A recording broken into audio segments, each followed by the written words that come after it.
Question 1. A project team is experiencing frequent changes to requirements, leading to rework and missed deadlines in a traditional, phase-gated project. The project manager is considering a different approach to manage these changes more effectively. What would be the most suitable strategy for the project manager to recommend? A. Implement stricter change control processes and freeze requirements earlier in the project lifecycle. B. Adopt an adaptive development approach, such as Agile, to embrace iterative development and frequent feedback. C. Increase the project buffer and allocate more contingency reserves to absorb the impact of changes. D. Renegotiate the project scope with stakeholders to reduce the number of potential changes.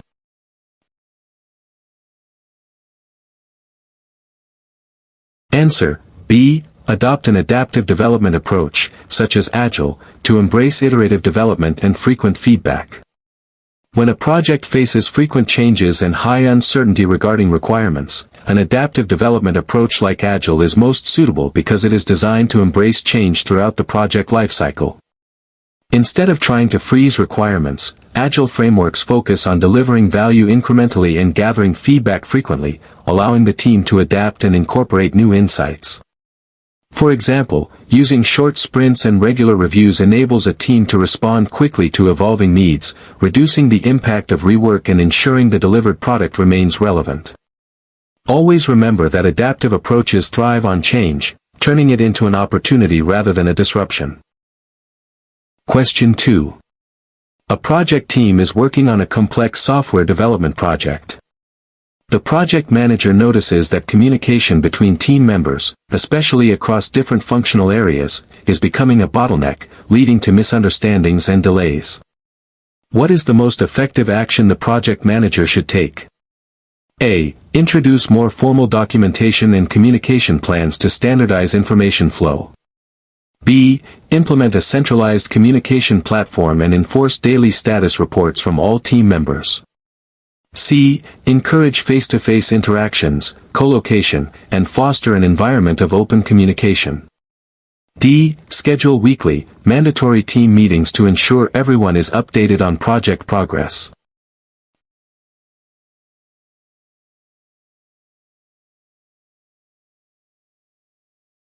Answer: C. Encourage face-to-face interactions, co-location, and foster an environment of open communication. In complex projects, especially within an Agile context, fostering direct and frequent communication is crucial for effective collaboration and problem-solving. Face-to-face interactions and co-location, where possible, significantly reduce misinterpretations and accelerate decision-making by allowing for immediate feedback and clarification. For example, a daily stand-up meeting encourages quick, direct updates and obstacle identification among team members, building trust and shared understanding. Remember, prioritizing direct human interaction over tools and processes often leads to more effective and efficient communication. Question 3. During a project's execution phase, a new government regulation is announced that significantly impacts the project's scope and compliance requirements. The project manager did not foresee this specific regulation. Which PMBOK 7th edition performance domain is most directly challenged by this situation? A. Planning performance domain. B. Uncertainty performance domain. C. Delivery performance domain. D. Measurement performance domain.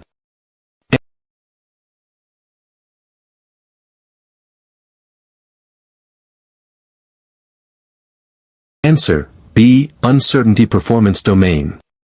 The uncertainty performance domain deals with addressing the unknown aspects of a project, including risks, opportunities, and emergent conditions that can affect project outcomes.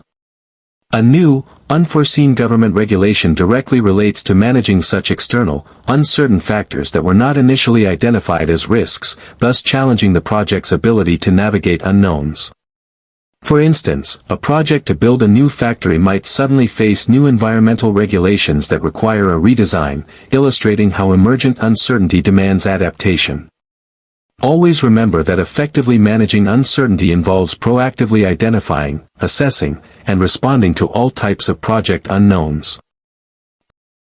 Question 4. A project team is consistently missing sprint goals despite working diligently. The product owner frequently adds new, high-priority items to the current sprint backlog mid-sprint, and the team feels overwhelmed and unable to commit effectively. What is the most appropriate action for the Scrum Master to take?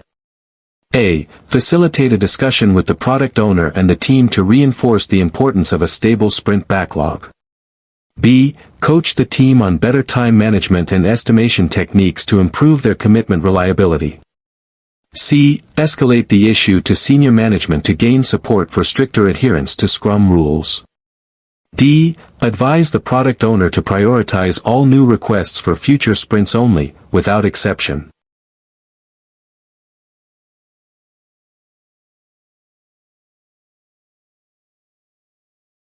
Answer: A. Facilitate a discussion with the product owner and the team to reinforce the importance of a stable sprint backlog. The Scrum Master's role involves coaching the team, product owner, and organization on Scrum values and practices, including protecting the team from external interruptions. A stable sprint backlog is fundamental for the team to focus, commit, and achieve sprint goals, and continuous mid-sprint additions undermine this stability. For example, the Scrum Master could facilitate a sprint planning session where the team and product owner agree on a clear definition of "done" for the sprint and commit to no changes after the sprint begins, emphasizing the impact on predictability and team morale. Remember that protecting the team's focus during a sprint is key to achieving consistent delivery. Question 5. A project manager is leading a global project with team members distributed across multiple time zones. The team members are struggling with effective collaboration and feel disconnected from each other. Which strategy would best foster a sense of team and improve collaboration in this distributed environment? A. Implement mandatory daily video conferences for all team members, regardless of time zone differences. B. Rely primarily on email and asynchronous communication tools to avoid scheduling conflicts. C. Organize virtual team-building activities and establish clear communication protocols and shared collaboration platforms. D. Delegate more decision-making authority to individual team members to reduce the need for constant interaction.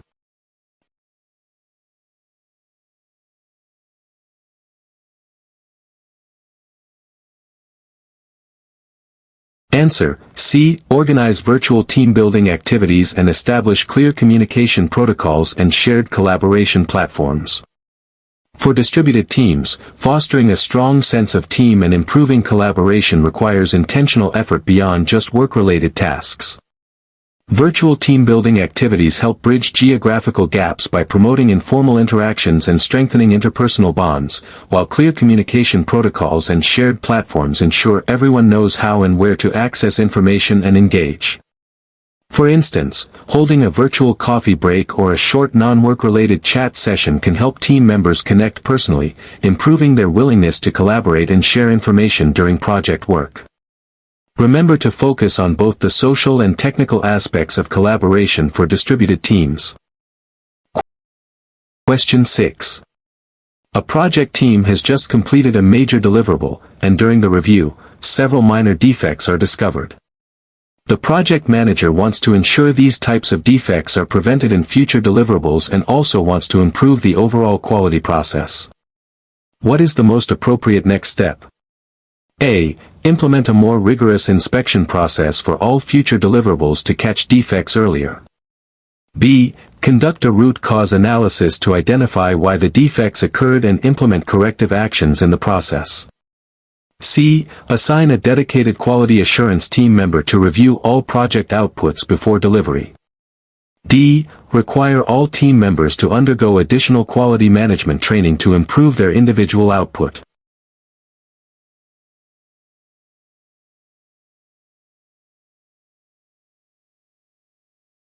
Answer: B. Conduct a root cause analysis to identify why the defects occurred and implement corrective actions in the process. While catching defects is important, understanding why they occur is essential for preventing recurrence and improving overall process quality, which aligns with the measurement performance domain. A root cause analysis helps identify the underlying systemic issues, rather than just treating symptoms, allowing for more effective and lasting process improvements. For example, if a root cause analysis reveals that defects are due to unclear requirements, the team can then improve their requirements gathering process. Always focus on continuous improvement by addressing the root of problems, not just their symptoms. Question 7. A project team is consistently delivering features, but stakeholders are expressing dissatisfaction because the delivered increments don't fully meet their evolving business needs. The project manager wants to ensure that the project is truly delivering value to the business. Which action best supports this goal within the delivery performance domain? A. Increase the frequency of formal stakeholder sign-offs on completed deliverables. B. Focus on shortening the delivery cycles to get more features out faster, regardless of immediate feedback. C. Establish clear definitions of value, frequently inspect increments with stakeholders, and adapt based on feedback. D. Implement a strict change control board to minimize scope creep and ensure adherence to the initial plan.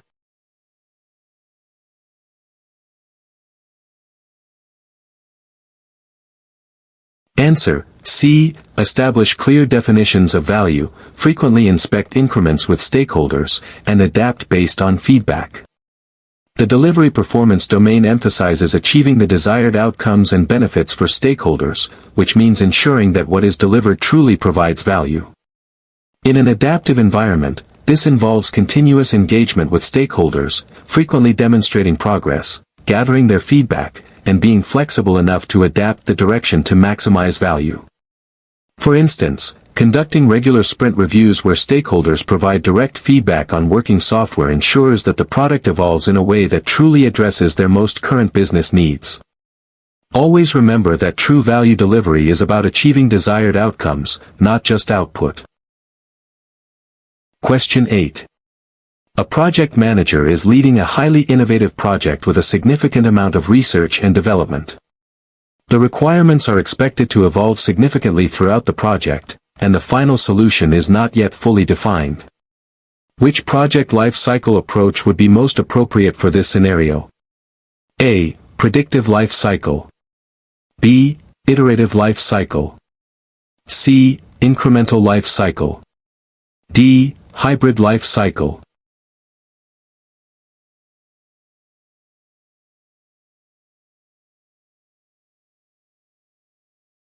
Answer: B. Iterative life cycle.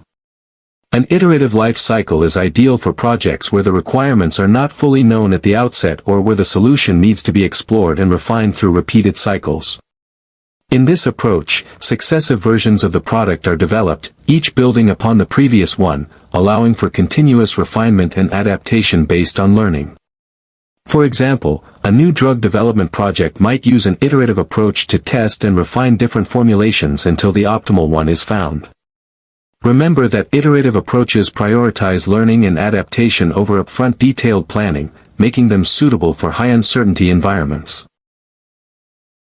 Question 9.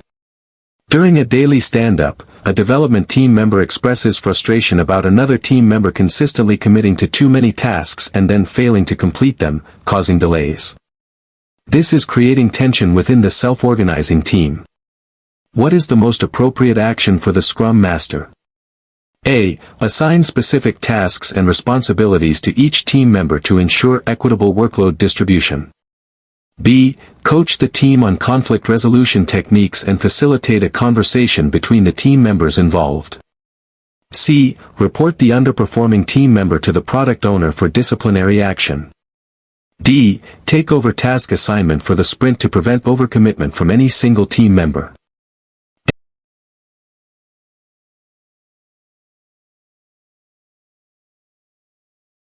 Answer: B. Coach the team on conflict resolution techniques and facilitate a conversation between the team members involved. The Scrum Master acts as a servant leader, fostering a self-organizing and high-performing team. Rather than intervening directly in task assignment or reporting issues, the Scrum Master should empower the team to resolve its own conflicts and improve its processes. Facilitating a conversation allows the team members to address the issue directly, understand perspectives, and collectively find a solution that strengthens their collaboration. For instance, the Scrum Master might suggest a brief facilitated discussion after the stand-up to help the team members articulate their concerns and propose solutions together.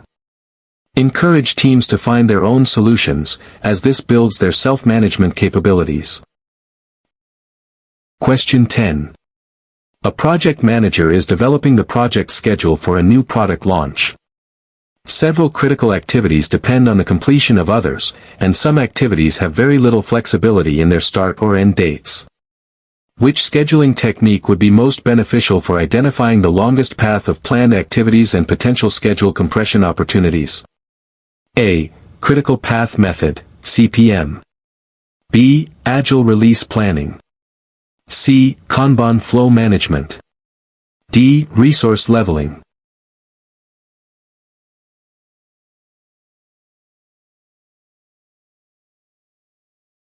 Answer: A. Critical Path Method, CPM. The Critical Path Method, CPM, is a traditional scheduling technique used to determine the longest sequence of activities that must be completed on time for the entire project to be completed on time. It helps identify critical activities with zero float, meaning any delay on these activities will delay the entire project.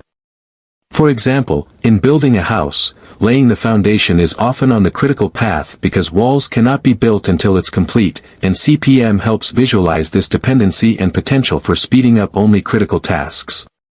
Understanding the critical path is essential for effective schedule management and identifying where to focus efforts for compression. Question 11. A project team is struggling with frequent shifts in project priorities, making it difficult to maintain focus and deliver consistent increments. The product owner is highly engaged but often responds to immediate market demands without sufficient foresight. Which aspect of the planning performance domain needs the most attention? A. Detailed scope definition at the project outset. B. Adaptive planning and progressive elaboration. C. Strict adherence to the initial project baseline. D. Centralized decision-making for all priority changes.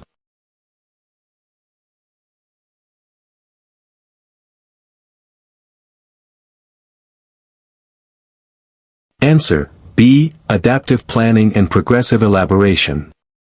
The planning performance domain encompasses various approaches, and for projects with high uncertainty and evolving priorities, adaptive planning and progressive elaboration are crucial. Instead of attempting a full upfront detailed plan that quickly becomes outdated, these approaches involve planning in short iterations and continuously refining the plan as more information becomes available. For example, a team using Agile might use release planning for a general roadmap and then detailed sprint planning for immediate work, allowing the product owner to reprioritize the backlog without disrupting the current sprint. This flexibility enables the project to respond to changes effectively while maintaining a sense of direction. Question 12. During a project execution phase, the project manager identifies that a key stakeholder, who holds significant decision-making power, has become disengaged and is not providing timely feedback on deliverables. This is causing delays. What is the best initial action for the project manager to take? A. Escalate the issue to the stakeholder's direct manager to highlight the impact of their disengagement. B. Revise the stakeholder engagement plan and schedule a direct meeting to understand their concerns and re-engage them. C. Continue with the project based on available information, documenting the lack of feedback from the stakeholder. D. Reduce the frequency of communication with the disengaged stakeholder to avoid further delays.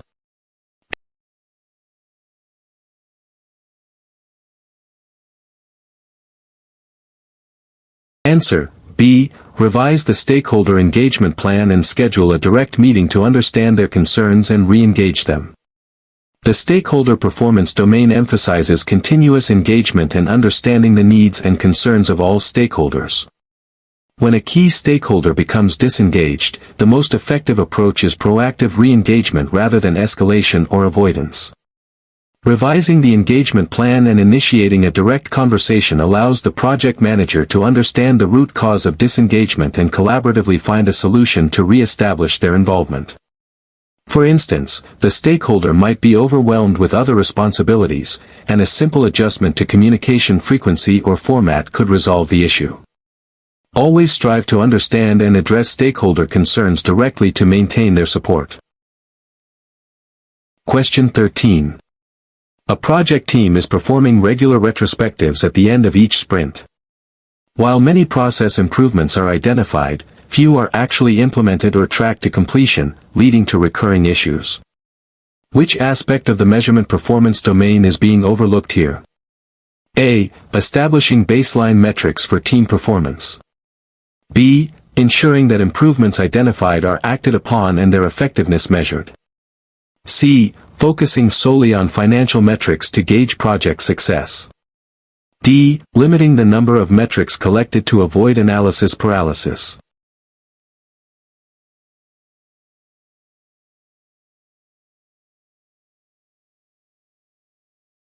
Answer: B. Ensuring that improvements identified are acted upon and their effectiveness measured. The measurement performance domain isn't just about collecting data, it's crucially about using that data to inform decisions and drive improvement. If improvements are identified but not implemented or measured, the value of the retrospective is lost, and the team misses opportunities for continuous learning. For example, if a retrospective identifies that lack of clear acceptance criteria is causing rework, the team should implement a plan to improve criteria definition, and then measure if rework decreases in subsequent sprints. The true value of measurement comes from closing the feedback loop and confirming that actions lead to desired outcomes. Question 14. A project manager on an Agile project is observing that the development team frequently experiences roadblocks due to external dependencies, such as waiting for approvals from other departments or information from third-party vendors. What is the most effective approach for the project manager, acting as a Scrum Master/servant leader, to address this? A. Take over communication with external stakeholders to expedite approvals and information flow.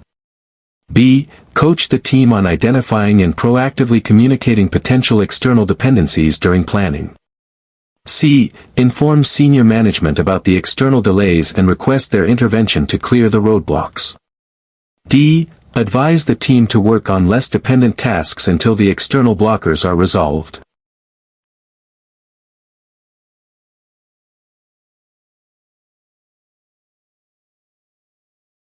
Answer: B. Coach the team on identifying and proactively communicating potential external dependencies during planning. A key aspect of a project manager's role in an adaptive environment, particularly for a Scrum Master, is to empower the team and remove impediments. While direct intervention might be necessary at times, the most effective long-term solution is to enable the team to identify and manage these dependencies themselves through proactive planning. For instance, during sprint planning or release planning, the team can explicitly identify external dependencies and then communicate these needs well in advance to the relevant external parties. This builds the team's self-management capabilities and reduces future impediments.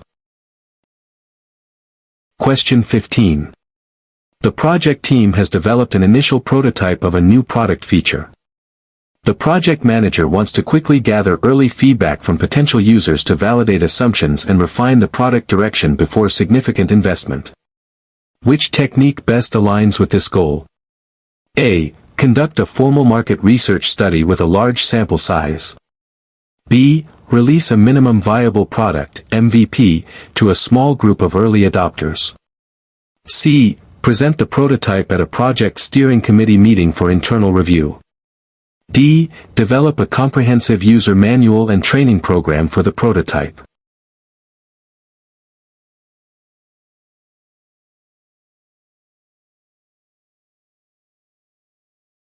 Answer: B. Release a minimum viable product (MVP) to a small group of early adopters.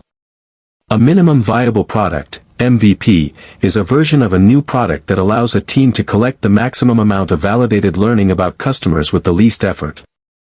Releasing an MVP to early adopters provides rapid, real-world feedback, enabling the project to validate assumptions about user needs and refine the product direction based on actual usage, embodying principles of the delivery performance domain. For example, a new social media app might launch with only a basic profile and messaging feature to see if users engage before building out complex functionalities. This iterative approach minimizes risk and maximizes value by learning directly from the market. Question 16. A project manager is leading a project that requires significant cross-functional collaboration. Several team members from different departments are hesitant to share information and resources, leading to silos and inefficiency. What is the most effective strategy to foster a collaborative environment within the team performance domain? A. Implement performance incentives for individual team members based on their departmental goals. B. Clearly define individual roles and responsibilities to minimize overlap and potential conflict. C. Promote a shared understanding of project goals and foster psychological safety for open communication. D. Introduce a strict reporting structure to ensure all team activities are monitored by the project manager.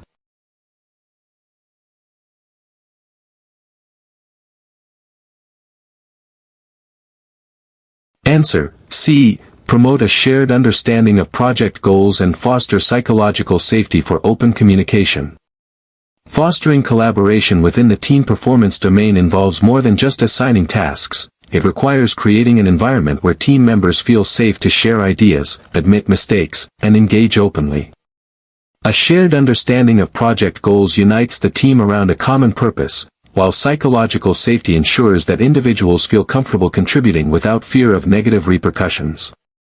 For example, conducting regular team workshops to align on objectives and creating norms that encourage constructive feedback can break down silos. Remember, a truly collaborative team thrives on trust and a shared sense of purpose. Question 17. A project team is working on a fixed-price contract, and the client has a very clear, stable set of requirements. The project needs to deliver a well-defined product by a specific deadline. Which development approach would be most appropriate for this scenario? A. Adaptive, Agile, approach. B. Predictive, Waterfall, approach. C. Iterative approach. D. Incremental approach.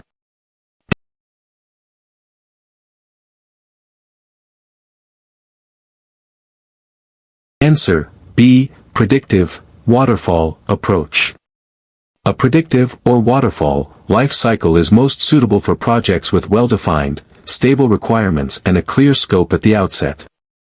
This approach relies on detailed upfront planning and sequential execution of phases, moving from one phase to the next only when the previous one is complete. For example, building a bridge with a well-established design and known materials would typically follow a predictive approach, ensuring all specifications are met before construction begins. When certainty is high and changes are unwelcome, a predictive approach offers greater control and predictability. Question 18. During a weekly project status meeting, the project manager presents the project's progress using a burn-down chart. A senior stakeholder expresses confusion about the chart and its implications for the project's completion. What should the project manager do within the measurement performance domain? A. Provide the stakeholder with a comprehensive document explaining various Agile metrics. B. Ask the stakeholder what specific information they need and present it in a format they understand. C. Explain the burn-down chart in detail during the meeting, regardless of other attendees' understanding. D. Continue using the burn-down chart but add a disclaimer that it's a technical metric.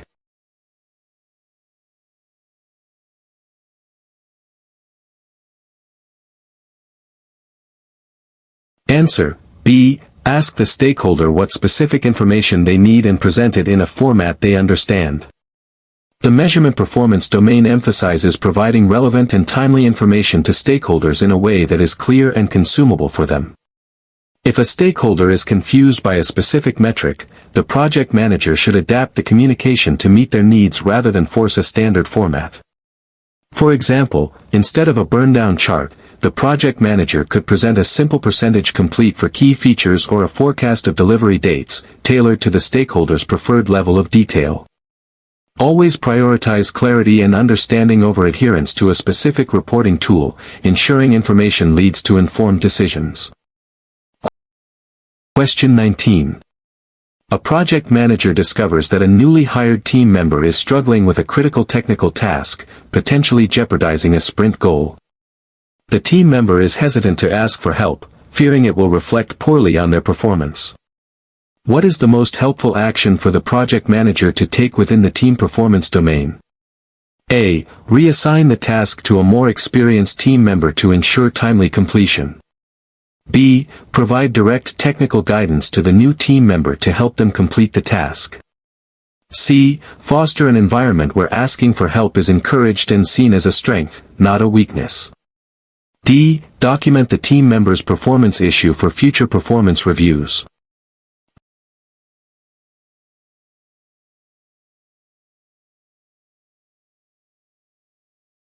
Answer: C. Foster an environment where asking for help is encouraged and seen as a strength, not a weakness. Within the team performance domain, fostering psychological safety is crucial for team growth and problem solving. Encouraging team members to ask for help without fear of judgment promotes a collaborative culture where challenges are addressed collectively, leading to better outcomes and individual development. For example, the project manager could facilitate a peer pairing session or suggest a short knowledge sharing session where the team member can openly discuss their challenge and receive support. Remember, a psychologically safe environment empowers teams to overcome obstacles and continuously learn. Question 20. A project team is developing a new feature for a software product. During user acceptance testing, it's discovered that while the feature works as intended, it doesn't solve the core user problem effectively, leading to low adoption. Which PMBOK 7th edition performance domain is primarily at fault? A. Planning performance domain. B. Project work performance domain. C. Delivery performance domain. D. Uncertainty performance domain.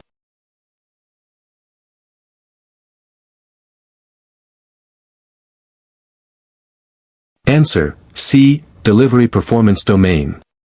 The delivery performance domain focuses on ensuring that the project delivers outcomes that meet the needs of the organization and its stakeholders, leading to realized benefits and value. If a feature works but doesn't solve the core user problem and thus has low adoption, it indicates a failure in delivering true value and desired outcomes, even if the work was completed technically correctly. For example, building an app that is technically sound but has a convoluted user interface that deters users means it failed to deliver the intended user experience value. The delivery performance domain emphasizes achieving the right outcomes, not just producing outputs. Question 21. A project is nearing its end, and several stakeholders have expressed concerns about how the project's outputs will be integrated into ongoing operations and sustained post-project. Which aspect of the delivery performance domain should the project manager focus on? A. Ensuring all deliverables are completed according to the initial scope statement. B. Focusing on formal handover processes and developing a comprehensive operational support plan. C. Accelerating the final testing phase to meet the project closeout deadline. D. Minimizing post-project expenses by limiting documentation and training.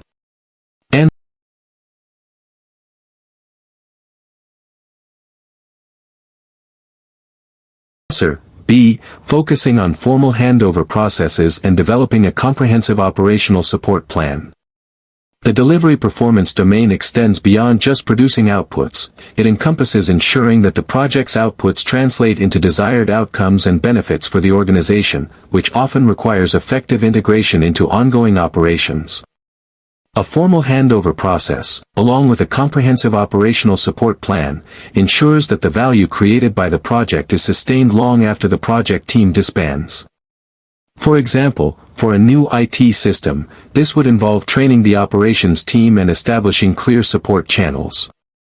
Think beyond project closure to how the project's results will continue to benefit the organization. Question 22. A project manager is taking over an existing project mid-execution. The previous project manager left unexpectedly, and there is a lack of clear documentation on past decisions and current issues. What should the new project manager prioritize within the project work performance domain? A. Immediately rebaselining the project schedule and budget based on current progress. B. Re-engaging with key team members and stakeholders to gather information and understand the current state. C. Conducting a comprehensive audit of all project expenditures to date. D. Implementing new project management software to centralize all future documentation.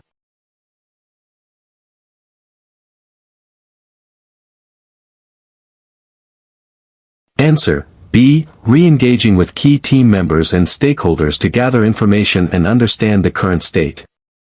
The project work performance domain involves managing the daily activities to achieve project objectives, and understanding the current state is foundational to effective management.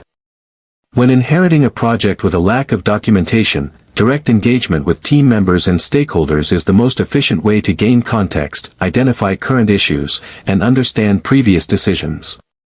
For instance, holding one-on-one meetings with key personnel can quickly reveal critical information that isn't formally documented. Always prioritize direct human interaction and information gathering when stepping into an ambiguous situation. Question 23. A project team is preparing for the next sprint planning session. The product owner has a very large and detailed product backlog, making it challenging to identify the highest value items for the upcoming sprint. What is the most helpful action the Scrum Master can take to assist the product owner? A. Facilitate a backlog refinement session to ensure items are clearly understood, estimated, and prioritized. B. Advise the product owner to delegate backlog management to the development team. C. Suggest splitting the product backlog into smaller, separate projects. D. Recommend adding more developers to speed up the processing of backlog items.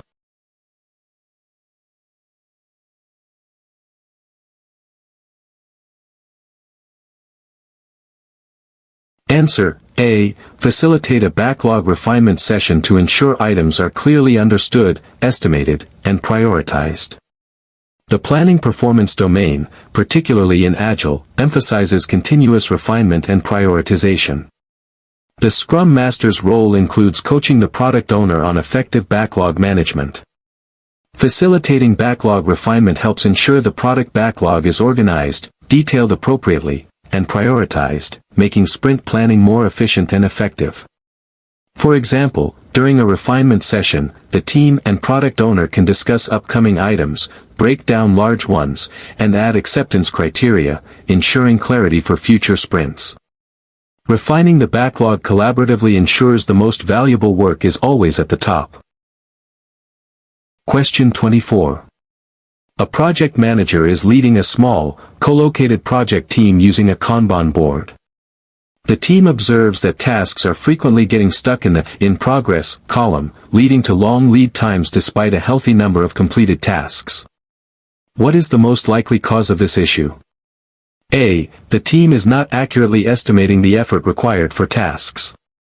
B. The "in progress" limit on the Kanban board is too high, or there is no limit at all. C. There are too many external dependencies impacting the team's ability to complete work. D. Individual team members are not specializing enough, leading to task switching.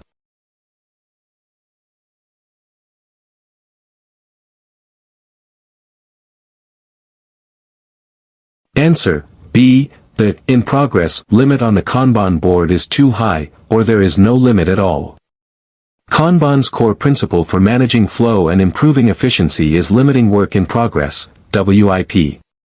When tasks pile up in the "in progress" column, it's often an indication that the team is multitasking too much or has too many active tasks, which reduces focus and increases lead times.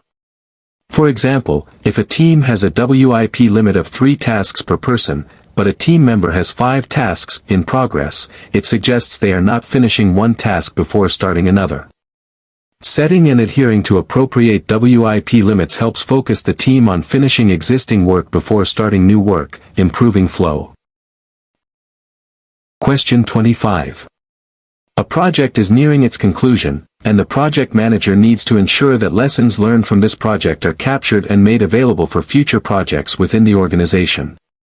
Which action best supports the organizational learning objective? A. Archive all project documentation in a secure digital repository for historical reference. B. Conduct a comprehensive lessons learned workshop with key stakeholders and team members, documenting findings. C. Distribute a survey to team members asking for their individual feedback on project success and failures. D. Present a final project report to the steering committee summarizing achievements and challenges.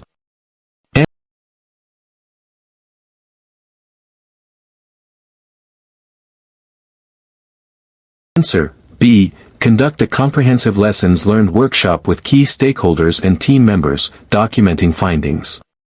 Capturing lessons learned is a critical activity within the project work performance domain, specifically relating to knowledge management and continuous improvement.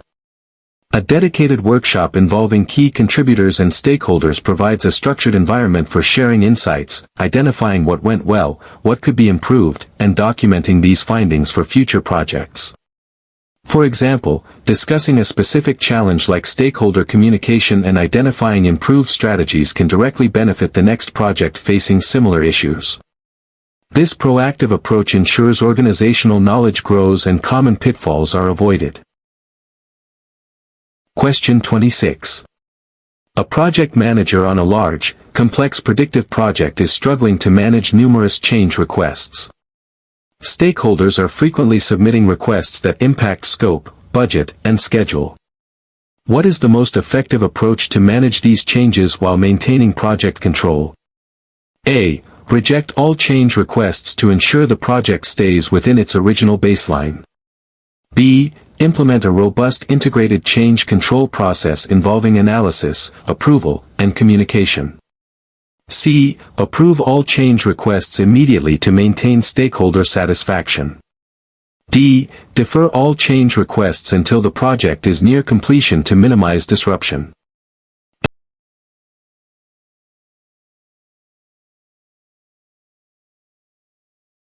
Answer. B. Implement a robust integrated change control process involving analysis, approval, and communication. The project work performance domain includes managing changes effectively. In a predictive environment, where baselines are established, a robust integrated change control process is essential for managing modifications to the project scope, schedule, or budget. This process ensures that changes are systematically reviewed for their impact, approved by appropriate authorities, and then communicated and implemented in a controlled manner. For example, a change request board might review proposed changes, assess their impact on the critical path, and decide whether to approve, reject, or defer. This structured approach helps maintain project control and transparency. Question 27. A project team is embarking on a new product development project that involves significant technological innovation. There is high market uncertainty, and the final user requirements are expected to emerge over time. Which type of contractual agreement would be most appropriate with an external vendor supplying a key, yet undefined, component? A. Fixed price contract.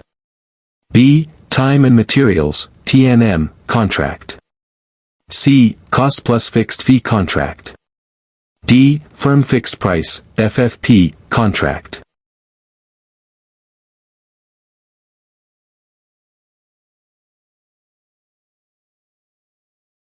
Answer. B. Time and materials, T&M, contract. The uncertainty performance domain suggests adapting contractual agreements to reflect the level of uncertainty. When requirements are undefined and the scope is expected to evolve, a time and materials, T&M, contract is often most suitable because it allows for flexibility. This type of contract pays the vendor for the actual hours worked and materials used, offering both the buyer and seller flexibility in adjusting the scope and duration as the project evolves. For example, hiring a specialized consultant for a highly innovative part of the project where the exact work hours are unknown would benefit from a T&M contract. This approach balances buyer and seller risk when the scope is fluid. Question 28. A project team in an Agile environment frequently finishes sprints with unfinished stories, even though they committed to a reasonable amount of work during sprint planning. The team is demoralized by the constant feeling of not delivering completely. What is the most appropriate action for the Scrum Master? A. Suggest that the product owner remove some stories from the current sprint to reduce the workload. B. Facilitate a discussion in the sprint retrospective to identify the root causes of incomplete work and improve the definition of done. C. Mandate that the team commits to fewer stories in the next sprint to ensure completion. D. Implement a stricter daily stand-up format to hold team members accountable for their progress.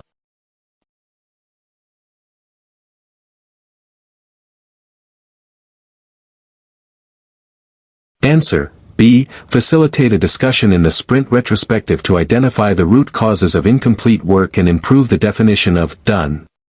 The measurement performance domain, within an Agile context, emphasizes continuous improvement through feedback loops like the sprint retrospective.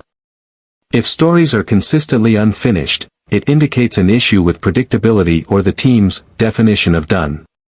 A retrospective provides a safe space for the team to reflect on their process, identify root causes, e.g., poor estimation, unexpected interruptions, or an unclear definition of done, and collectively decide on improvements. For example, the team might agree to refine their estimation process or ensure all acceptance criteria are met before marking a story as complete. This fosters self-organization and continuous learning. Question 29. A project manager is leading a project that has consistently delivered value to the customer in incremental releases. However, some key stakeholders are concerned that the project is not tracking against the initial detailed budget and schedule plans developed months ago. What should the project manager emphasize in their communication within the measurement performance domain? A. Provide a detailed variance analysis against the original baseline, highlighting all deviations. B. Focus on the business value delivered and forecast completion based on current velocity and remaining backlog. C. Acknowledge the deviations from the original plan but offer no explanation for them.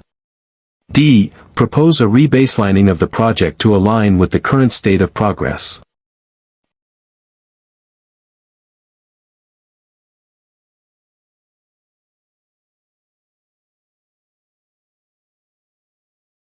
Answer. B. Focus on the business value delivered and forecast completion based on current velocity and remaining backlog. In adaptive environments, the emphasis shifts from strict adherence to an initial, potentially outdated, detailed plan to continuously delivering value and adapting to change.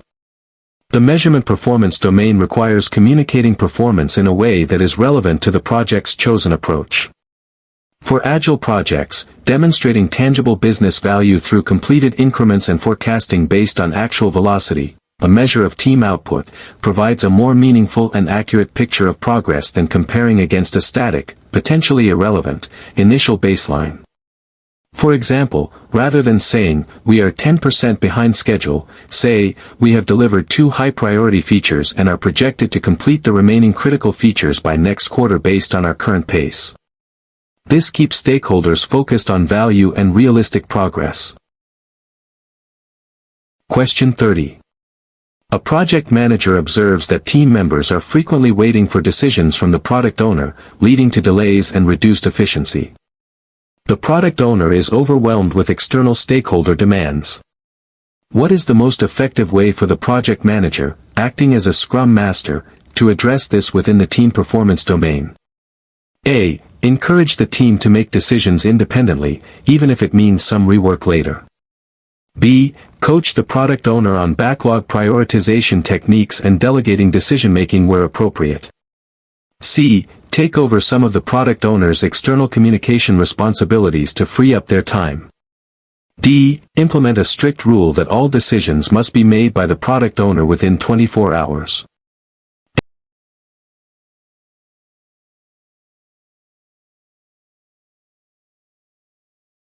Answer. B. Coach the product owner on backlog prioritization techniques and delegating decision-making where appropriate. Within the team performance domain, a project manager, particularly in an Agile role like a Scrum Master, facilitates the effective functioning of the entire Scrum team. If the product owner is a bottleneck, coaching them on how to manage their workload, prioritize the backlog efficiently, and empower the development team by delegating appropriate decision-making authority for technical details can significantly improve flow and team autonomy. For instance, the Scrum Master could help the product owner refine their understanding of MVP or guide them in writing clearer user stories that require less clarification. This approach empowers the product owner to become more effective, which in turn helps the team. Question 31. A project has just completed its initial planning phase. The project manager wants to ensure that all key stakeholders are aware of the project's objectives, high-level scope, and their expected level of involvement. Which document or activity is most appropriate for achieving this within the stakeholder performance domain? A. Develop a detailed stakeholder register and distribute it to all team members. B. Conduct a stakeholder kickoff meeting to align expectations and foster early engagement. C. Create a comprehensive communication management plan outlining all communication channels. D. Present a formal project budget review to financial stakeholders. Answer.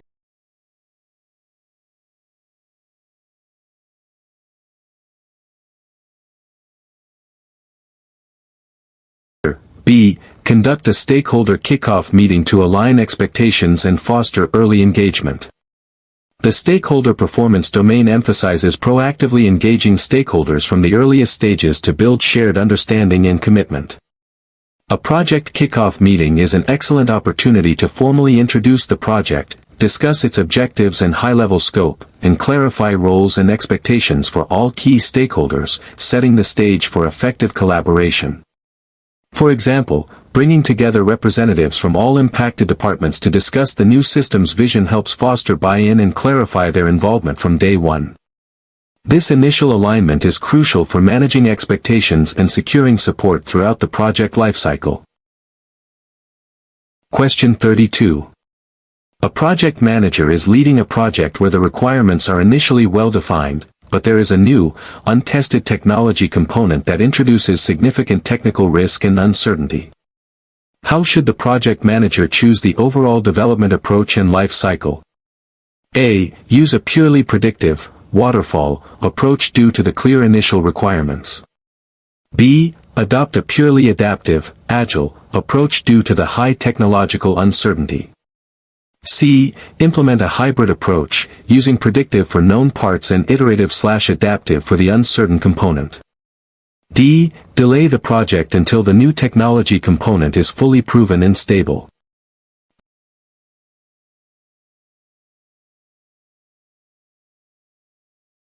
Answer. C. Implement a hybrid approach, using predictive for known parts and iterative/adaptive for the uncertain component. The development approach and life cycle performance domain promotes selecting an approach that fits the project's unique characteristics. When a project has both clear, stable elements and highly uncertain, evolving components, a hybrid approach is often the most effective. This allows the project manager to leverage the predictability of a waterfall model for the stable parts while using adaptive or iterative methods for the high-risk, uncertain elements, like a new technology. For example, building a standard back-end system, predictive, while iteratively developing a cutting-edge, user-facing AI interface, adaptive, leverages the strengths of both. This approach optimizes for both control and flexibility. Question 33. A project team has adopted a lean approach to software development. During a recent value stream mapping exercise, they identified significant waste in the form of waiting time between development and testing phases. What action should the project manager encourage to address this within the project work performance domain? A. Hire more testers to reduce the testing backlog. B. Implement continuous integration and continuous delivery, CI/CD, practices. C. Create more detailed test plans to minimize defects found during testing. D. Outsource the testing phase to a third-party vendor.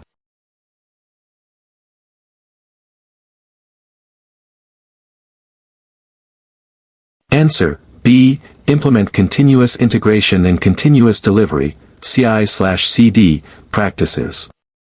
The project work performance domain focuses on optimizing the flow of work to deliver value. In a lean context, waiting time is a significant form of waste. Implementing continuous integration and continuous delivery, CI/CD, practices helps eliminate this waste by automating the build, test, and deployment processes, significantly reducing delays between development and testing. For example, developers integrating their code frequently and an automated pipeline running tests immediately ensure that work flows smoothly without accumulating waiting queues. CI/CD aims to make the entire process more efficient and reduce bottlenecks. Question 34. A project manager is facilitating a team retrospective. The team identifies that they frequently overestimate their capacity for sprints, leading to missed commitments and team burnout. What type of action should the project manager encourage the team to take to improve predictability? A. Reduce the frequency of sprint planning meetings. B. Adopt stricter individual performance metrics for estimation accuracy. C. Improve their estimation techniques and actively manage their workload using WIP limits if applicable. D. Request the product owner to reduce the size of all user stories.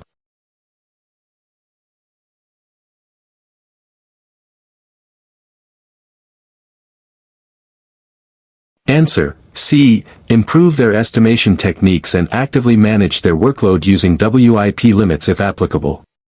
The measurement performance domain encourages teams to use data and observations to improve their processes and predictability.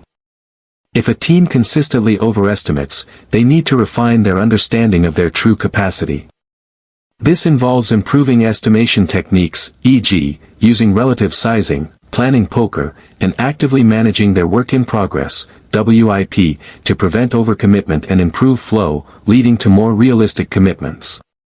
For example, after a retrospective, the team might decide to use a confidence vote during sprint planning to ensure collective agreement on what is achievable. Empowering the team to refine its own practices fosters self-organization and more accurate planning. Question 35. A project is facing unexpected delays due to a critical resource being unexpectedly unavailable. The project manager needs to assess the impact and communicate potential schedule changes. Which aspect of the uncertainty performance domain is most relevant here? A. Identifying new opportunities for process improvement. B. Developing a detailed risk breakdown structure. C. Responding to a materialized risk event. D. Updating the project's contingency reserves.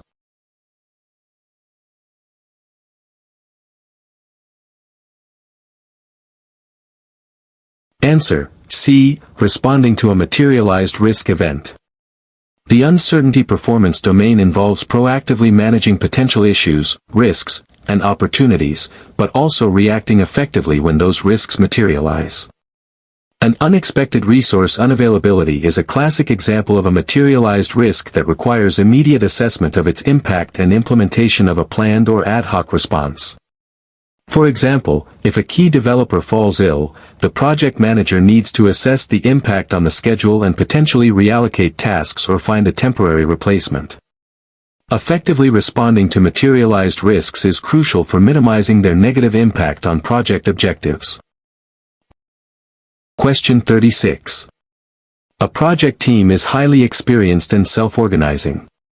The project manager wants to empower them further and reduce unnecessary oversight.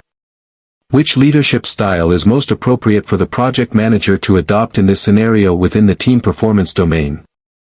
A. Directive leadership. B. Servant leadership. C. Laissez-faire leadership. D. Autocratic leadership.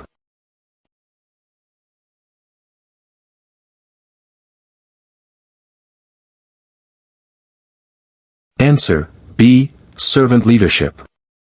Within the team performance domain, especially with experienced and self-organizing teams, servant leadership is highly effective.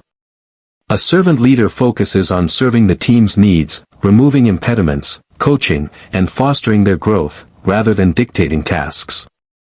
This empowers the team to take ownership and make decisions, leading to higher morale and productivity. For example, instead of telling the team how to solve a problem, a servant leader might ask, "What support do you need to overcome this?"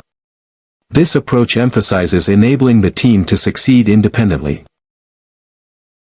Question 37. During a project, a key stakeholder continuously changes their mind about the features they want, even after signing off on initial requirements. This is leading to significant rework and scope creep. Which action should the project manager take to manage this situation effectively within the stakeholder performance domain? A. Implement stricter version control for requirements documents. B. Conduct a series of workshops to clearly define and freeze requirements with the stakeholder. C. Engage the stakeholder more frequently to understand their evolving needs and use adaptive planning to incorporate feedback. D. Inform the stakeholder that further changes will result in project delays and cost increases, per the contract.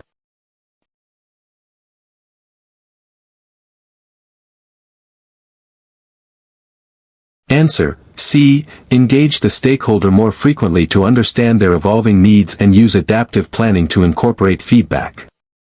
Within the stakeholder performance domain, effective engagement means understanding and adapting to stakeholders' evolving needs, especially in environments where requirements are fluid.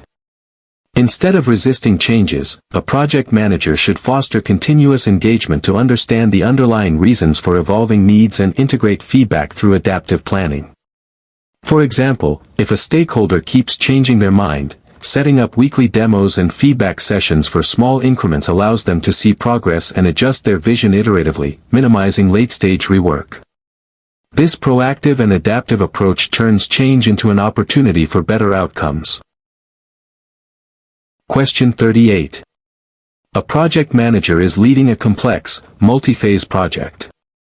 After completing Phase 1, the team discovers that some assumptions made during initial planning were incorrect, leading to a need for significant adjustments for Phase 2.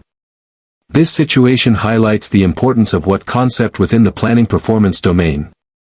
A. Bottom-up estimating. B. Expert judgment.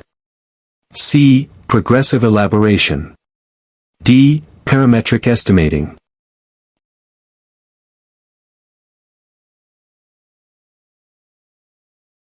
Answer: C. Progressive elaboration.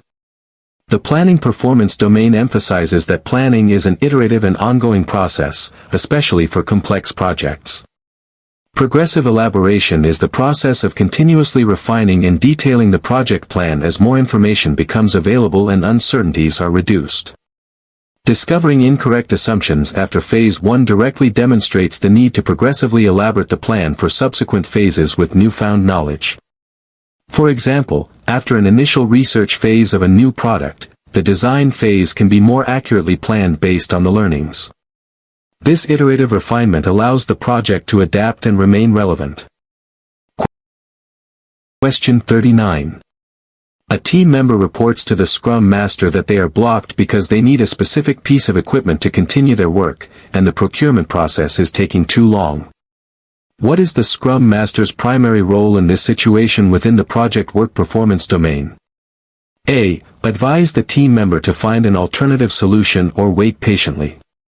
B. Immediately initiate the procurement process for the required equipment. C. Work to remove the impediment by facilitating communication with procurement or escalating if necessary. D. Document the impediment and factor it into the next sprint's velocity calculation.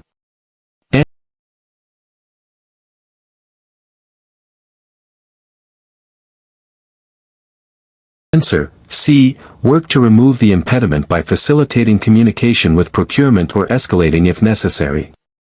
Within the project work performance domain, a key responsibility of a Scrum Master or project manager is to identify and remove impediments that hinder the team's progress.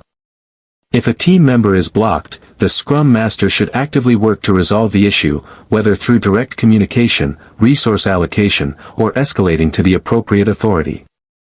For example, the Scrum Master might connect the team member directly with the procurement specialist, or escalate to a functional manager to expedite the purchase.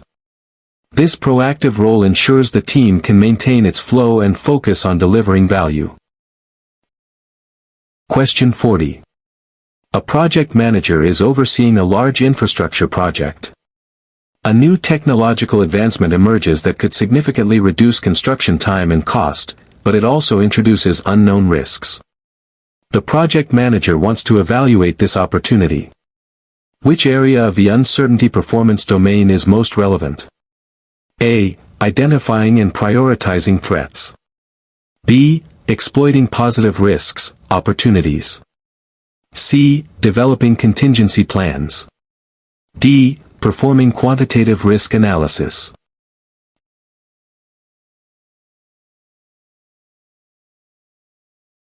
Answer: B. Exploiting positive risks, opportunities. The uncertainty performance domain encompasses not only negative risks, threats, but also positive risks, known as opportunities. A new technological advancement that could offer significant benefits is a clear example of an opportunity that the project manager should actively evaluate and potentially exploit. For example, discovering a new, faster construction material during a bridge project presents an opportunity to accelerate the schedule. This involves assessing its potential benefits and developing a strategy to integrate it, turning uncertainty into a competitive advantage. Question 41. A project manager is leading a project where the client is demanding weekly detailed progress reports, including hours spent per task and burn-down charts. The project team, however, prefers less formal communication and feels that reporting takes too much time away from actual work. What is the best approach for the project manager to take regarding the measurement performance domain? A. Insist on the client's requested reporting format to maintain transparency. B. Reduce the frequency of reports to the client to alleviate team burden. C. Collaborate with the client to find a mutually acceptable reporting format that meets their needs while minimizing team overhead. D. Delegate the reporting task to a dedicated project administrator to free up the team.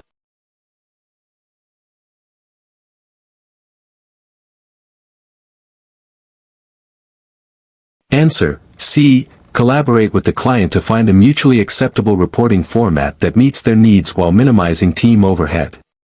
The measurement performance domain emphasizes that reporting should be effective and useful for its intended audience, while also considering the efficiency of data collection. When stakeholders have specific reporting needs, the project manager should engage them to understand the underlying purpose of their requests and find a balance that satisfies both parties. For example, instead of detailed hourly reports, the client might accept a higher-level summary with key milestones and value delivered, which is less burdensome for the team. Effective communication involves adapting to stakeholder needs while optimizing project processes. Question 42.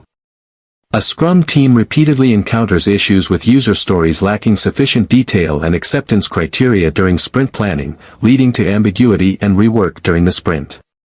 What is the most appropriate action for the Scrum Master to facilitate for the team? A. Advise the product owner to ensure all stories are fully detailed before adding them to the product backlog. B. Coach the development team to create their own acceptance criteria if the product owners are insufficient. C. Facilitate regular backlog refinement sessions where the team and product owner collaborate to detail upcoming stories. D. Implement a strict, no ambiguity policy, rejecting any story that lacks complete detail during sprint planning.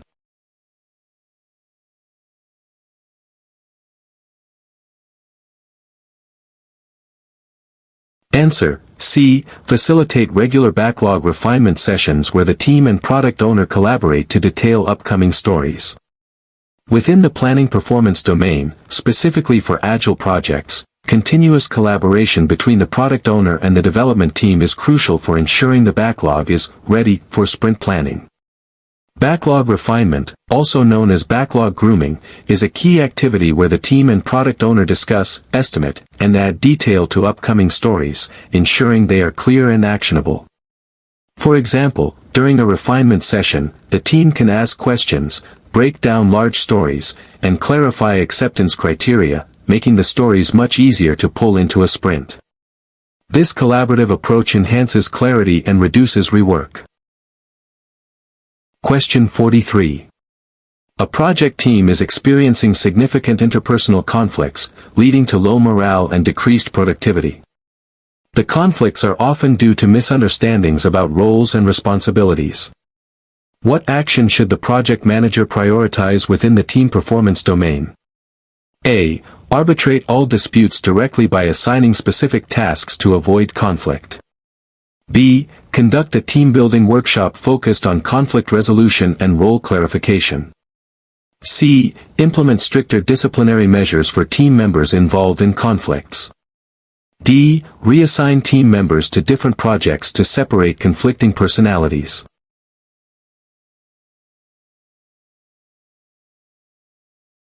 Answer: B. Conduct a team-building workshop focused on conflict resolution and role clarification. Within the team performance domain, the project manager is responsible for fostering a cohesive and high-performing team. Interpersonal conflicts often stem from unclear expectations or communication breakdowns. A workshop focused on conflict resolution techniques and clarifying roles and responsibilities provides a structured environment for the team to address these issues, learn how to communicate effectively, and rebuild trust. For example, using tools like a RACI matrix during the workshop can help define who is responsible, accountable, consulted, and informed for various activities, reducing ambiguity. Empowering the team to resolve its own conflicts leads to more sustainable solutions. Question 44. The project manager is managing a project where the client frequently changes their mind about the final product's features, leading to significant scope creep. The project is currently using a predictive approach. What is the best course of action to address this within the planning performance domain? A. Inform the client that no further changes will be accepted once the baseline is approved. B. Transition the project to a more adaptive approach, if feasible, to embrace iterative development and feedback. C. Implement a more rigorous change control process that charges for every change request. D. Focus on delivering the initial agreed-upon scope and address new features in a subsequent project.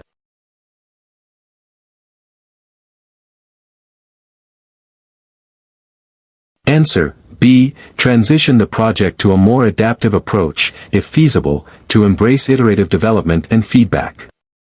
The planning performance domain involves selecting the most appropriate planning approach for the project's context. When a project experiences frequent, unavoidable changes, clinging to a rigid predictive plan becomes inefficient and frustrating.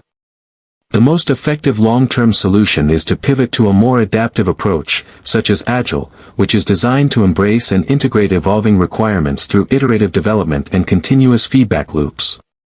For example, moving from a single detailed plan to short sprints with regular stakeholder reviews allows the team to incorporate changes as they arise without significant rework.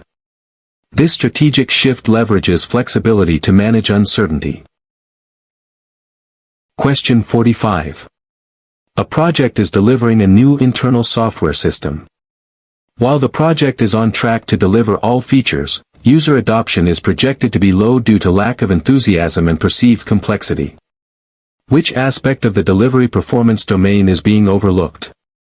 A. Technical completeness of the software. B. Adherence to the project budget and schedule. C. Realization of organizational benefits and user adoption. D. Completion of all planned project management processes.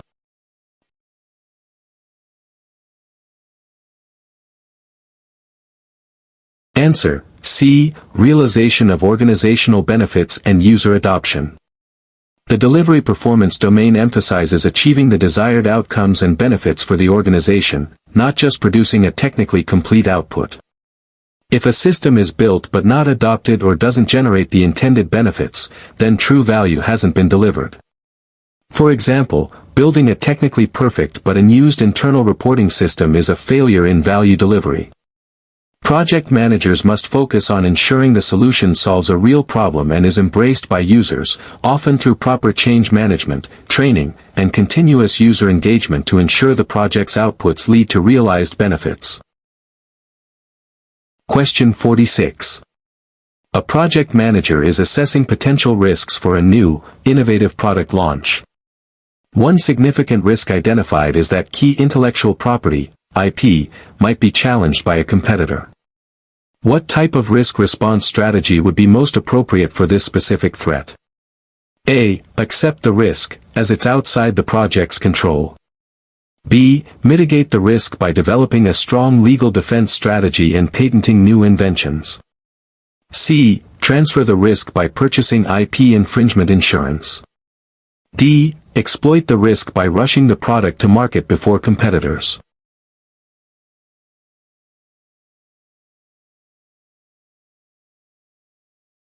Answer: B. Mitigate the risk by developing a strong legal defense strategy and patenting new inventions. The uncertainty performance domain requires developing strategies to address identified risks.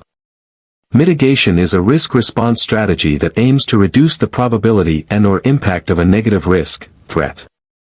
For an intellectual property challenge, actively developing a strong legal defense, such as robust patent applications or legal reviews, directly reduces the likelihood or severity of the potential impact. For example, working with legal counsel early in the development process to ensure patentability can preemptively mitigate future legal challenges. Mitigation involves proactive steps to lessen the risk's effect. Question 47. A project manager is reviewing team performance metrics and notices that the team's velocity has been steadily decreasing over the last 3 sprints. Team morale also seems to be lower. What is the most appropriate action for the project manager to take within the team performance domain? A. Demand that the team increase their velocity in the next sprint to meet commitments. B. Facilitate a discussion with the team to understand the root causes of the decreased velocity and morale. C. Adjust the project schedule to reflect the lower velocity and inform stakeholders of delays. D. Introduce new team members to boost overall capacity and productivity.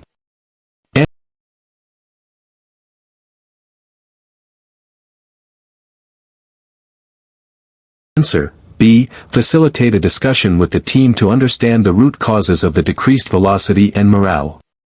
Within the team performance domain, a project manager acts as a servant leader, supporting the team's well-being and performance. A decrease in velocity and morale are critical indicators that something is hindering the team. The most effective action is to engage the team in a collaborative discussion, e.g., during a retrospective, to identify the underlying issues, such as burnout, technical debt, or external impediments, so the team can collectively devise solutions. For instance, the team might realize they are taking on too much work or that unresolved technical issues are slowing them down. Empowering the team to self-identify and solve their problems leads to more sustainable improvements. Question 48. A project manager is conducting a retrospective with an Agile team. One team member frequently dominates the discussion, while others remain silent, leading to a lack of diverse perspectives and potentially overlooked issues. How can the project manager, acting as a facilitator, best address this within the team performance domain? A. Encourage the dominant team member to speak less and give others a chance. B. Implement structured techniques that ensure equal participation from all team members. C. Assign specific speaking times to each team member to control the discussion. D. Let the team dynamics play out naturally, as they are self-organizing.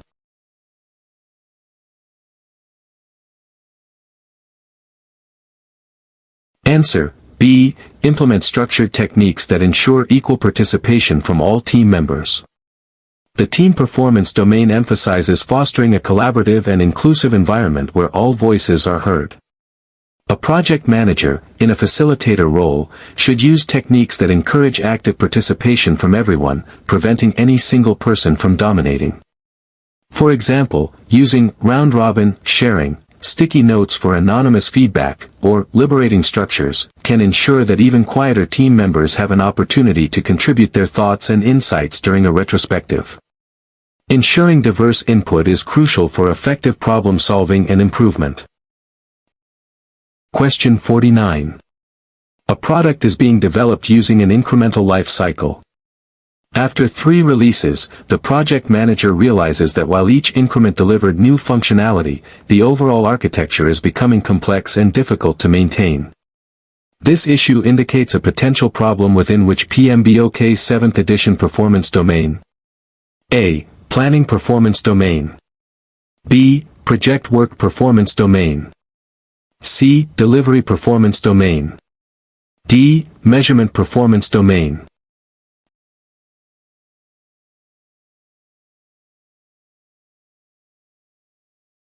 Answer: C. Delivery performance domain. The delivery performance domain is about ensuring the project creates value and achieves the desired outcomes. While incremental delivery focuses on providing value in small pieces, if the underlying architecture becomes unsustainable, it compromises the long-term value and future maintainability of the product. This means that while features are being delivered, the quality and sustainability of that delivery are failing, impacting the long-term benefits and effectively undermining true value delivery. For example, delivering many features quickly but accumulating significant technical debt means the product might be difficult to update or integrate with other systems in the future, thus diminishing its long-term value. Question 50. A project manager is responsible for communicating project status to a diverse group of stakeholders, including senior executives, functional managers, and external vendors. Each group has different information needs and preferred communication styles. What is the most effective approach for the project manager within the stakeholder performance domain? A. Create a single, detailed project status report and send it to all stakeholders. B. Tailor communication content, format, and frequency to meet the specific needs of each stakeholder group. C. Communicate only negative project updates to senior executives to ensure they are aware of issues. D. Limit communication frequency to avoid overwhelming stakeholders with information.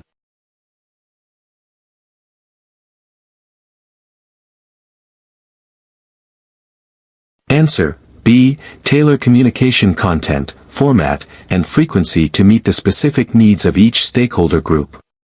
The stakeholder performance domain emphasizes understanding and effectively engaging all stakeholders. This includes adapting communication to their specific needs, authority levels, and interests. One-size-fits-all communication is rarely effective. For example, senior executives might prefer a concise summary highlighting strategic alignment and key risks, while functional managers might need more detailed updates on resource utilization or specific deliverables relevant to their department. Tailoring communication ensures that each stakeholder receives relevant information in a digestible format, maximizing their engagement and support. Question 51. A new project is about to kick off, and the project manager needs to select the most appropriate development approach. The project involves building a standard accounting system where requirements are well understood, regulations are stable, and there is a low expectation of changes. Which approach is most suitable? A. Adaptive approach, e.g., Scrum. B. Iterative approach. C. Predictive approach, e.g., Waterfall. D. Hybrid approach.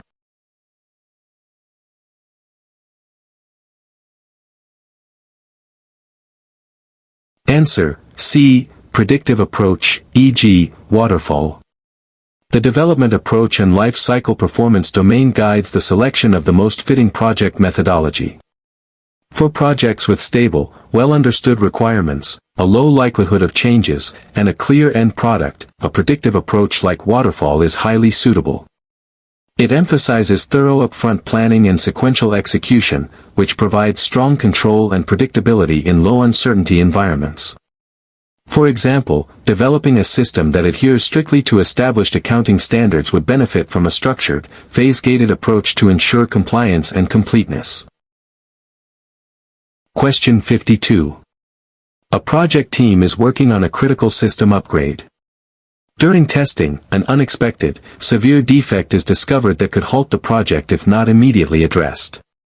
The defect was not identified in earlier risk assessments. What should the project manager prioritize in this immediate situation within the uncertainty performance domain? A. Reevaluate the entire risk management plan from scratch.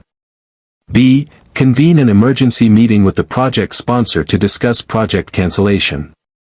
C. Immediately assess the impact, identify potential solutions, and allocate resources to resolve the issue. D. Focus on documenting the new risk for future lessons learned without taking immediate action.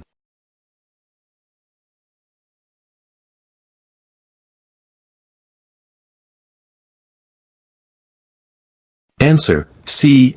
Immediately assess the impact, identify potential solutions, and allocate resources to resolve the issue. The uncertainty performance domain includes responding to materialized risks, even those unforeseen. When a severe, unexpected defect is discovered, immediate action is paramount to minimize its impact.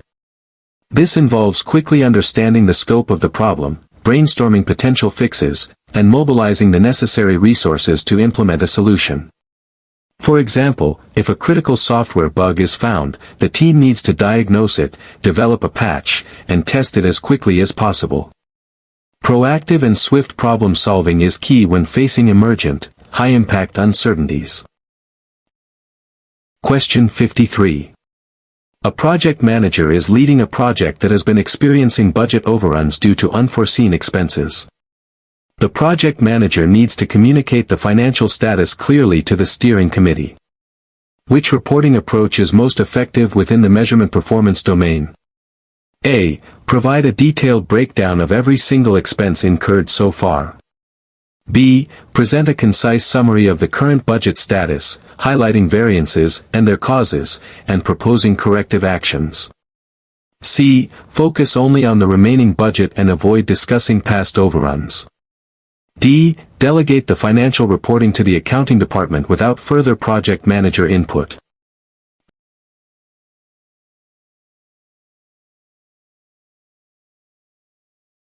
Answer: B. Present a concise summary of the current budget status, highlighting variances and their causes, and proposing corrective actions.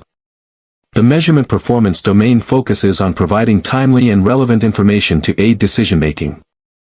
When reporting financial status, especially with overruns, it's crucial to be transparent but also concise. Highlighting key variances, explaining their root causes, and proposing clear corrective actions demonstrates control and a plan for resolution, which is what the steering committee needs to make informed decisions. For example, instead of just stating, budget overrun of $50,000, explain, budget overrun due to unexpected material cost increases, proposing to reduce scope on a non-critical feature to offset. This approach provides context and actionable insights. Question 54. A cross-functional project team is consistently struggling to complete work within sprint cycles due to dependencies on external departments. The Scrum Master has tried to facilitate discussions, but the external departments remain unresponsive. What is the most appropriate next step for the Scrum Master to take within the project work performance domain? A. Reassign team members to tasks with no external dependencies. B. Escalate the impediment to senior management for intervention. C. Increase the length of sprints to accommodate external delays. D. Document the external dependencies as risks and add them to the risk register.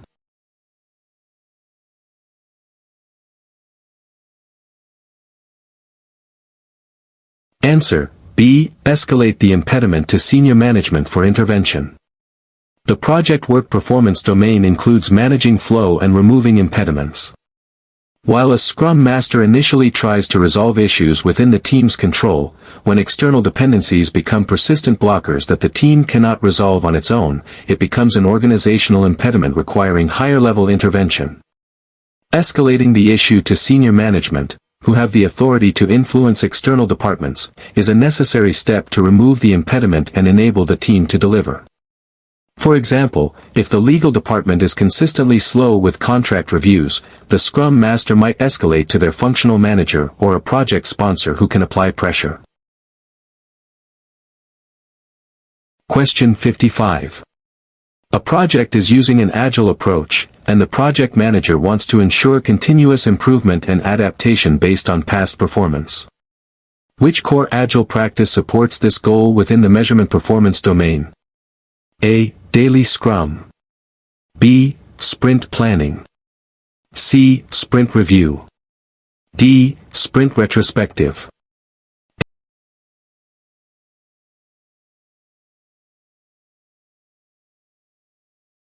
Answer: D. Sprint retrospective. The measurement performance domain, within an Agile context, emphasizes learning and adaptation.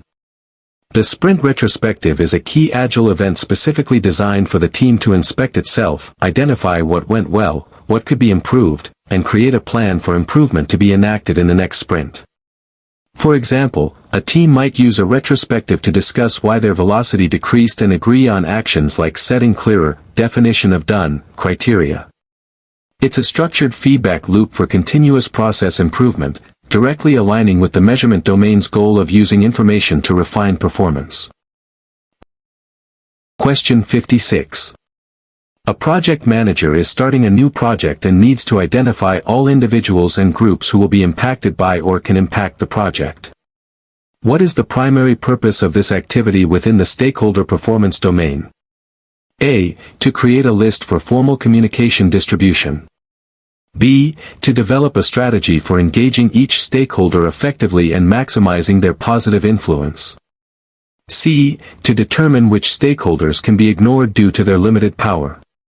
D. To assess the financial contribution of each stakeholder to the project budget.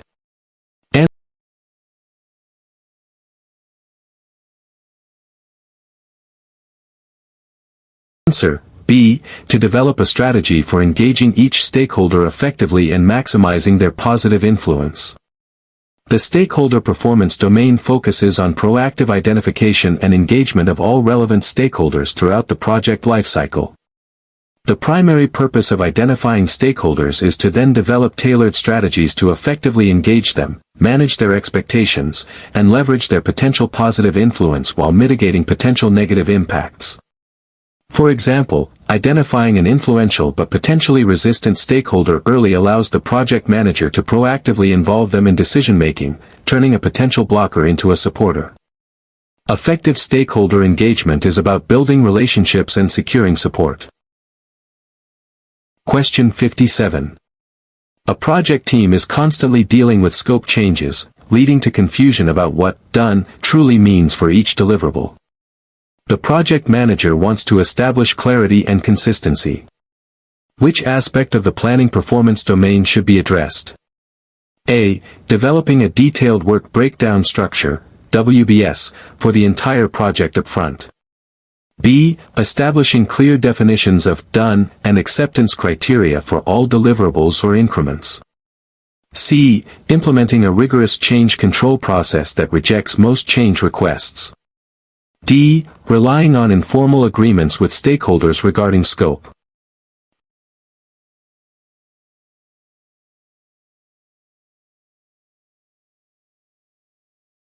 Answer: B. Establishing clear definitions of "done" and acceptance criteria for all deliverables or increments. The planning performance domain involves clearly defining the scope and criteria for successful completion. In any project, but especially in adaptive environments with evolving scope, having a clear definition of "done" and detailed acceptance criteria for each deliverable or increment is crucial. This provides clarity, reduces ambiguity, and ensures quality and consistency. For example, for a software feature, the definition of "done" might include code reviewed, tested, documented, and deployed to staging environment, ensuring all necessary steps are completed before declaring it finished. Clarity on "done" is fundamental for effective execution and delivery. Question 58. A project manager is leading a global virtual team. Team members are from diverse cultural backgrounds and often have different communication styles. What should the project manager prioritize to ensure effective collaboration within the team performance domain? A. Implement a single, standardized communication protocol for all team members. B. Encourage the team to understand and adapt to different cultural communication nuances. C. Assign a dedicated translator for all formal team communications. D. Limit team interactions to only formal, scheduled meetings to avoid cultural misunderstandings.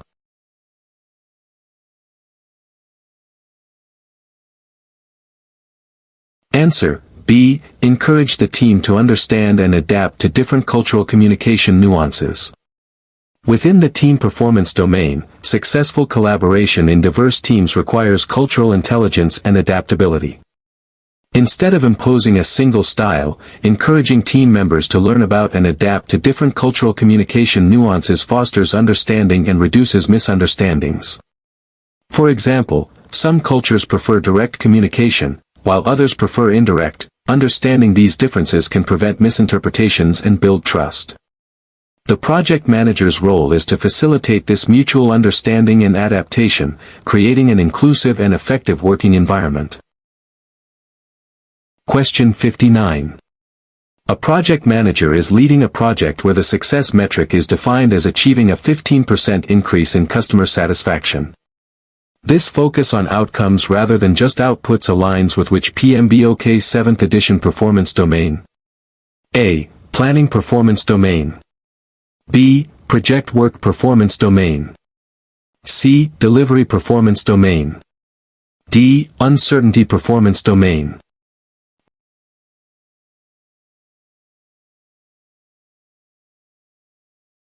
Answer: C. Delivery performance domain. The delivery performance domain emphasizes achieving desired outcomes and benefits for the organization and its stakeholders.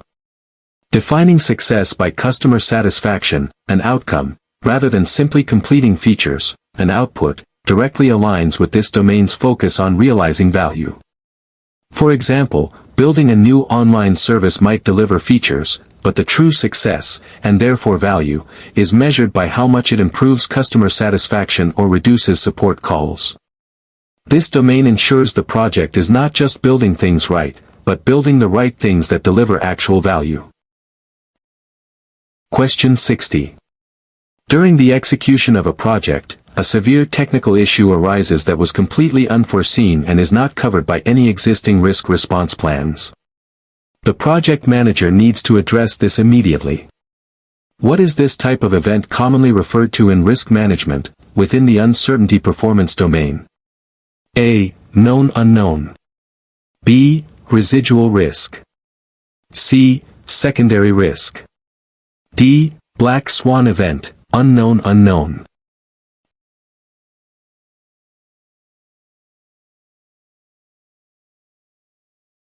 Answer: D. Black swan event, unknown unknown.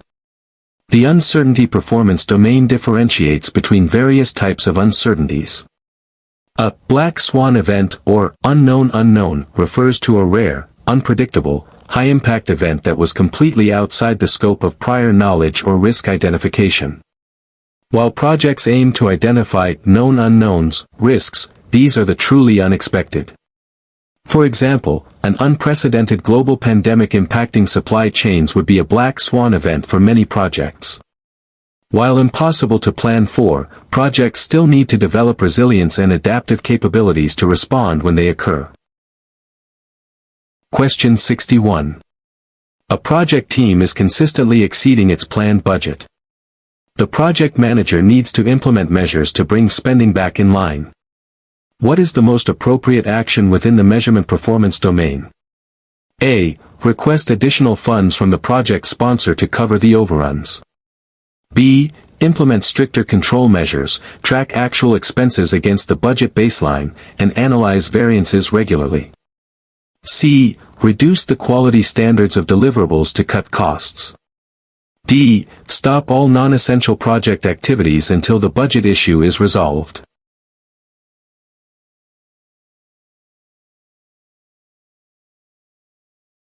Answer: B. Implement stricter control measures, track actual expenses against the budget baseline, and analyze variances regularly. The measurement performance domain involves collecting, analyzing, and reporting on project performance to support decision-making. When facing budget overruns, it's crucial to implement robust cost control measures. This involves actively tracking expenditures, comparing them against the established budget baseline, and performing variance analysis to understand where and why overruns are occurring, allowing for corrective action. For example, tracking labor hours and material costs weekly against projections helps identify deviations early and enables the project manager to adjust spending or revise estimates. Continuous monitoring and analysis are key to financial control. Question 62. A new project manager is assigned to an ongoing Agile project. The team is self-organizing and appears to be functioning well, but the project manager feels a need to assert control. What is the most effective way for the new project manager to integrate into this team, respecting the team performance domain? A. Introduce new, more detailed reporting requirements to gain visibility. B. Observe the team's dynamics and processes first, offering support and removing impediments where needed. C. Take over the daily stand-up meetings to set clear directions. D. Reorganize the team structure to better align with functional departments.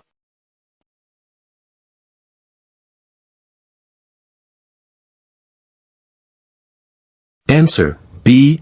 Observe the team's dynamics and processes first, offering support and removing impediments where needed. The team performance domain emphasizes empowering self-organizing teams. For a new project manager joining an established, functional Agile team, the most effective approach is to adopt a servant leadership stance by first observing and understanding the team's existing dynamics and processes. This allows the project manager to identify actual impediments or areas where their support would be most valuable, rather than imposing unnecessary controls that could disrupt team autonomy. For example, attending daily stand-ups silently or sitting in on retrospectives initially can provide valuable insights without interfering. Building trust and understanding precedes any intervention. Question 63. A project manager is implementing a new organizational process. To ensure the process is adopted and used effectively by employees across various departments, what should the project manager prioritize within the stakeholder performance domain? A. Simply announce the new process via company-wide email. B. Engage key stakeholders from affected departments, provide adequate training, and address their concerns. C. Mandate the use of the new process from senior management. D. Develop a detailed process manual and make it available on the company intranet.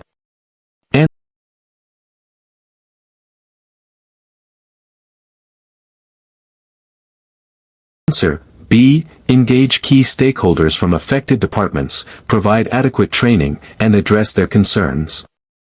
The stakeholder performance domain emphasizes proactive engagement to ensure project success. For a new organizational process, success isn't just about implementing it, but ensuring it's adopted and effectively used. This requires active engagement with the affected departments, understanding their concerns, providing necessary training, and involving them in the transition. For example, holding workshops, creating champions within departments, and establishing feedback channels can ensure smoother adoption and address resistance. Successful adoption relies on treating end users as critical stakeholders. Question 64. A project manager is leading an urgent, short-duration project with a highly experienced team. The requirements are somewhat ambiguous at the start, but clarity is expected to emerge quickly through direct customer feedback. Which development approach is most appropriate for this project within the development approach and life cycle performance domain? A. Predictive, waterfall. B. Incremental. C. Iterative. D. Adaptive, agile.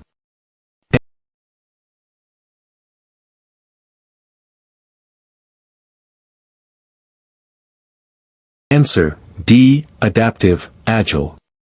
The development approach and life cycle performance domain focuses on selecting the most appropriate life cycle. For urgent projects with ambiguous requirements and a need for rapid feedback, an adaptive, agile approach is ideal. It embraces uncertainty by developing solutions through short, iterative cycles, allowing for continuous customer feedback and adaptation. For example, a startup launching a new mobile app would likely use Agile to rapidly prototype, get user feedback, and quickly pivot if needed. Agile excels in environments where speed and flexibility are paramount. Question 65. A project manager is using a Kanban system to manage workflow. The team notices that there's a recurring bottleneck at the code review stage, causing work items to pile up before moving to testing. What is the most effective Kanban principle to apply to address this within the project work performance domain? A. Make policies explicit. B. Limit work in progress, WIP. C. Manage flow. D. Improve collaboratively, evolve experimentally.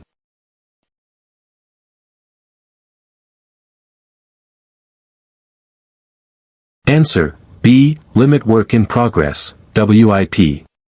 The project work performance domain focuses on optimizing the flow of work. In Kanban, bottlenecks, where work piles up, are often symptoms of too much work in progress, WIP, at or before that stage. By limiting WIP at specific stages, the team is forced to swarm, collaborate to clear items at the bottleneck, ensuring a smoother flow through the system. For example, if code review is the bottleneck, setting a low WIP limit for this column would mean developers cannot start new coding tasks until reviews are completed, forcing the team to prioritize clearing the review queue. This principle actively encourages finishing before starting. Question 66. A project manager is developing the project charter.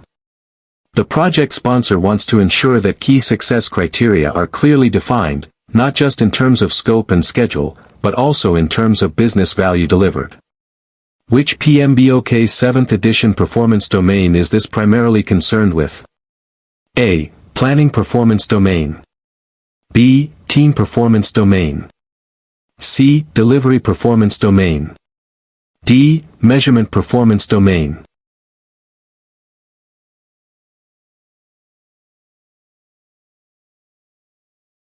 Answer: C. Delivery performance domain.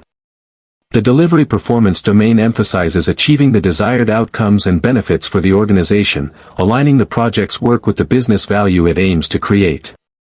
Defining key success criteria in terms of business value, such as increased market share or reduced operational costs, moves beyond simply completing tasks and focuses on the ultimate impact and benefits the project is expected to deliver.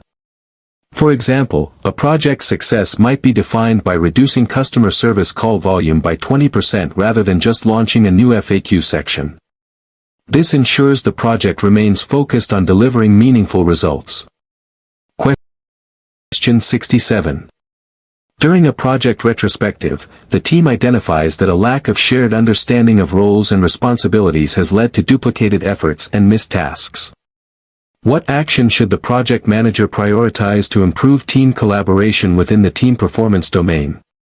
A. Develop a comprehensive work breakdown structure and assign tasks individually. B. Facilitate a session to clarify team roles, responsibilities, and decision-making processes. C. Implement a stricter project management software with detailed task assignments. D. Encourage individual team members to self-organize their own roles without interference.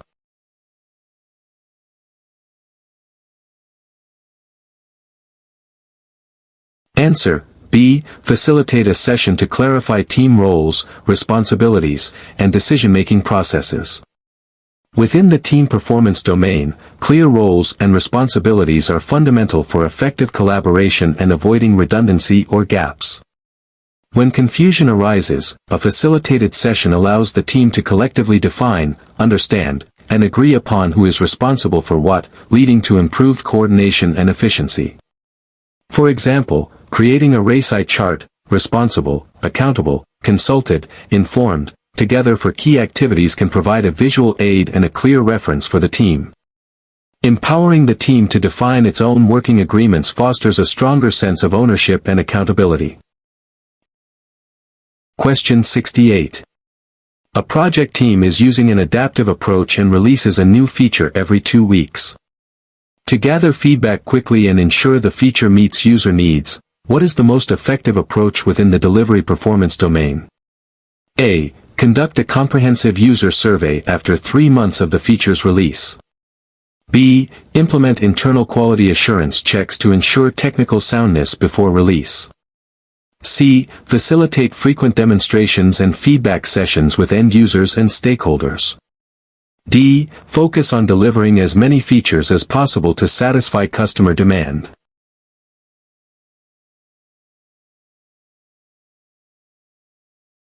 Answer: C. Facilitate frequent demonstrations and feedback sessions with end users and stakeholders. The delivery performance domain, especially in adaptive environments, emphasizes delivering value incrementally and gathering rapid feedback to ensure the delivered solution meets actual user needs. Frequent demonstrations and feedback sessions, like sprint reviews in Scrum, directly enable this, allowing the team to inspect the delivered increment with stakeholders and adapt subsequent work based on their insights. For example, showing a new app feature to target users weekly can reveal usability issues or unmet needs long before a final release, preventing wasted effort. Getting direct and timely feedback is crucial for maximizing value. Question 69. A project manager is overseeing a new product development where the technology is evolving rapidly, and market conditions are highly unpredictable. The project team is highly skilled and self-organizing. What blend of characteristics for the development approach and life cycle should the project manager consider? A. Highly predictive with strict change control. B. Primarily iterative with strong emphasis on rapid prototyping. C. Purely incremental with focus on delivering maximum features quickly. D. Highly adaptive, focusing on continuous learning and rapid response to change.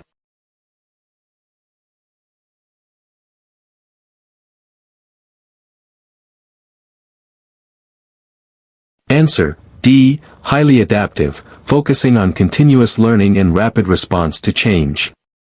The development approach and life cycle performance domain advocates for selecting the most appropriate approach based on project context. When technology is rapidly evolving and market conditions are highly unpredictable, a highly adaptive approach, like Agile, is best.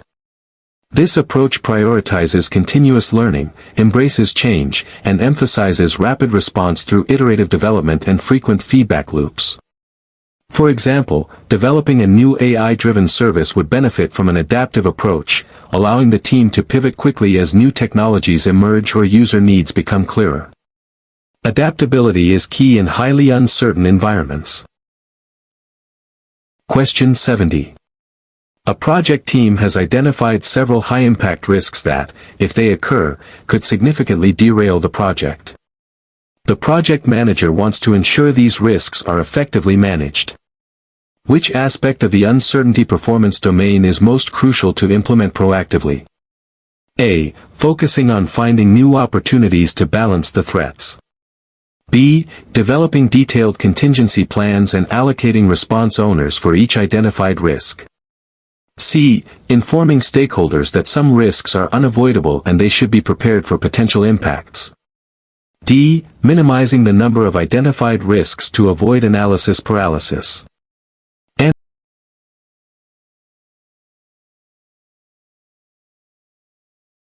Answer: B.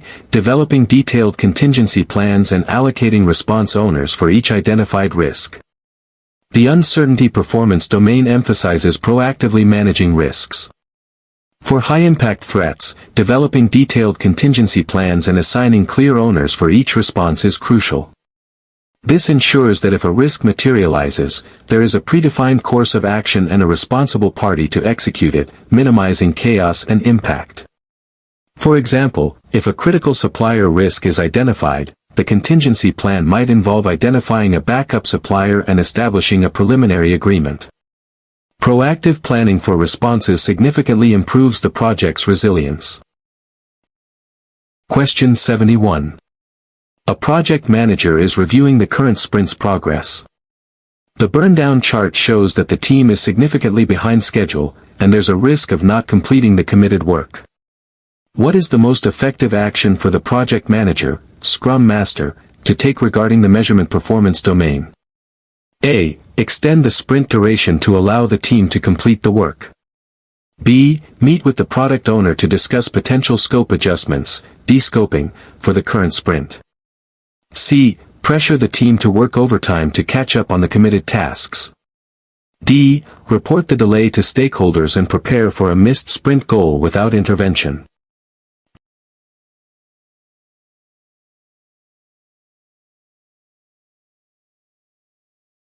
Answer: B. Meet with the product owner to discuss potential scope adjustments, de-scoping, for the current sprint. The measurement performance domain involves using metrics to inform decisions and facilitate adaptation. If the team is behind, the Scrum Master should facilitate a conversation with the product owner and the team to find a solution that protects the sprint goal and the team's ability to deliver. De-scoping, or reducing the amount of work in the current sprint, is a primary way to salvage a sprint when it's behind, ensuring that the most valuable items are still completed. For example, identifying one or two lower priority user stories that can be moved back to the product backlog can allow the team to focus and achieve the remaining high priority goals. This approach maintains predictability while adapting to reality. Question 72. A project manager on a large, multinational infrastructure project needs to ensure that the diverse cultural backgrounds and communication styles of the team members do not hinder collaboration. What proactive measure should be taken within the team performance domain? A. Mandate that all communication occurs in a single designated language. B. Provide cross-cultural communication training and encourage open dialogue about cultural differences. C. Rely solely on written communication to avoid misinterpretations from spoken language. D. Hire only team members from similar cultural backgrounds for future projects.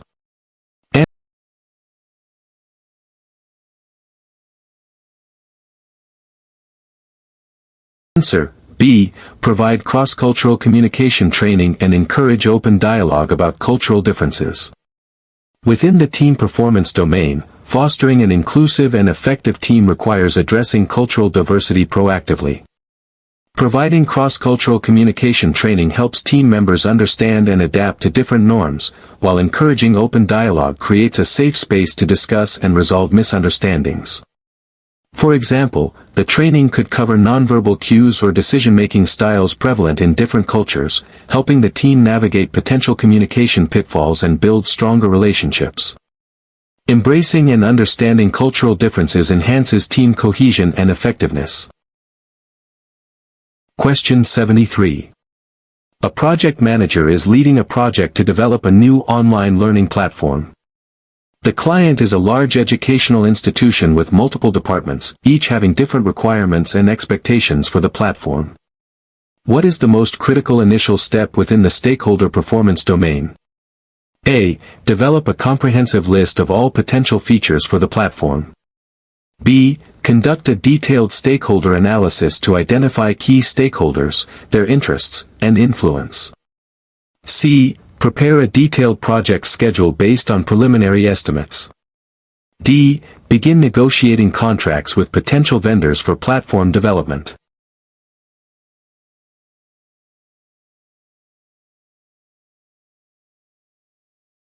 Answer: B. Conduct a detailed stakeholder analysis to identify key stakeholders, their interests, and influence. The stakeholder performance domain emphasizes the importance of understanding who the stakeholders are and what their needs and influence are, particularly in complex environments with many interested parties.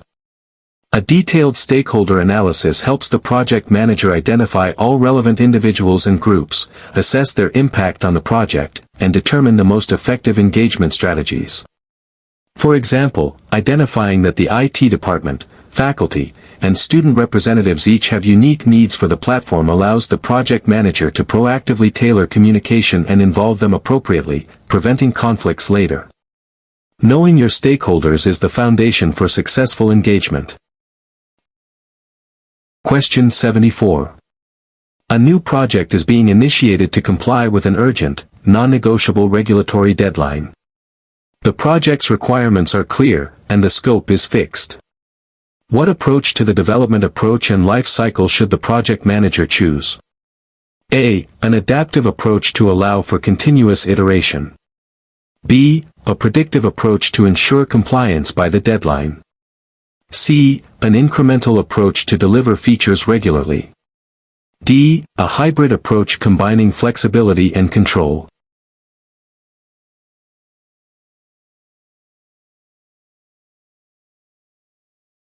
Answer: B. A predictive approach to ensure compliance by the deadline.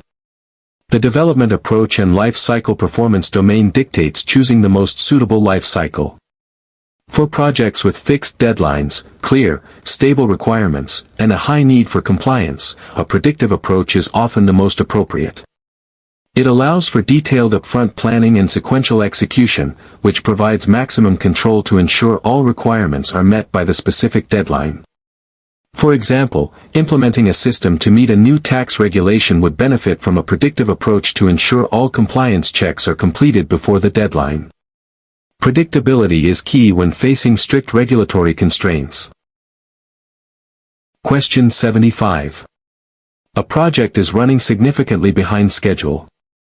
The project manager identifies that a key deliverable is stuck in the quality assurance (QA) stage due to a high number of defects found during testing. What is the most effective way to address this immediately within the project work performance domain? A. Rush the deliverable through QA and accept some known defects to meet the deadline. B. Stop all new development and reallocate resources to fix the defects in QA. C. Identify the root cause of the defects and implement immediate corrective actions in the development process. D. Extend the project schedule and communicate the new deadline to stakeholders.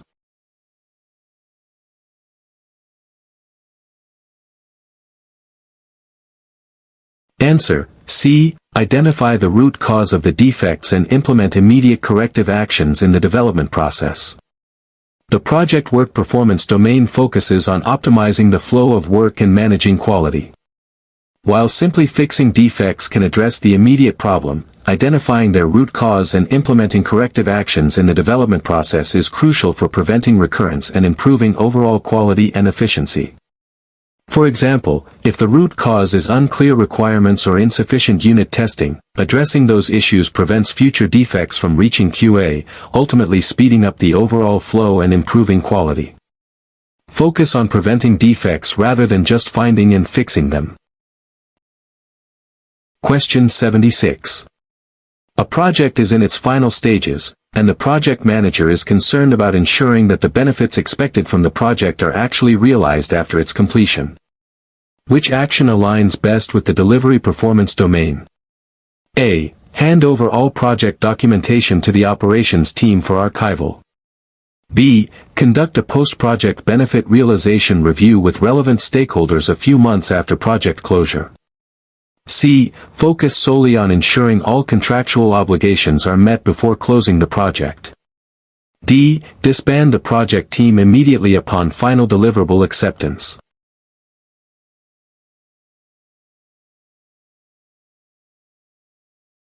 Answer: B. Conduct a post-project benefit realization review with relevant stakeholders a few months after project closure.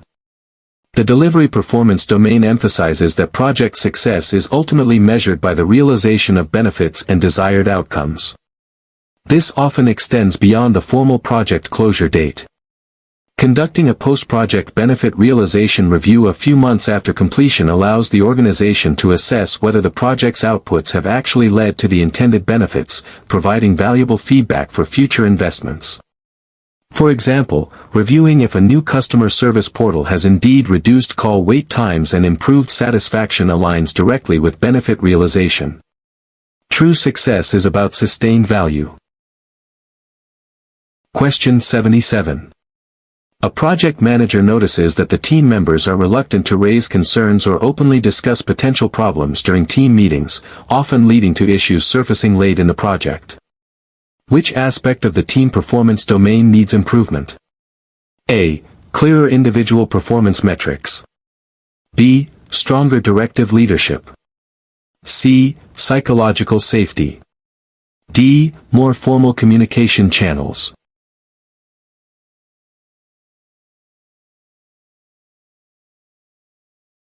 Answer: C. Psychological safety. The team performance domain emphasizes fostering an environment where team members feel secure and comfortable. Psychological safety refers to a shared belief that the team is safe for interpersonal risk-taking, where members feel free to express ideas, ask questions, or admit mistakes without fear of negative consequences. If team members are reluctant to raise concerns, it indicates a lack of this safety, which can stifle collaboration and problem-solving. For example, encouraging open discussion and providing positive reinforcement for challenging assumptions or raising issues can help build this trust. A safe environment encourages proactive problem identification and resolution. Question 78. A project team is highly innovative and frequently experiments with new technical solutions. This leads to a high degree of technical uncertainty, but also potential for significant breakthroughs. What type of risk response strategy is most aligned with this scenario, within the uncertainty performance domain? A. Avoidance of new technologies. B. Mitigation by extensive upfront testing. C. Exploitation of opportunities for innovation. D. Acceptance of all technical risks.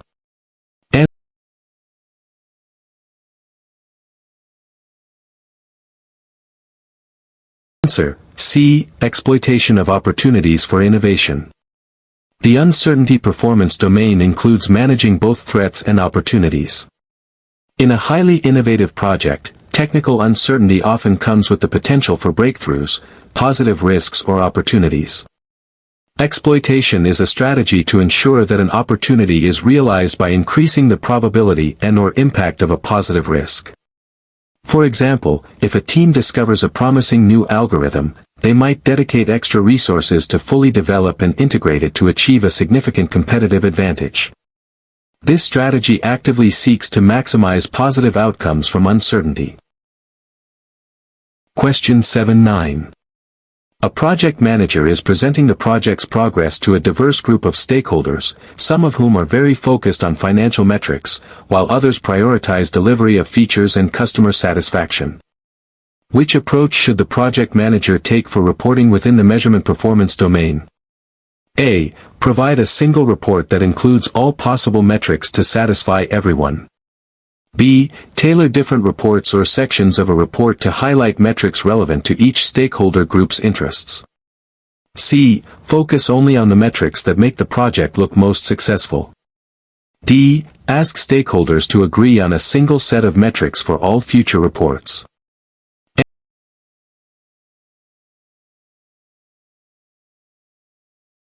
Answer: B. Tailor different reports or sections of a report to highlight metrics relevant to each stakeholder group's interests.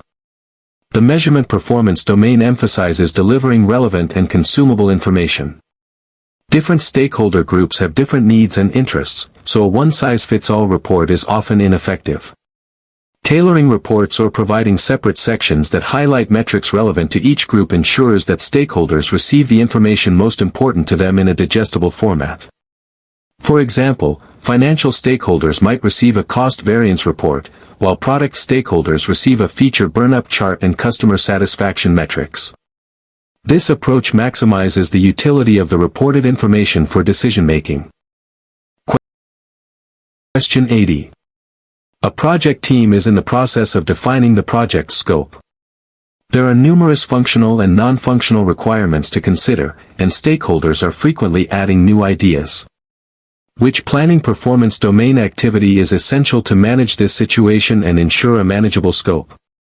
A. Conducting a detailed work breakdown structure, WBS, to decompose all requirements. B. Prioritizing requirements based on business value and feasibility to establish a clear scope baseline. C. Freezing the requirements document as early as possible and resisting all changes. D. Delegating scope definition entirely to the technical lead to avoid stakeholder interference.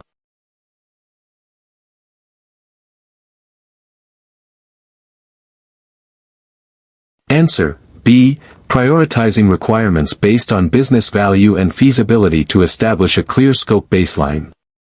The planning performance domain involves effectively defining and managing the project's scope. When faced with numerous and evolving requirements, prioritizing them based on business value, feasibility, and alignment with project objectives is crucial for establishing a manageable and valuable scope baseline. This approach helps the team focus on the most important items first and allows for adaptive planning if the project adopts an iterative or agile approach. For example, in a new software project, prioritizing features like user login over advanced reporting ensures core functionality is built first. Effective prioritization prevents scope creep and focuses efforts on what matters most. Question 81. A project team is about to start a new sprint. The product owner presents a long list of new features, some of which are very large and complex, while others are small enhancements. The team needs to select items for the upcoming sprint. What is the most effective approach within the planning performance domain for the team to use? A. Commit to all the new features to satisfy the product owner. B. Break down large features into smaller, manageable user stories and estimate them, ensuring they fit within the sprint. C. Ask the product owner to reprioritize and select only the smallest features. D. Focus on documenting all features in detail before starting any development work.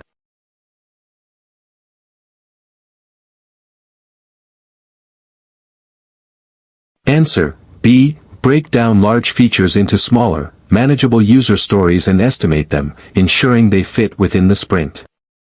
The planning performance domain, particularly in Agile, emphasizes creating actionable plans that fit within short iterations. Large, complex features are often too big to complete within a single sprint. Breaking them down into smaller, estimated user stories makes them digestible, allows for clearer understanding, and enables the team to pull only what they can realistically complete. For example, instead of a single implement user authentication feature, it might be broken into user can register, user can log in, and user can reset password. This progressive elaboration ensures realistic sprint commitments. Question 82. A project manager on an Agile project observes that the team is highly focused on completing individual tasks quickly but often fails to collaborate effectively on complex features, leading to integration issues at the end of the sprint. Which action should the project manager take to improve this within the team performance domain? A. Introduce individual performance bonuses for task completion speed. B. Encourage pair programming or mob programming for complex features to foster collective ownership. C. Assign a dedicated integration lead to resolve all integration issues. D. Implement a stricter code review process to catch integration issues earlier.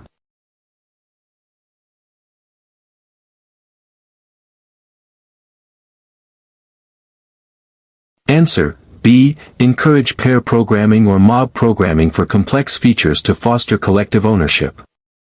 The team performance domain promotes collaboration and collective responsibility within a team. If individual focus is overshadowing teamwork on complex features, encouraging practices like pair programming, two developers working on one task, or mob programming, the whole team on one task, directly fosters real-time collaboration, knowledge sharing, and shared ownership. For example, two developers sitting together to work on a challenging integration point can catch issues early and arrive at a better solution than if they worked in isolation. These practices significantly improve collective problem solving and quality. Question 83. A critical project deliverable has been completed, but the project manager learns that a key stakeholder, who was supposed to provide final approval, is on an extended leave of absence. This was not foreseen. Which PMBOK 7th edition performance domain is most immediately impacted? A. Planning performance domain. B. Uncertainty performance domain.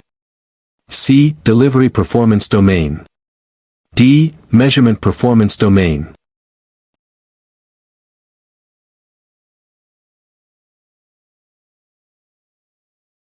Answer: B. Uncertainty performance domain.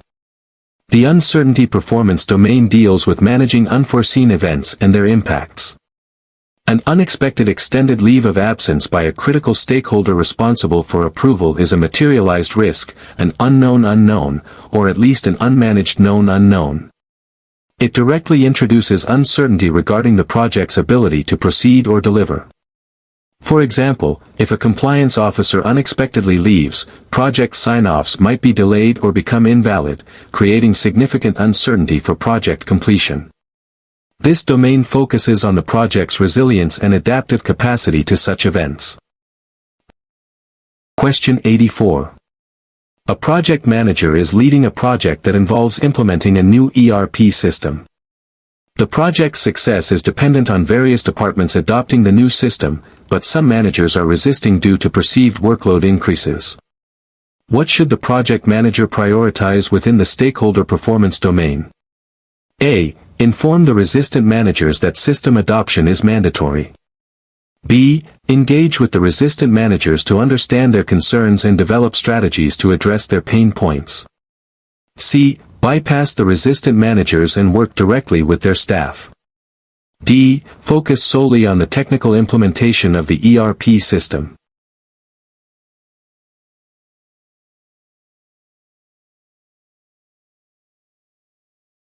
Answer: B. Engage with the resistant managers to understand their concerns and develop strategies to address their pain points.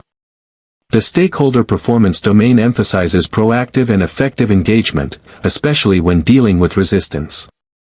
Rather than enforcing compliance, the most effective approach is to understand the root causes of resistance, empathize with concerns, and collaboratively find solutions or mitigating actions.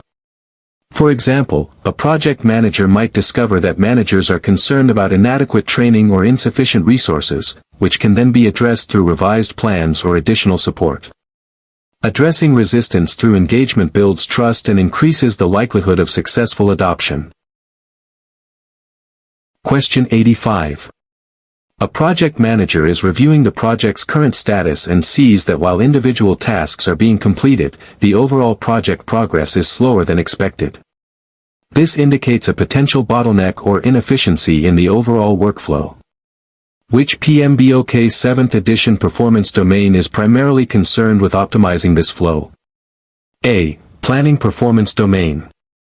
B. Project work performance domain. C. Delivery performance domain.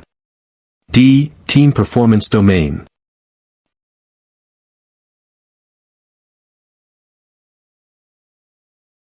Answer: B. Project work performance domain. The project work performance domain is primarily concerned with the activities and processes involved in creating project deliverables and optimizing workflow to achieve project objectives. If individual tasks are complete but overall progress is slow, it points to inefficiencies in how work flows through the system, such as handoffs, waiting times, or excessive work in progress.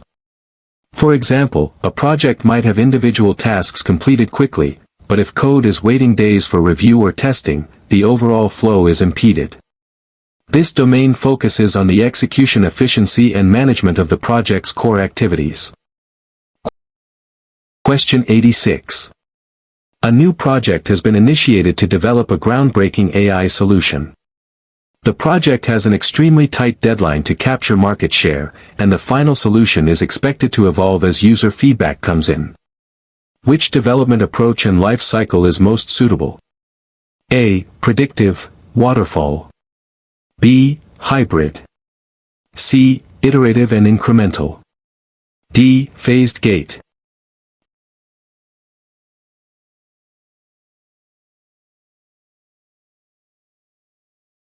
Answer: C. Iterative and incremental. The development approach and life cycle performance domain focuses on choosing the right approach for the context. For a groundbreaking AI solution with an extremely tight deadline and evolving requirements, an iterative and incremental approach is highly suitable. This approach delivers working software frequently, incremental, and refines the product through repeated cycles, iterative, based on continuous feedback. For example, developing a new AI chatbot could start with basic conversation capabilities and then iteratively add more complex features and refine responses based on user interaction, getting functional versions to market quickly. This blend provides both speed and adaptability. Question 87. A project manager is reviewing the project burn-down chart and sees that it is consistently flattening out towards the end of each sprint. What does this often indicate about the team's performance, within the measurement performance domain? A. The team is consistently meeting its sprint commitments. B. The team is front-loading work and struggling to complete items at the end of the sprint. C. The team is adding new work to the sprint during its execution. D. The team is undercommitting during sprint planning.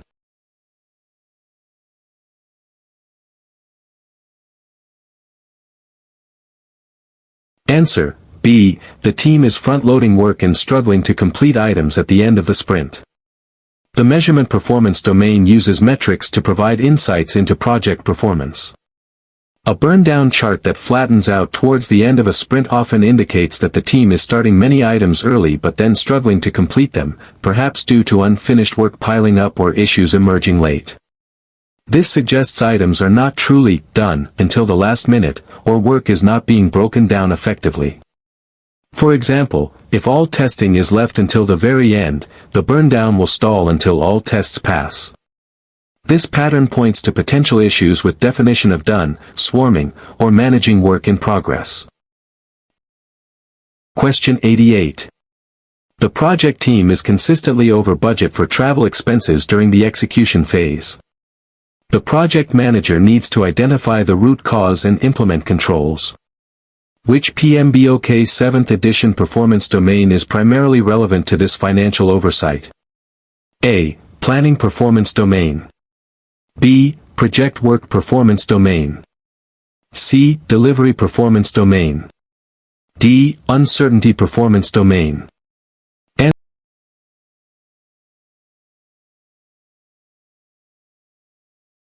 Answer: B. Project work performance domain. The project work performance domain is where the actual project work is performed, including managing resources and expenses incurred during execution. Consistent budget overruns for travel expenses indicate an issue with controlling the costs associated with performing the project work itself. This domain focuses on the efficient and effective execution of project activities. For example, if team members are frequently traveling without clear approval, the project manager needs to implement stricter expense policies and approval workflows to bring spending in line. It's about ensuring the work is done within financial constraints. Question 89. A project manager is leading a project that requires significant collaboration with an external regulatory body. This body has a complex approval process and strict guidelines. What is the project manager's most critical task within the stakeholder performance domain? A. Ensure the project team avoids direct communication with the regulatory body. B. Develop a detailed understanding of the regulatory body's process, requirements, and build a strong working relationship. C. Lobby for changes to the regulatory guidelines to simplify the approval process. D. Treat the regulatory body as a neutral party with minimal influence on the project.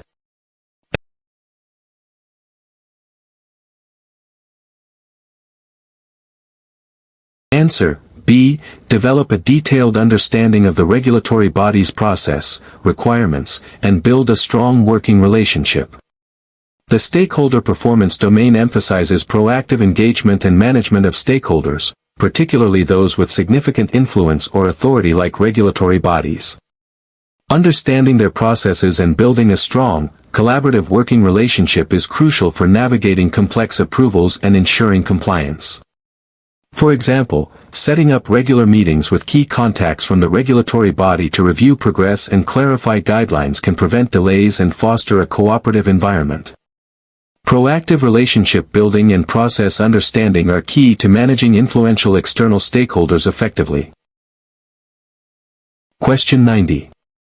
A new software development project requires integration with several legacy systems, which are known to be fragile and poorly documented. This introduces significant technical risk and potential for unforeseen issues. What type of development approach and life cycle should the project manager lean towards? A. Predictive, waterfall, for strict control. B. Incremental, to deliver core features quickly. C. Iterative, to explore and adapt to technical challenges. D. Hybrid, balancing known and unknown elements.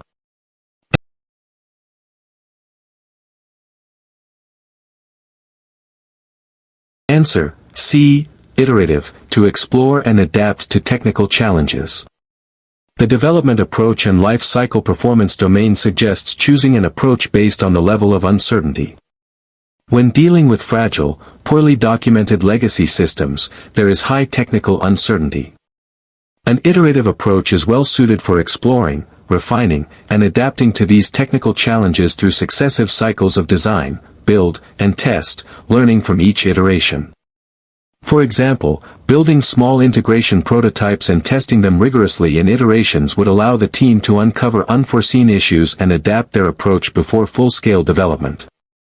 Iterative development excels where technical discovery is paramount. Question 91. During a project, the project manager notices that communication between the technical team and business analysts is often strained, leading to misunderstandings about requirements. What is the best way for the project manager to improve this situation within the team performance domain? A. Assign blame to the team members responsible for the miscommunication. B. Implement a mandatory formal communication protocol for all requirements.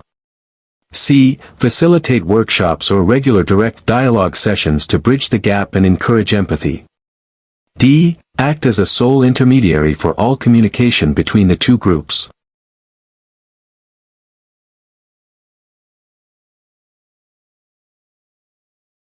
Answer: C. Facilitate workshops or regular direct dialogue sessions to bridge the gap and encourage empathy.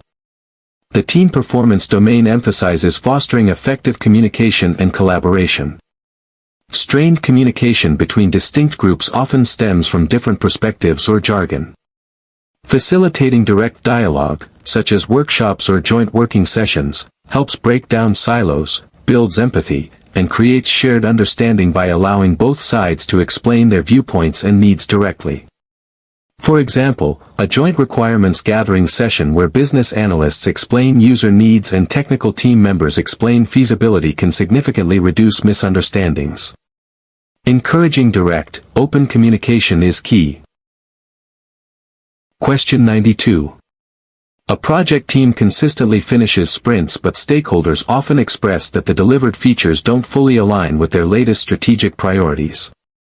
What should the project manager, or product owner in Scrum, prioritize to ensure better alignment within the delivery performance domain? A. Increase the team's velocity to deliver more features faster. B. Focus on detailed upfront planning to avoid scope changes. C. Engage stakeholders more frequently and adapt the product backlog based on evolving strategic priorities. D. Implement a stricter definition of done to ensure quality.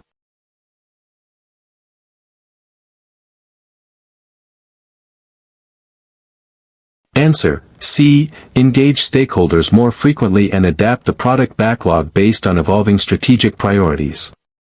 The delivery performance domain emphasizes delivering real business value and outcomes. If delivered features aren't aligning with strategic priorities, it indicates a disconnect that needs continuous attention. In adaptive environments, this means frequent, transparent engagement with stakeholders to understand their evolving priorities and continuously adapting the product backlog to reflect these changes. For example, conducting monthly strategic alignment meetings in addition to sprint reviews can help ensure the project's direction remains aligned with the organization's highest level goals, maximizing the value of each delivery. Question 93. A project manager is identifying potential risks for a new, highly visible marketing campaign. A key risk identified is that a competitor might launch a similar campaign at the same time, reducing the impact of the project's efforts. Which risk response strategy would aim to entirely eliminate this risk? A. Mitigate by increasing marketing budget. B. Transfer by purchasing advertising slots that block competitors. C. Avoid by delaying the campaign until competitor actions are clear. D. Exploit by launching an even larger campaign.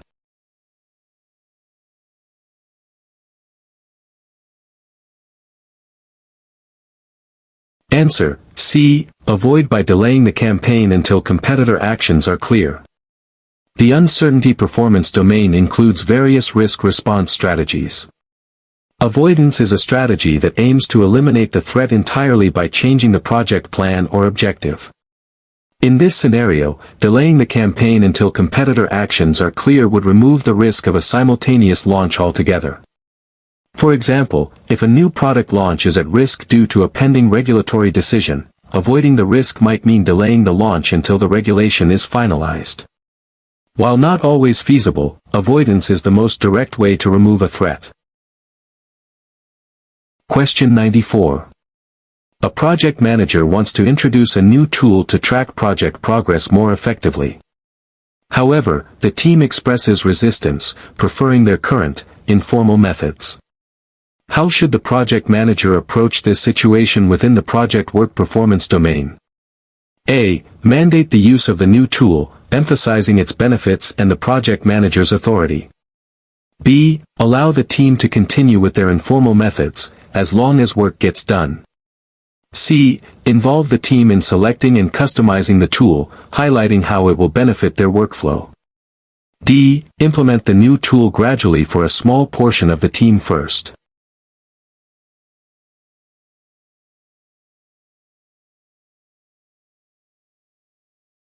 Answer, C. Involve the team in selecting and customizing the tool, highlighting how it will benefit their workflow. The project work performance domain involves managing the processes and tools used to do the work. When introducing changes that affect the team's daily work, involving them in the decision-making process increases buy-in and adoption. Instead of imposing a tool, demonstrating how it solves their pain points or simplifies their work, and allowing them to customize it, addresses their concerns and promotes ownership. For example, letting the team test different tools and choose the one that integrates best with their current habits will lead to higher adoption rates. Engagement fosters acceptance and effective use. Question 95. The project sponsor asks for an urgent forecast of the project's completion date, given recent delays. The project manager needs to provide an estimate that is reliable and transparent. Which action best demonstrates effective use of the measurement performance domain? A. Provide a best guess estimate based on gut feeling to satisfy the sponsor quickly. B. Update the schedule by shortening critical path activities without detailed analysis. C. Analyze current progress, remaining work, and team velocity, if applicable, to provide a data-driven forecast. D. Tell the sponsor that a new completion date cannot be determined until all issues are resolved.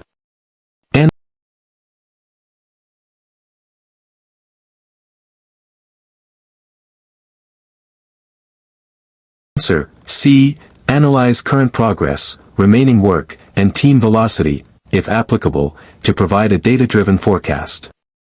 The measurement performance domain focuses on using data to provide accurate and transparent insights into project performance. When forecasting, relying on actual progress, remaining work, and the team's demonstrated rate of work, velocity in Agile contexts, provides a more reliable and defensible estimate than arbitrary guesses.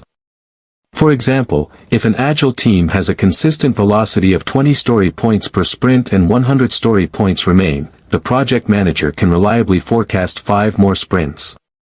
This approach builds confidence and allows stakeholders to make informed decisions.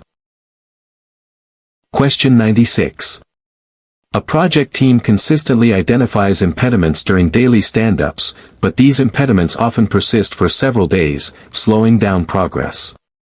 The Scrum Master needs to improve the process for resolving these.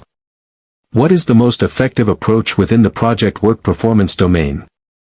A. Create a detailed impediment log and review it only during the sprint retrospective. B. Empower the team to resolve all impediments themselves without Scrum Master intervention. C. Actively track impediments, categorize them, and relentlessly work to remove them, escalating as needed. D. Instruct the team to avoid mentioning minor impediments to keep stand-ups short.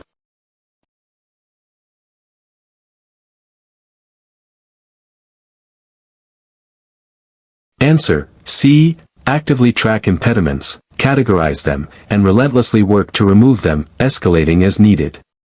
The project work performance domain emphasizes the importance of managing flow and ensuring the team can work efficiently. A Scrum Master's key responsibility is to remove impediments that block the team's progress. This means actively tracking them, understanding their nature, prioritizing their resolution, and either solving them directly or escalating to the appropriate person or authority. For example, if an impediment is a lack of access to a system, the Scrum Master should immediately contact the IT department to get it resolved. Relentless impediment removal is crucial for maintaining flow and productivity.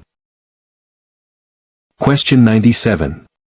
A project manager is leading a research and development project for a completely new product. The initial requirements are very high level, and the team will need to conduct extensive experiments and learn through trial and error. Which type of life cycle is most suitable for this project? A. Predictive. B. Iterative. C. Incremental. D. Phased.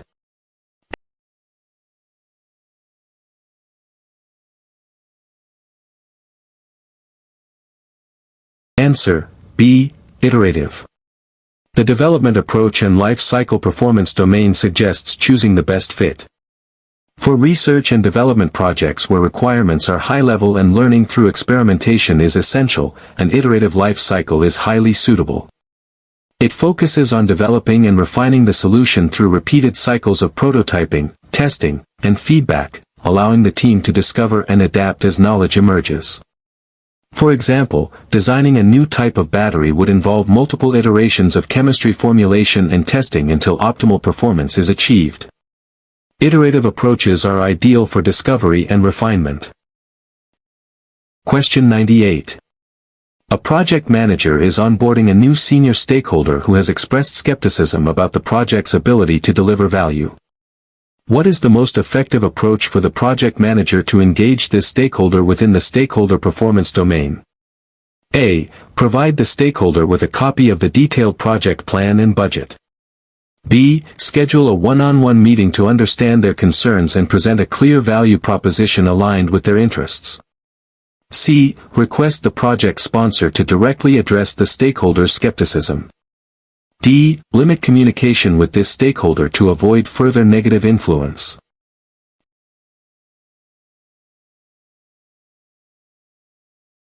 Answer: B. Schedule a one-on-one meeting to understand their concerns and present a clear value proposition aligned with their interests.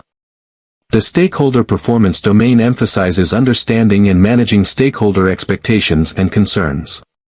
For a skeptical senior stakeholder, a personalized approach is most effective. A one-on-one meeting allows the project manager to actively listen to their specific concerns, address them directly, and articulate the project's value proposition in terms that resonate with that stakeholder's priorities. For example, if their concern is return on investment, the project manager can highlight how the project directly contributes to revenue or cost savings. Proactive, personalized engagement builds trust and transforms skepticism into support. Question 99. A project team has experienced significant delays in obtaining necessary external approvals, which were not properly identified or planned for. What should the project manager improve in future projects regarding the uncertainty performance domain? A. Focus on avoiding all external dependencies. B. Improve the process for identifying and assessing external risks and developing response plans. C. Transfer the responsibility for external approvals to the project sponsor. D. Allocate a larger contingency reserve for all future projects.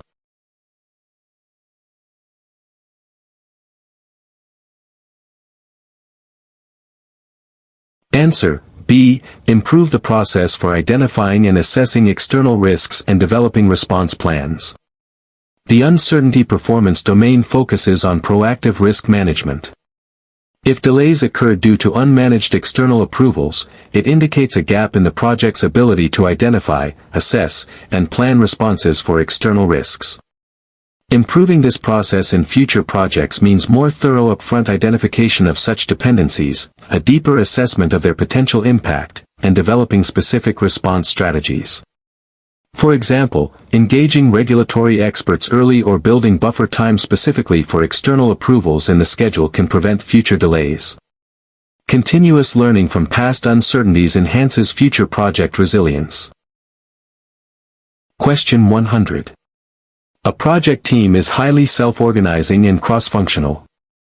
The project manager wants to ensure they remain motivated and continue to perform at a high level.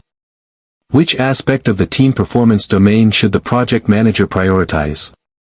A. Providing constant oversight and micromanaging tasks. B. Focusing on extrinsic motivators like financial bonuses.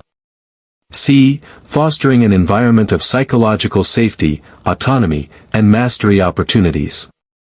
D. Clearly defining individual performance goals and managing them strictly. Answer: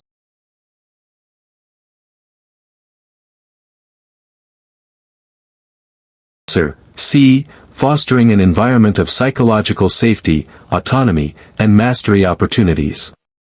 The team performance domain emphasizes intrinsic motivation and creating an environment where high-performing teams can thrive. For self-organizing teams, psychological safety allows for open communication, autonomy empowers them to make decisions about their work, and opportunities for mastery, skill development, keep them engaged and growing.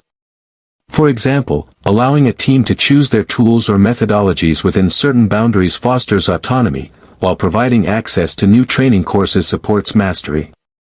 These factors cultivate a highly motivated and productive team beyond just external rewards. Question 101. A project is developing a new mobile application. The core features are well defined, but user interface, UI, and user experience, UX, elements are expected to evolve significantly based on user feedback. Which development approach and life cycle is most suitable? A. Predictive, waterfall. B. Purely incremental. C. Iterative with incremental delivery. D. Linear sequential.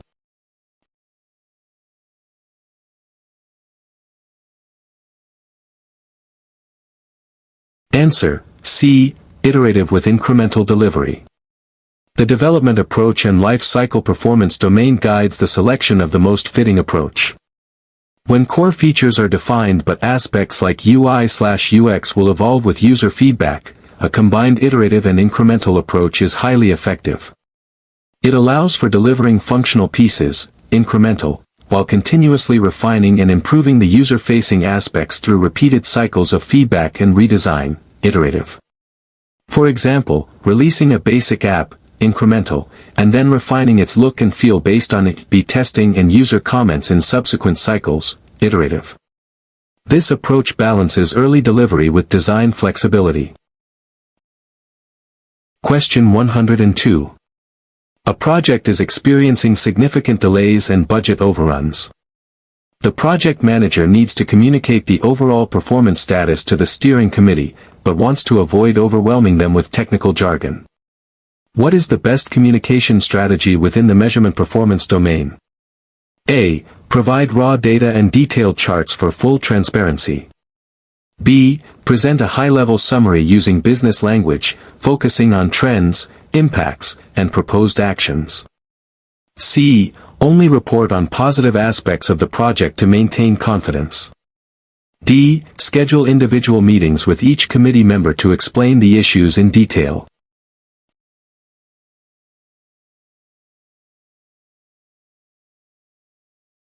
Answer: B. Present a high-level summary using business language, focusing on trends, impacts, and proposed actions. The measurement performance domain emphasizes communicating performance information effectively to different audiences.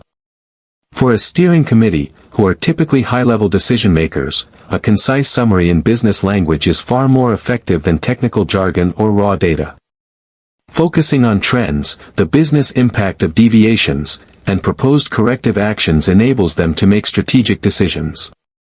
For example, instead of a detailed earned value management report, present key performance indicators like, project is 15% over budget, impacting profitability by $X, corrective action proposed is to reprioritize scope.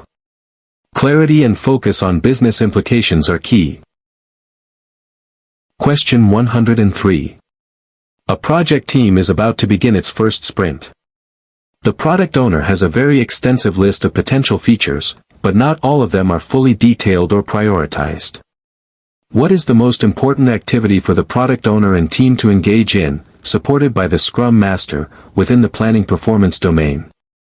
A. Conducting detailed risk analysis for all potential features. B. Holding a dedicated product backlog refinement session. C. Documenting every feature in a comprehensive business requirements document. D. Committing to a very small set of features to guarantee success.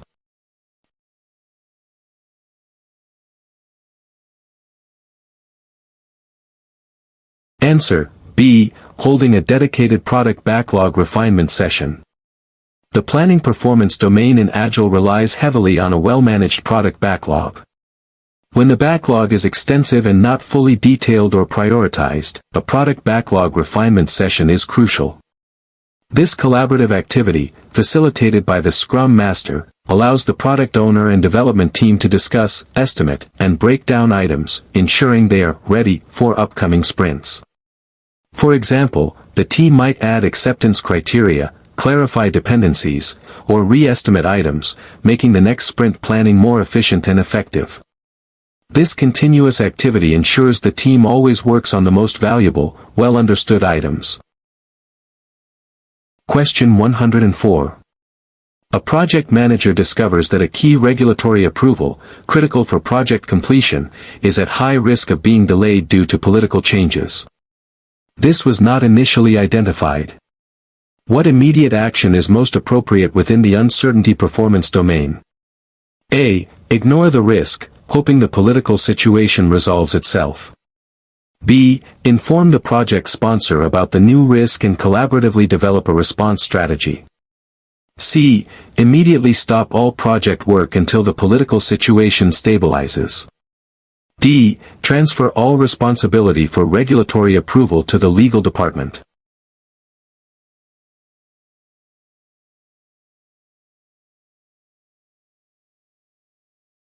Answer: B. Inform the project sponsor about the new risk and collaboratively develop a response strategy. The uncertainty performance domain includes continuous risk identification and response planning. When a new, high-impact risk emerges, especially one with external political implications, immediate communication with the project sponsor is crucial. The sponsor often has the authority and organizational influence to assist in developing and implementing an effective response strategy. For example, they might be able to engage legal counsel, government relations, or other senior leaders to mitigate the impact. Collaborative problem solving with the highest levels of authority is essential for high-impact, external risks. Question 105. A project is approaching its end, and the project manager needs to ensure all project closure activities are completed. This includes formally handing over deliverables, archiving project documents, and releasing resources. Which PMBOK 7th edition performance domain is most relevant to these activities? A. Planning performance domain. B. Project work performance domain. C. Delivery performance domain. D. Measurement performance domain.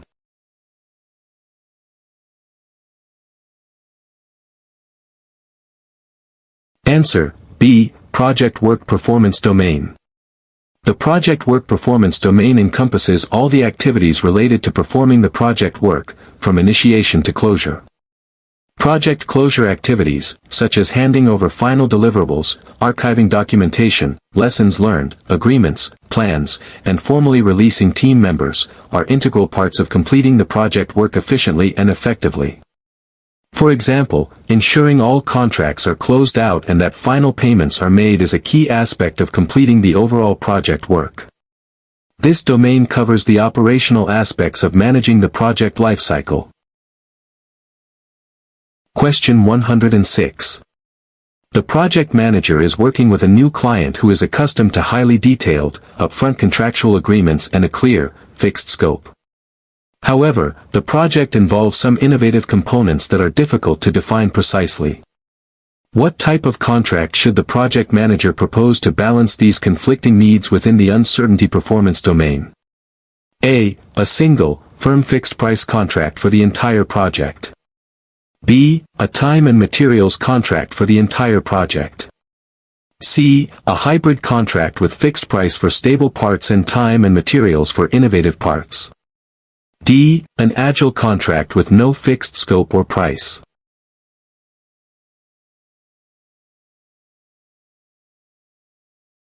Answer: C. A hybrid contract with fixed price for stable parts and time and materials for innovative parts. The uncertainty performance domain suggests adapting contractual agreements to match the level of uncertainty. When a project has both stable, well-defined components, suitable for fixed price, and innovative, uncertain elements, suitable for flexible T&M, a hybrid contract is the most pragmatic solution. This approach allows the project manager to meet the client's preference for certainty where possible while providing the necessary flexibility for the evolving components. For example, building a standard data migration, fixed price, combined with a new AI reporting module, T&M, would be a good fit. This balances risk and flexibility for both parties. Question 107. A project manager in an agile team notices that team members are starting new tasks even when they have unfinished tasks from previous days still in progress. This leads to reduced focus and increased context switching. What is the most effective approach for the project manager, Scrum Master, to coach the team on within the project work performance domain? A. Implement stricter individual task assignments and daily check-ins. B. Emphasize stop starting, start finishing and visualize work in progress, WIP, limits. C. Suggest increasing the number of tasks in progress to speed up overall delivery. D. Encourage team members to specialize in one task at a time to avoid multitasking.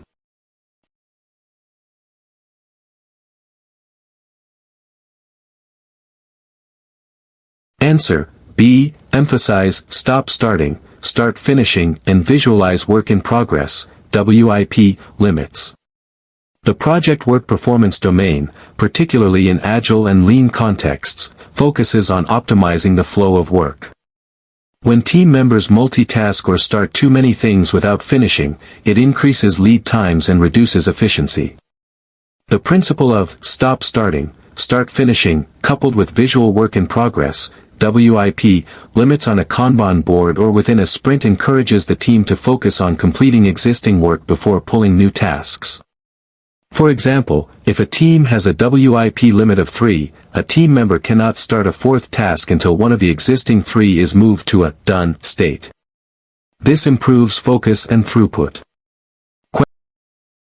Question 108. A project team is struggling to keep stakeholders informed due to constant changes in project scope and priorities. The project manager wants to improve communication and manage expectations more effectively. Which principle of the stakeholder performance domain is most relevant? A. Limiting stakeholder involvement to reduce interference. B. Communicating frequently and transparently, adapting to changing circumstances. C. Providing only positive updates to maintain stakeholder confidence. D. Ensuring all communication is formal and documented.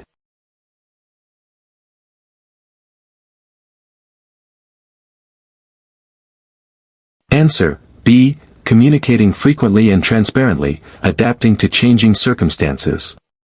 The stakeholder performance domain emphasizes continuous and effective communication to maintain engagement and manage expectations.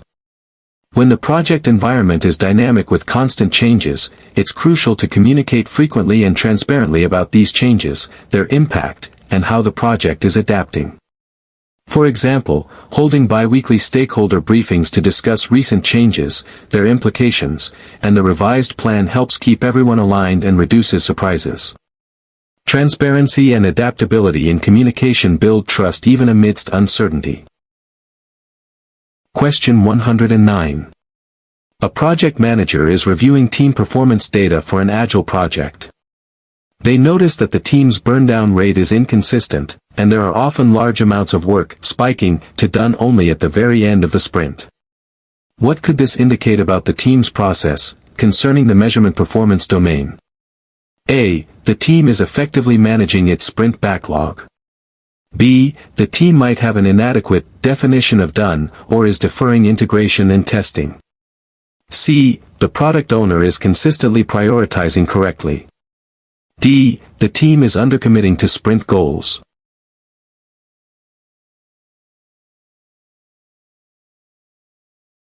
Answer: B. The team might have an inadequate definition of done, or is deferring integration and testing.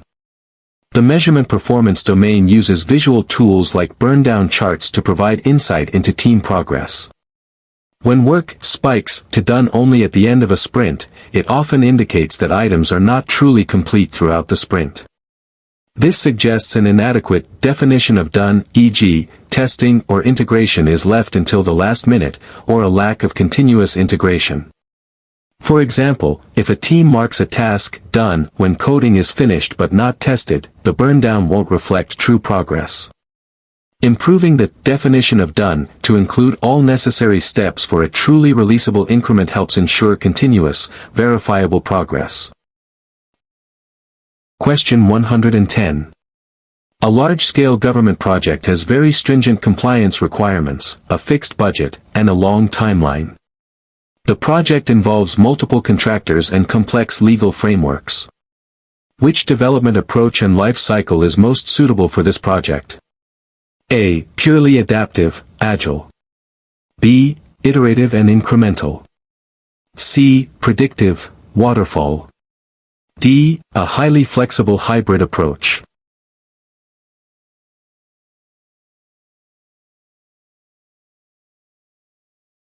Answer: C. Predictive, waterfall. The development approach and life cycle performance domain guides the choice of methodology. For a large-scale government project with stringent compliance, fixed budget, long timeline, and complex legal frameworks, a predictive, waterfall approach is typically most suitable. This approach emphasizes detailed upfront planning, strict documentation, formal change control, and sequential execution, which aligns well with the high need for control, compliance, and auditing in such environments. For example, building a new courthouse would follow a strict predictive model to ensure all legal and architectural specifications are met. Question 111. A project manager is leading a project where several critical team members express concerns about being overworked and experiencing burnout. This is impacting morale and productivity. Which aspect of the team performance domain should the project manager prioritize addressing? A. Reassessing individual performance metrics to identify underperformers. B. Reducing the project scope to alleviate workload pressure. C. Implementing strategies to manage workload, encourage breaks, and promote work-life balance. D. Introducing a competitive environment to motivate team members to work harder.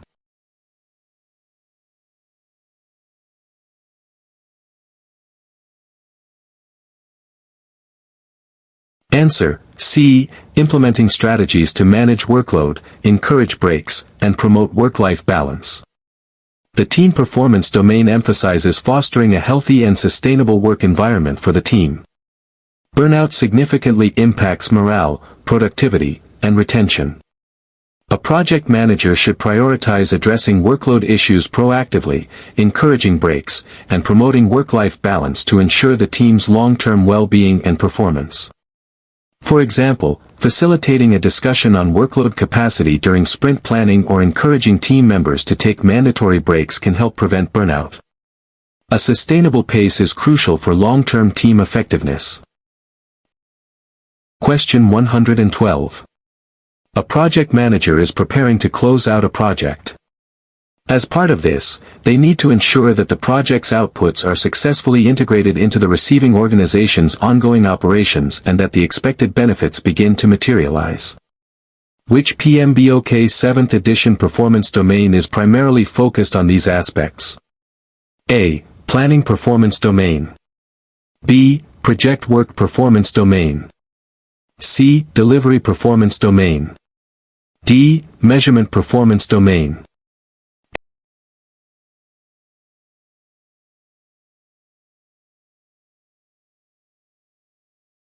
Answer: C. Delivery performance domain. The delivery performance domain is specifically concerned with ensuring that the project delivers true value and achieves the desired outcomes and benefits for the organization, extending beyond just producing outputs.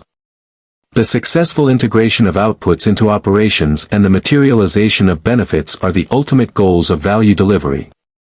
For example, for a new accounting system, successful delivery means not just that the system is built, but that it's actively used by the finance department and contributes to improved financial reporting. This domain focuses on the ultimate impact and value realization. Question 113. During an Agile project, the team identifies a complex technical challenge that could significantly delay the current sprint if they try to solve it immediately. The Scrum Master needs to facilitate a decision on how to handle this within the planning performance domain. A. Force the team to solve the problem within the current sprint to maintain commitment. B. Suggest creating a spike, a short, time-boxed research activity, to explore solutions for a future sprint. C. Descope the user story completely that contains the complex technical challenge. D. Seek external consultants to solve the technical challenge immediately.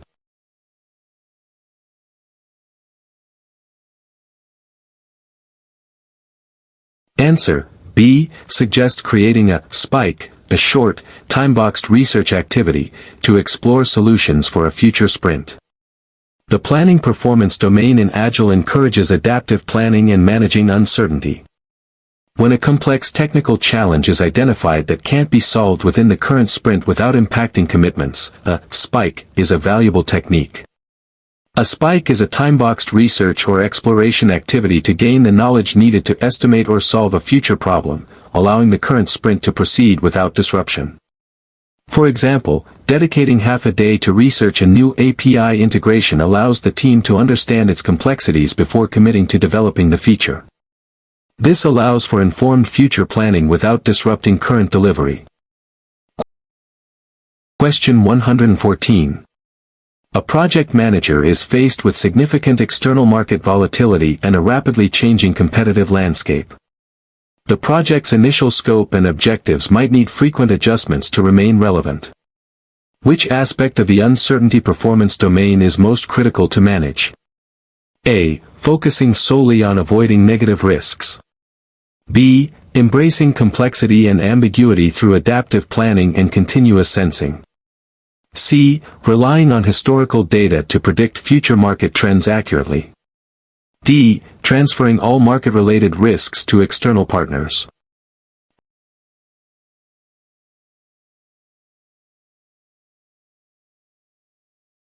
Answer: B. Embracing complexity and ambiguity through adaptive planning and continuous sensing. The uncertainty performance domain recognizes that not all unknowns can be precisely identified or planned for as risks. In volatile and ambiguous environments, a key strategy is to embrace this complexity through adaptive planning, continuous monitoring, sensing, and iterative development. This allows the project to respond to emergent market changes and adjust objectives to maintain relevance. For example, continuously monitoring market trends and customer feedback enables an Agile team to pivot their product strategy in response to competitor moves. It's about building resilience and responsiveness to inherent uncertainty. Question 115. A project manager is leading a global project with a geographically dispersed team. They are experiencing issues with inconsistent work quality and misunderstandings due to cultural differences. Which proactive approach should the project manager take to improve overall project work performance? A. Rely solely on written communication to minimize misunderstandings. B. Implement standardized checklists and processes for all deliverables to ensure consistency.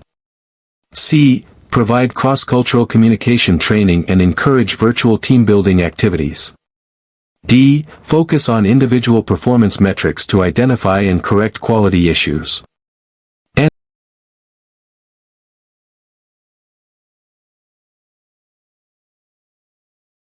Answer: C. Provide cross-cultural communication training and encourage virtual team-building activities. The project work performance domain emphasizes the effective execution of work.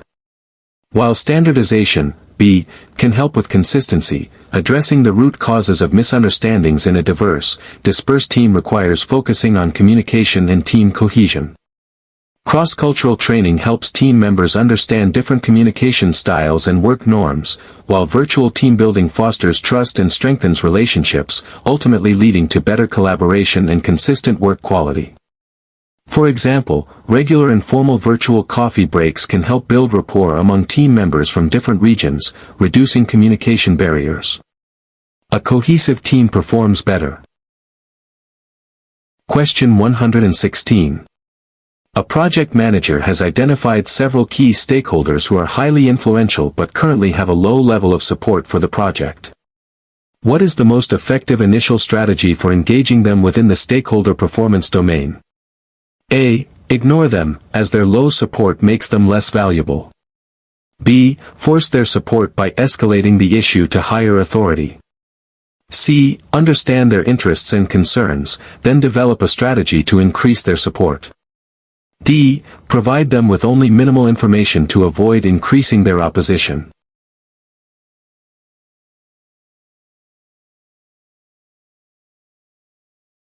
Answer: C. Understand their interests and concerns, then develop a strategy to increase their support.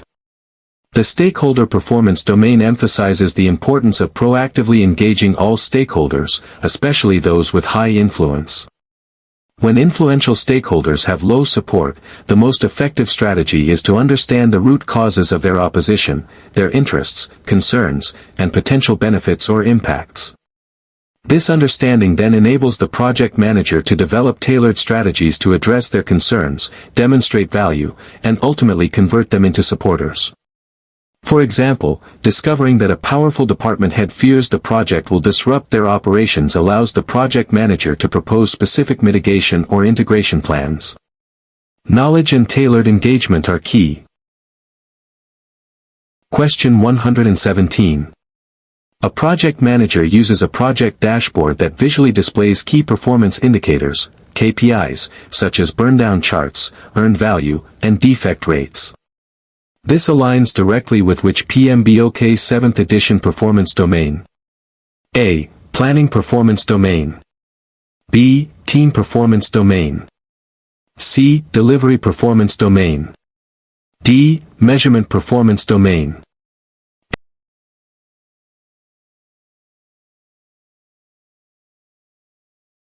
Answer: D. Measurement performance domain.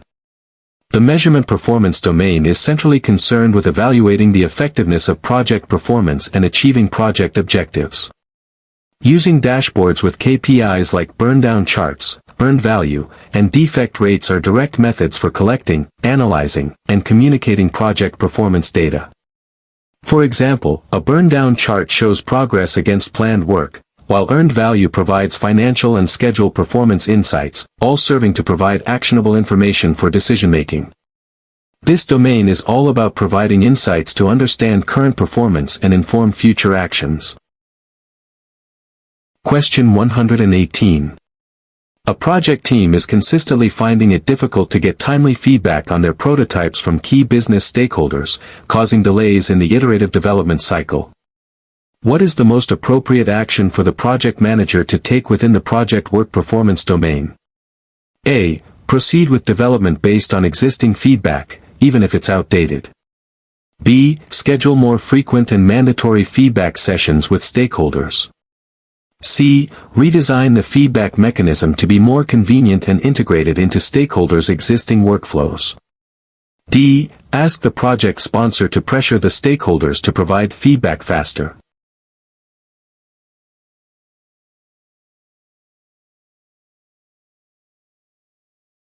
Answer: C. Redesign the feedback mechanism to be more convenient and integrated into stakeholders' existing workflows. The project work performance domain focuses on optimizing the work processes and flow. When a process like feedback collection becomes a bottleneck, the most effective solution is to make it easier and more integrated into the stakeholders' routines, rather than simply demanding more from them.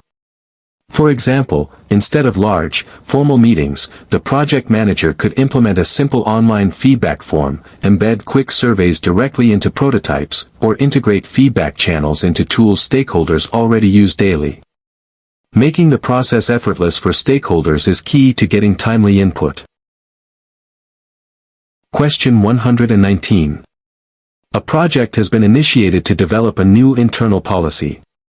This project has low uncertainty regarding requirements, a fixed implementation date, and requires extensive documentation and formal approvals. Which development approach and life cycle is most appropriate? A. Adaptive. B. Iterative. C. Predictive. D. Hybrid.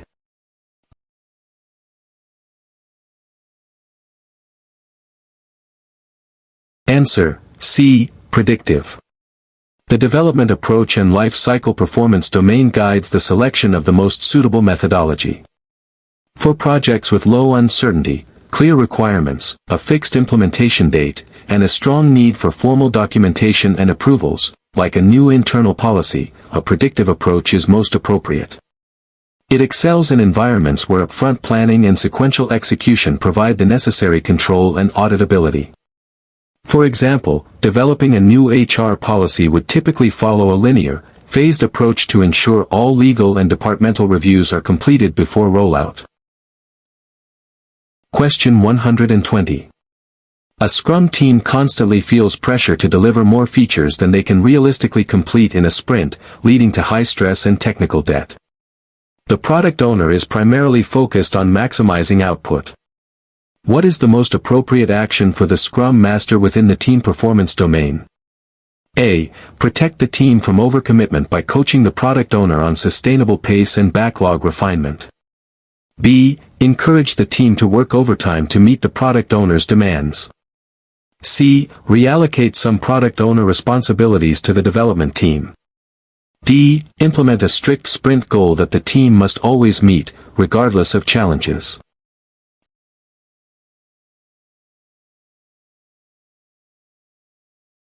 Answer: A. Protect the team from overcommitment by coaching the product owner on sustainable pace and backlog refinement.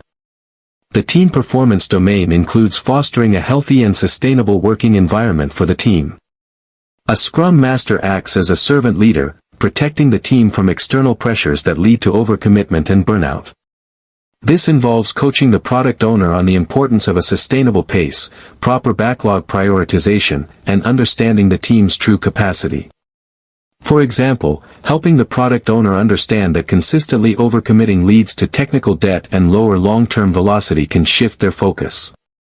Protecting the team's ability to deliver sustainably benefits the project in the long run. Question 121.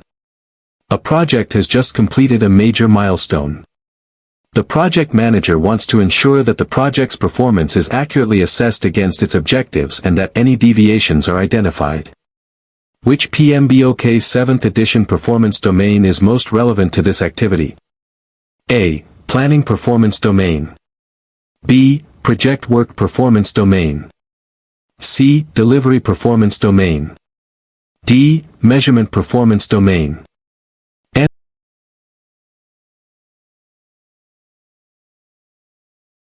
Answer: D. Measurement performance domain. The measurement performance domain is specifically focused on evaluating project performance against objectives and baselines, identifying variances, and providing insights for decision-making. Completing a major milestone is a natural point for such an assessment. For example, reviewing earned value, schedule performance, and quality metrics at a milestone allows the project manager to determine if the project is on track and if corrective actions are needed. This domain ensures that the project team and stakeholders have accurate information about how well the project is performing. Question 122. A project manager is reviewing the risk register and notices several identified risks that have a very low probability of occurring but would have a catastrophic impact if they did. What is the most appropriate risk response strategy for these low probability, high impact threats within the uncertainty performance domain? A. Avoidance, by completely changing the project's scope. B. Acceptance, by simply documenting them and hoping they don't occur. C. Mitigation, by developing robust contingency plans for specific actions if they materialize. D. Transfer, by acquiring insurance that covers these specific catastrophic events.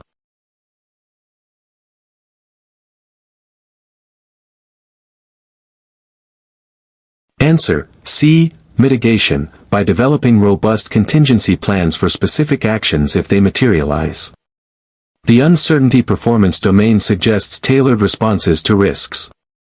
For low probability, high impact risks, avoidance, if possible, or mitigation are strong considerations.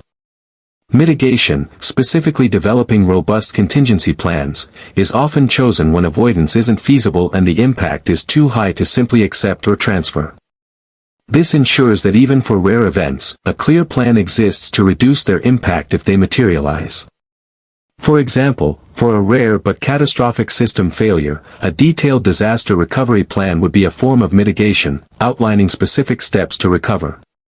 Preparing for the worst, even if unlikely, is prudent.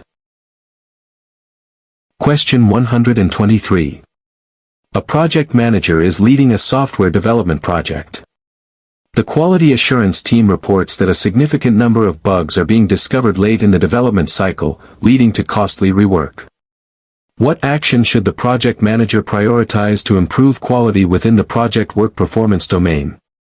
A. Increase the budget for the quality assurance team to perform more thorough testing. B. Implement quality control activities earlier in the development lifecycle, such as unit testing and peer reviews. C. Document all defects and penalize developers for introducing bugs. D. Outsource quality assurance to a third-party vendor to improve detection rates.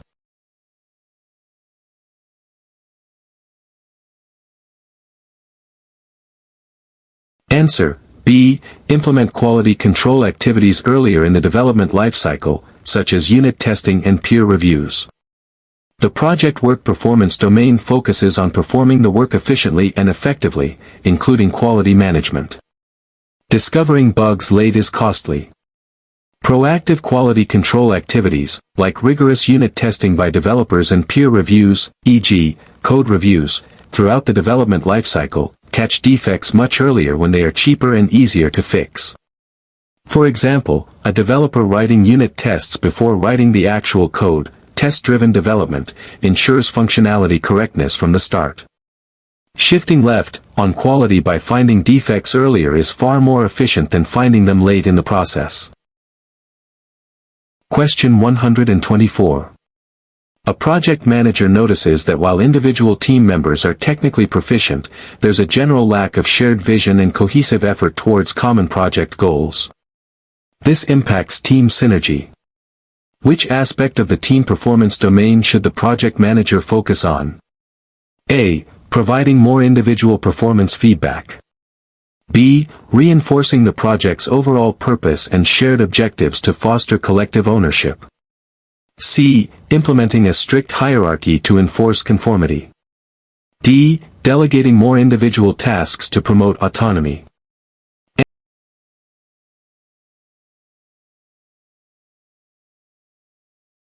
Answer: B. Reinforcing the project's overall purpose and shared objectives to foster collective ownership. The team performance domain emphasizes transforming a group of individuals into a cohesive, high-performing team. A lack of shared vision or cohesive effort often stems from team members not fully understanding or connecting with the project's overarching goals. Reinforcing the project's purpose and objectives helps align individual efforts towards a common mission, fostering collective ownership and a sense of shared responsibility. For example, regular reminders of why we are doing this project and celebrating small wins that contribute to the larger goal can significantly improve team synergy. A strong shared purpose unites and motivates a team. Question 125. A project manager is developing a communication plan for a project with many external vendors, internal departments, and regulatory bodies. What is the primary purpose of this detailed communication planning within the stakeholder performance domain? A. To ensure all stakeholders receive the same amount of information. B. To minimize direct interaction between project team and stakeholders. C. To tailor communication content, channels, and frequency to meet diverse stakeholder needs.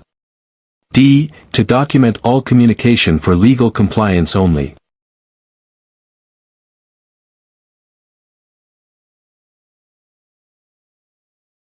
Answer: C. To tailor communication content, channels, and frequency to meet diverse stakeholder needs. The stakeholder performance domain emphasizes effective engagement, which includes tailored communication.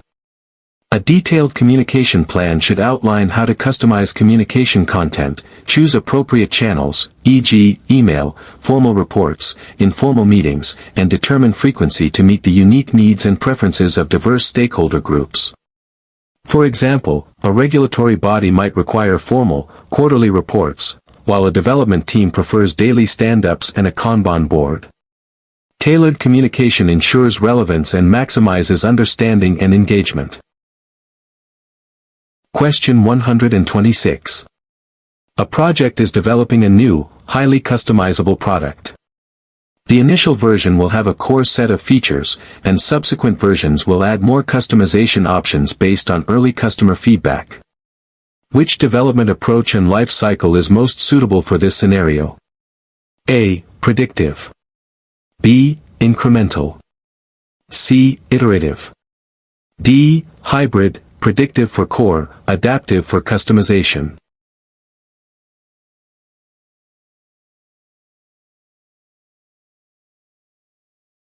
Answer: B. Incremental.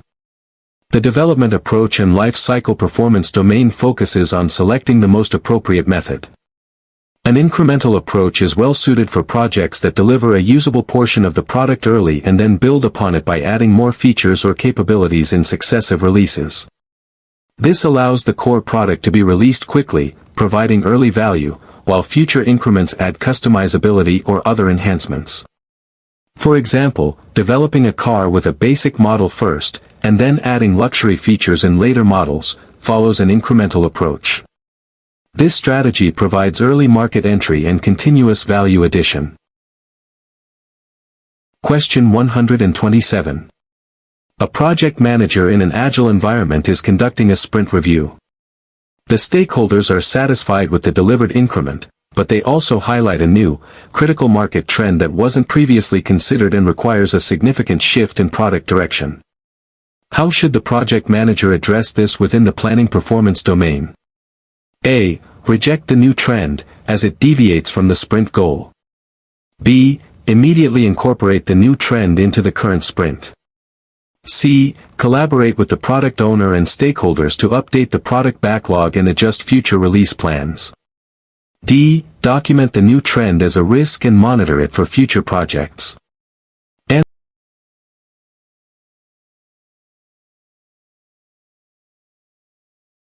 Answer: C. Collaborate with the product owner and stakeholders to update the product backlog and adjust future release plans.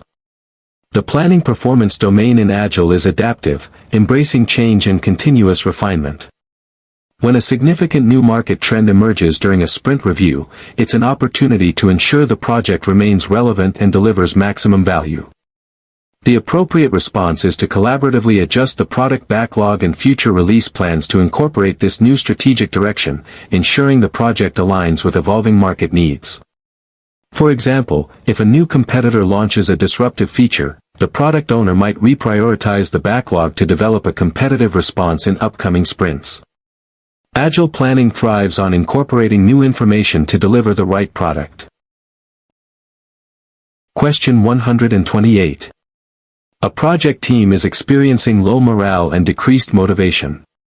The project manager identifies that team members feel their contributions are not recognized. What is the most effective way to address this within the team performance domain? A. Implement a formal performance review process with strict metrics. B. Delegate more critical tasks to top performers to increase their recognition. C. Create opportunities for regular, authentic recognition and celebration of individual and team achievements. D. Offer individual financial bonuses for meeting targets.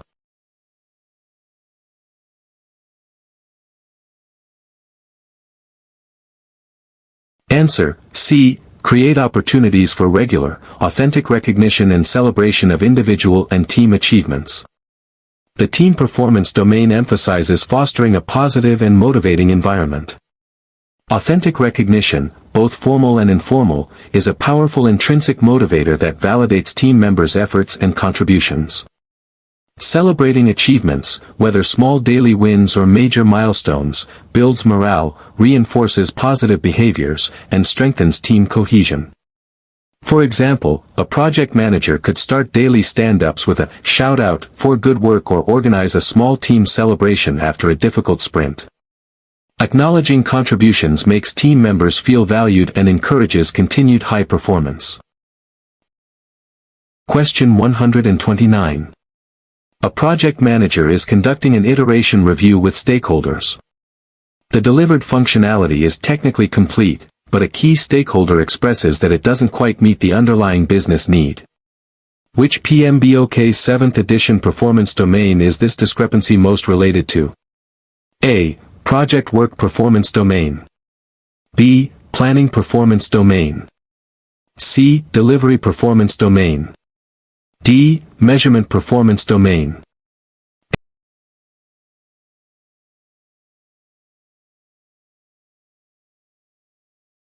Answer, C. Delivery performance domain. The delivery performance domain is focused on ensuring the project delivers value and achieves desired outcomes.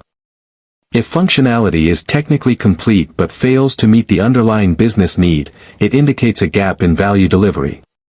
The project is producing outputs, but not the desired outcomes. For example, a new reporting system might work perfectly, but if it doesn't provide the insights the business actually needs to make decisions, it hasn't delivered true value. This domain emphasizes that done also means valuable and useful. Question 130. A project manager is conducting a qualitative risk analysis for a new project. One identified risk is that a key technology vendor might go out of business. How should the project manager categorize this risk based on its impact and probability, within the uncertainty performance domain? A. High probability, low impact. B. Low probability, low impact. C. High probability, high impact. D. Low probability, high impact.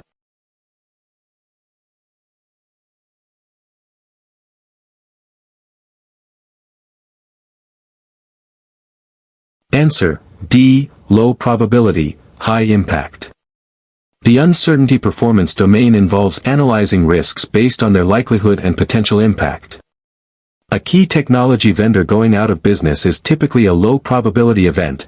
Vendors don't go out of business every day, but if it occurs, the impact on a project dependent on that technology would likely be very high, e.g., delays, costly replatforming, loss of support.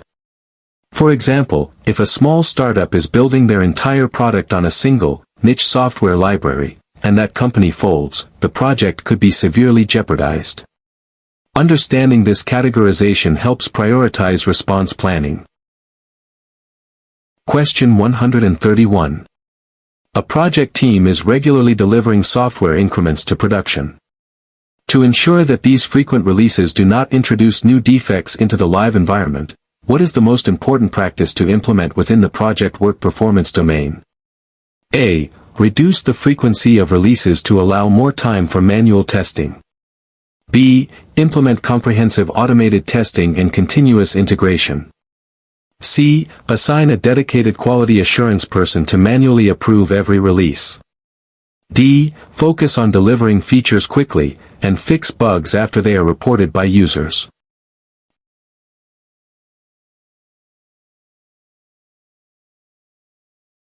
Answer, B. Implement comprehensive automated testing and continuous integration. The project work performance domain involves performing the work effectively and efficiently, including quality assurance for frequent releases.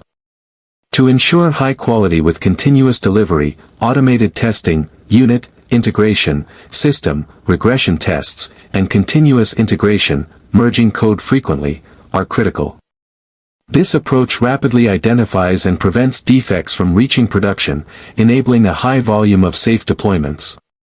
For example, an automated build pipeline that runs thousands of tests on every code commit ensures that new changes don't break existing functionality before deployment.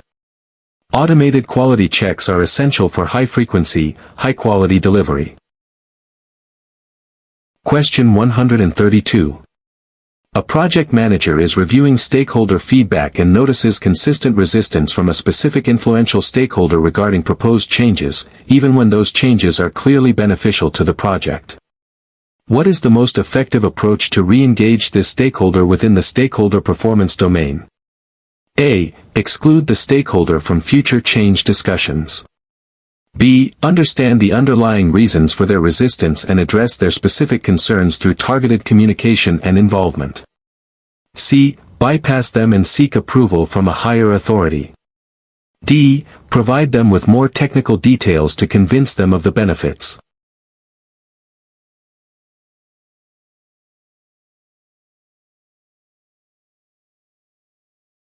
Answer. B. Understand the underlying reasons for their resistance and address their specific concerns through targeted communication and involvement. The stakeholder performance domain emphasizes understanding and managing resistance proactively.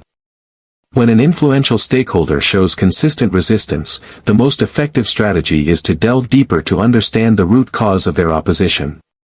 This might involve direct conversations, active listening, and identifying their specific concerns, fears, or misunderstandings.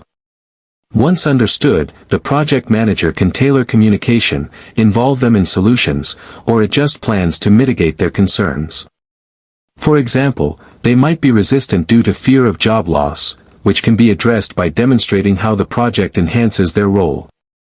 Direct, empathetic engagement is key to overcoming resistance.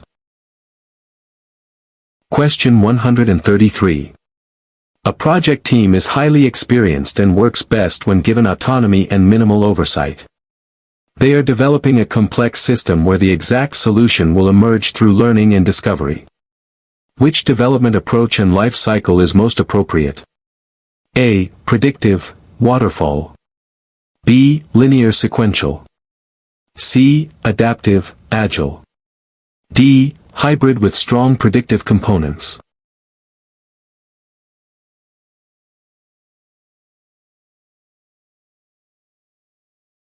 Answer. C. Adaptive, agile.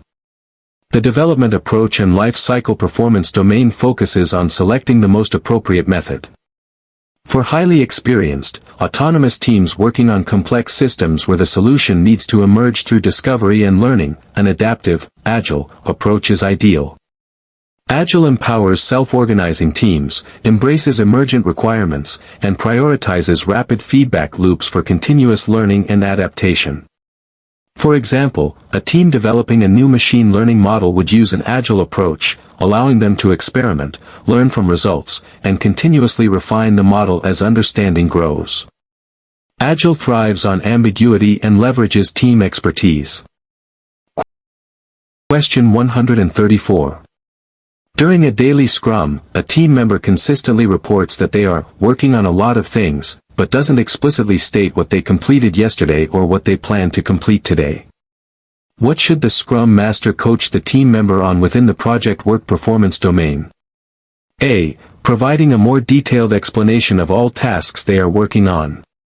B. Focusing on the 3 questions of the daily Scrum to highlight progress and impediments. C. Reporting only on completed tasks to shorten the meeting. D. Waiting until the end of the sprint to provide a full progress update.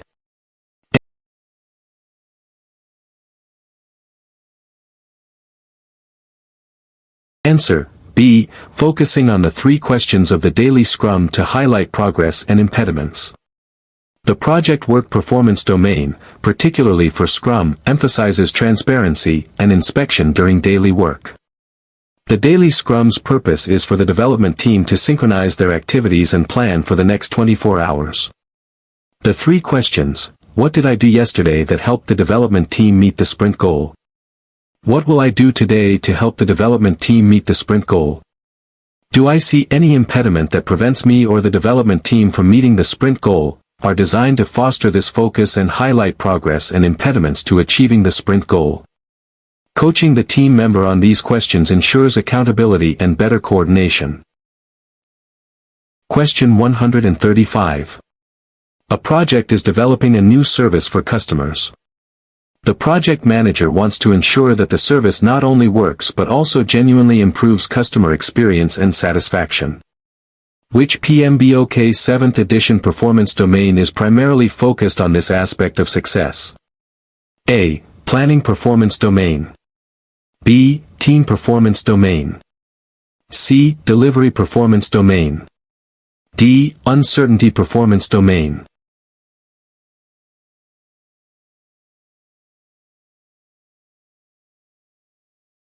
Answer: C. Delivery performance domain. The delivery performance domain is specifically concerned with ensuring that the project delivers outputs that lead to desired outcomes and benefits for the organization and its stakeholders. Improving customer experience and satisfaction are direct measures of value and successful outcomes. For example, a new online booking system might function perfectly, an output, but if it also makes the booking process intuitive and enjoyable for customers, an outcome, then it has delivered true value as per this domain. This domain pushes beyond mere completion to the actual impact and benefit realized. Question 136. A project manager is conducting a project review meeting. A key team member expresses concern about a newly identified technical risk that could impact the project's ability to achieve its performance objectives. What is the appropriate immediate action for the project manager to take within the uncertainty performance domain? A. Dismiss the concern as it was not identified in the initial risk register. B. Ask the team member to prepare a detailed report on the risk for the next meeting. C. Log the risk in the risk register, assess its probability and impact, and develop a response plan. D. Transfer responsibility for the risk to the team member who identified it.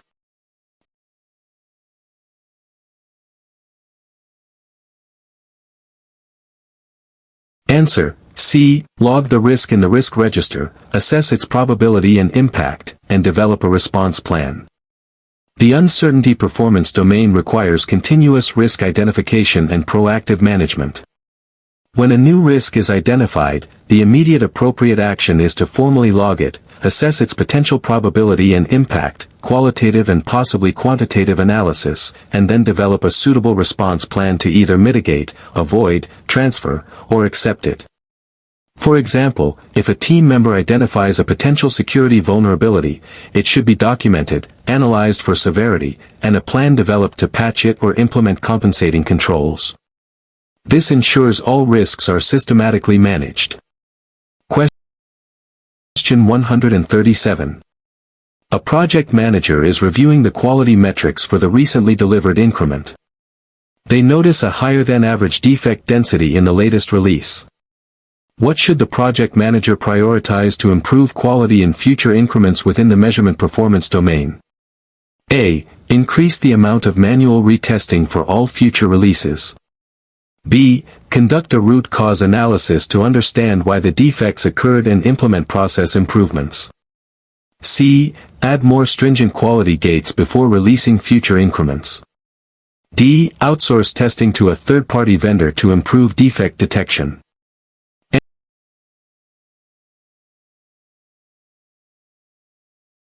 Answer: B. Conduct a root cause analysis to understand why the defects occurred and implement process improvements.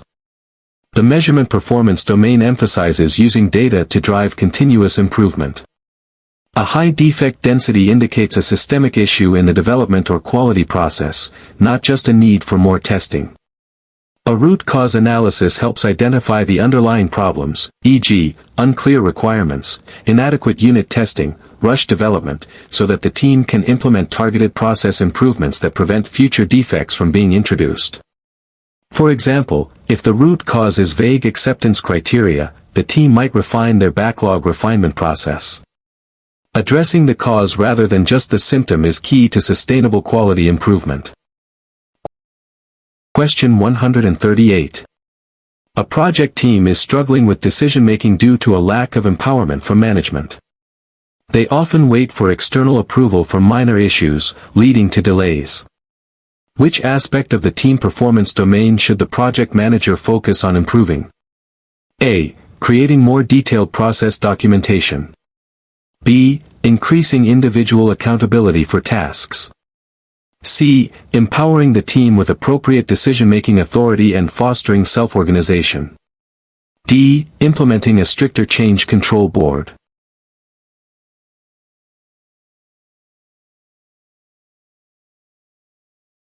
Answer: C. Empowering the team with appropriate decision-making authority and fostering self-organization.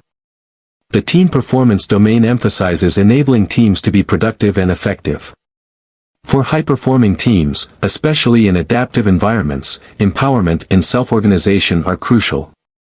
If the team is constantly waiting for external approval, it indicates a lack of autonomy. The project manager should work to empower the team to make decisions at the lowest possible level, fostering self-organization and accelerating progress. For example, defining clear boundaries for decision-making for the team can reduce the need for external approvals. Trusting the team with decision-making improves efficiency and morale. Question 139. A project manager is overseeing a project with very dynamic requirements and a strong need for early and frequent customer feedback to validate ideas. Which type of contractual agreement with an external vendor for critical software development would be most suitable to support this approach? A. Fixed price, FFP, contract. B. Cost plus fixed fee, CPFF, contract. C. Time and materials, TNM, contract with a cap. D. Lump sum contract.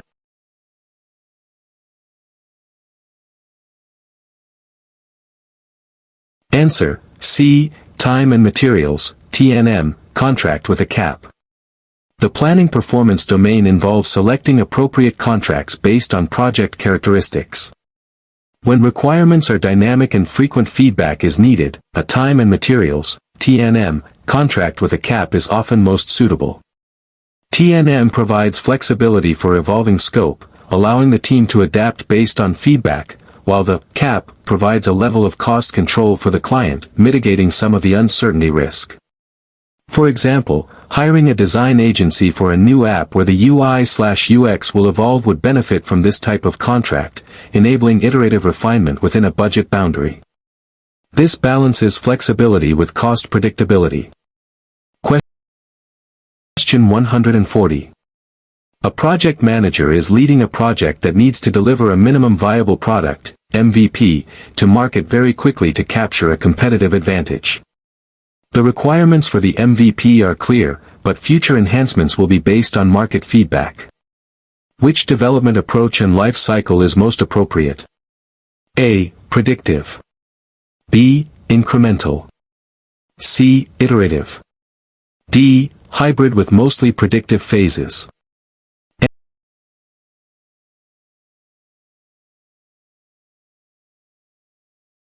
Answer: B. Incremental. The development approach and life cycle performance domain focuses on matching the approach to the project's context.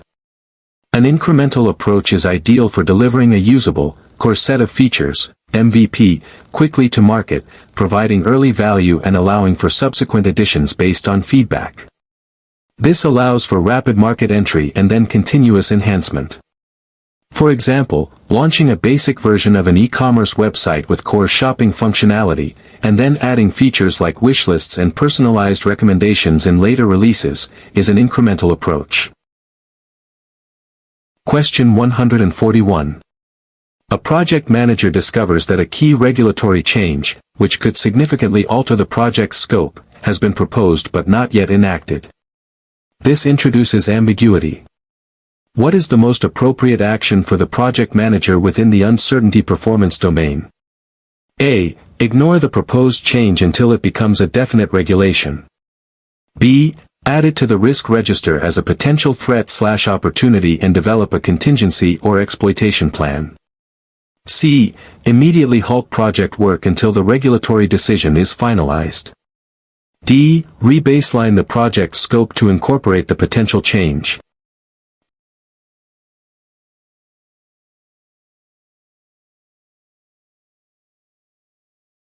Answer: B. Add it to the risk register as a potential threat/opportunity and develop a contingency or exploitation plan. The uncertainty performance domain involves proactively identifying and managing potential future events. A proposed regulatory change, while not certain, introduces an unknown that could become a significant threat or even an opportunity. The project manager should add this to the risk register, assess its potential probability and impact, and begin developing response plans, e.g., contingency for delay, exploitation for early adoption benefits, to be prepared. For example, if a new environmental standard is proposed, the project might identify it as a threat but also an opportunity to be an industry leader by adopting it early. This proactive approach ensures readiness for future changes. Question 142. A project manager is preparing to conduct a final project review with stakeholders before closing the project. What is the primary focus of this review concerning the delivery performance domain? A. To ensure all project management processes were followed correctly. B. To confirm that the project's outputs have delivered the expected business value and outcomes. C. To get formal sign-off on the project budget and schedule. D. To identify individual team member performance for future appraisals.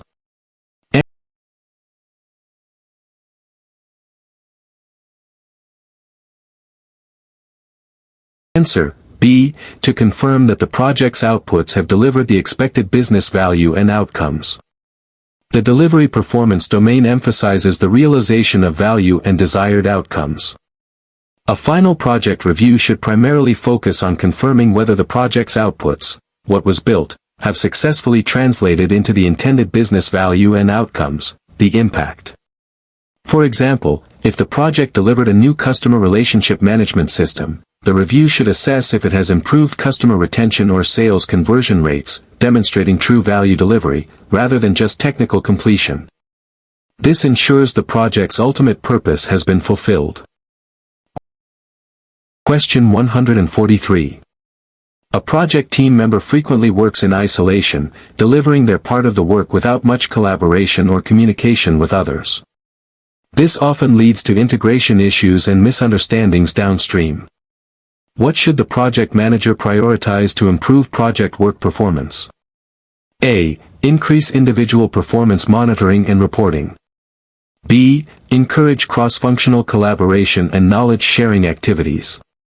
C. Reassign the team member to a role that requires less interaction. D. Implement stricter individual task deadlines.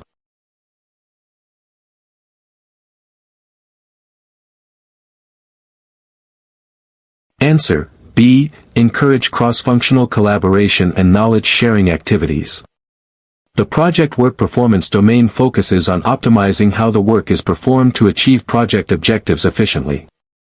Working in isolation often leads to quality issues and rework due to lack of shared understanding.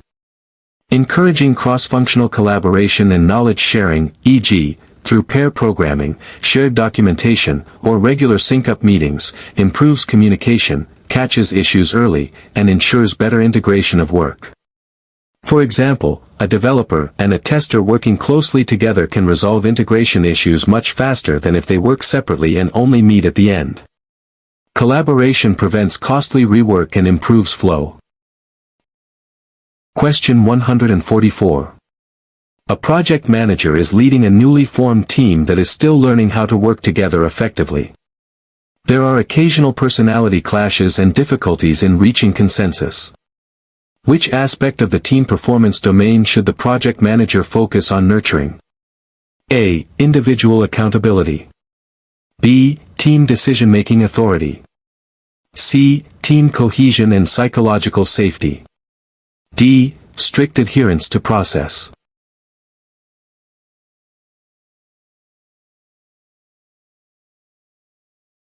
Answer: C. Team cohesion and psychological safety. The team performance domain emphasizes building a high-performing team. For a newly formed team struggling with clashes and consensus, nurturing team cohesion, the bonds and sense of belonging, and psychological safety, the feeling of being safe to take interpersonal risks, share ideas, or disagree without fear, is paramount. These elements are foundational for open communication, effective conflict resolution, and collaborative decision-making. For example, facilitating team-building exercises and setting clear rules of engagement for discussions can help build trust and create a safe environment. A cohesive and safe team can overcome challenges more effectively. Question 145. A project manager is reviewing performance metrics and notices that the team's burn-down chart shows minimal progress for several days, followed by a sudden drop at the very end of the sprint. This pattern repeats. What is the most likely issue in the team's definition of done within the measurement performance domain? A. The definition of done is too strict. B. The definition of done is missing critical steps like testing or integration. C. The team is consistently undercommitting. D. The product owner is not providing clear acceptance criteria.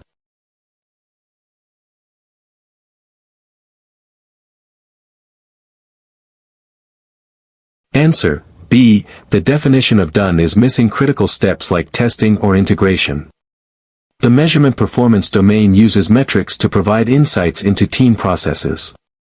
A burn-down chart that remains flat and then suddenly drops indicates that work is not being completed and done throughout the sprint, but rather being marked complete only at the very end.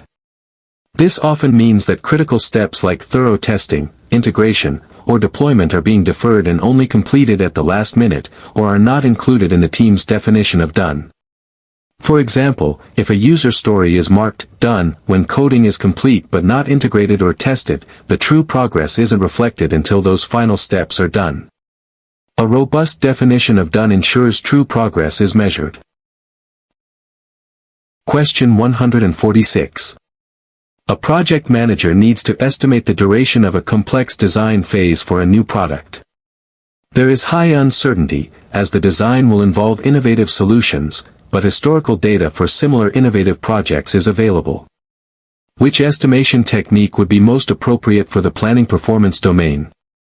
A. 3-point estimating, e.g., PERT, using optimistic, most likely, and pessimistic values. B. Analogous estimating based on similar past projects. C. Expert judgment from experienced design architects. D. Bottom-up estimating by breaking down the design into very small tasks.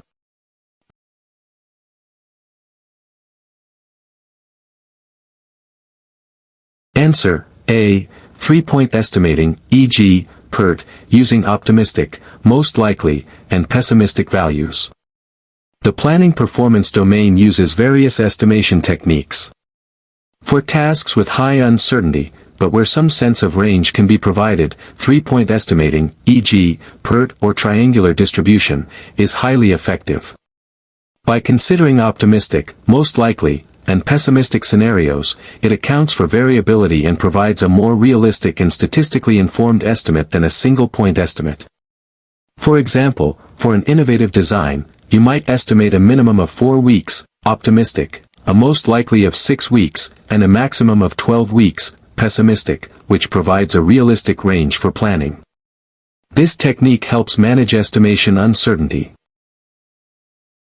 Question 147. A project manager is leading a project that is encountering frequent, unexpected technical problems due to the novelty of the technology being used. These issues are consuming significant time and budget. What is the most effective approach to manage this within the uncertainty performance domain? A. Accept these problems as inherent to innovation and continue as is. B. Implement a robust risk management process, focusing on early identification and proactive mitigation for technical unknowns. C. Avoid all new technologies in future projects. D. Transfer all technical risk to the development team.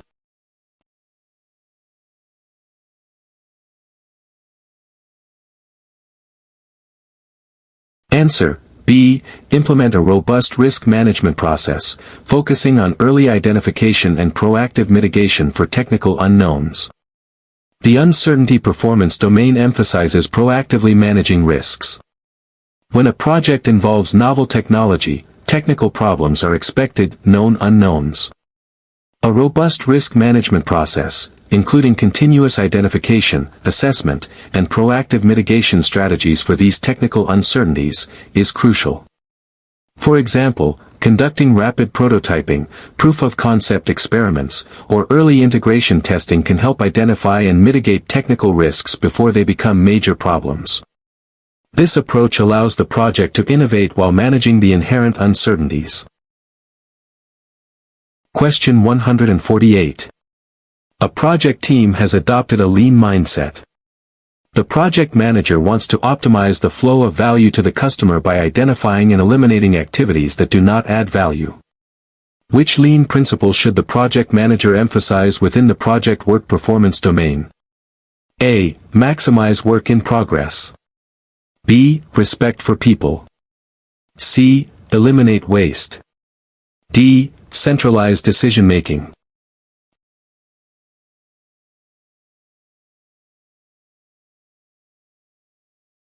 Answer: C. Eliminate waste. The project work performance domain focuses on efficient execution. A core principle of lean is to eliminate waste, muda, which refers to any activity that consumes resources but does not add value to the customer. By identifying and eliminating waste, the project flow becomes more efficient, leading to faster delivery and increased value. For example, reducing excessive documentation, unnecessary meetings, or waiting times for approvals are all ways to eliminate waste. Focusing on waste elimination streamlines processes and optimizes resource utilization. Question 149. A key business stakeholder is very hands-on and frequently tries to direct individual team members on what to work on, often conflicting with the product owner's priorities. This causes confusion and disruption. What is the most appropriate action for the project manager to take within the stakeholder performance domain? A. Instruct the team members to ignore the stakeholder's directions.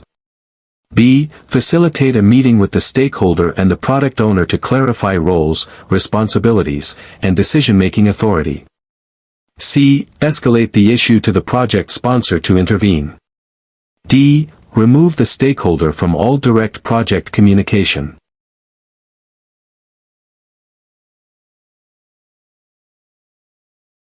Answer: B. Facilitate a meeting with the stakeholder and the product owner to clarify roles, responsibilities, and decision-making authority.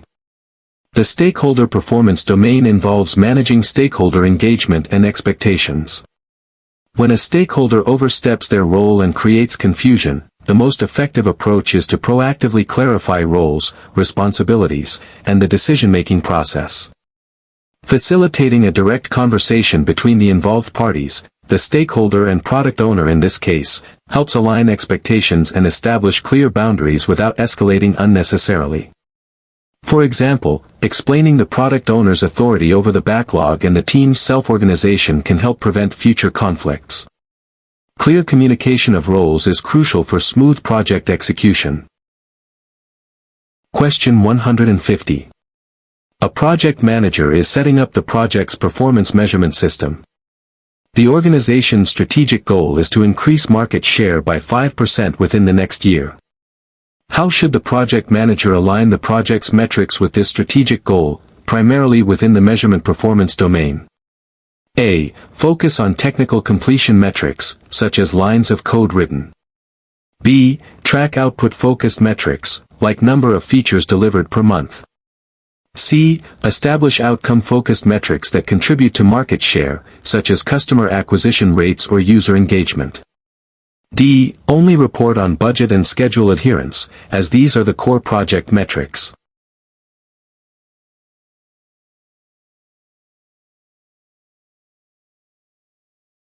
Answer: C. Establish outcome-focused metrics that contribute to market share, such as customer acquisition rates or user engagement. The measurement performance domain emphasizes aligning project metrics with organizational strategy and desired outcomes. While output metrics are useful, ultimately, the project's success is measured by its contribution to strategic goals. Therefore, the project manager should focus on outcome-focused metrics that directly link to market share increase, like customer acquisition, user engagement, or customer satisfaction. For example, for a product launch project, tracking new user sign-ups or product adoption rates provides a clearer picture of its contribution to market share than just counting features. Measuring outcomes ensures the project is delivering true strategic value. Question 151. A project team is working on a complex integration project. While they are making progress, the project manager observes a lack of documentation and knowledge sharing, leading to individual team members holding critical information, creating single points of failure. Which aspect of the team performance domain needs strengthening? A. Individual performance management. B. Collaborative knowledge management and collective ownership. C. Strict adherence to a predefined process. D. Increasing individual task specialization.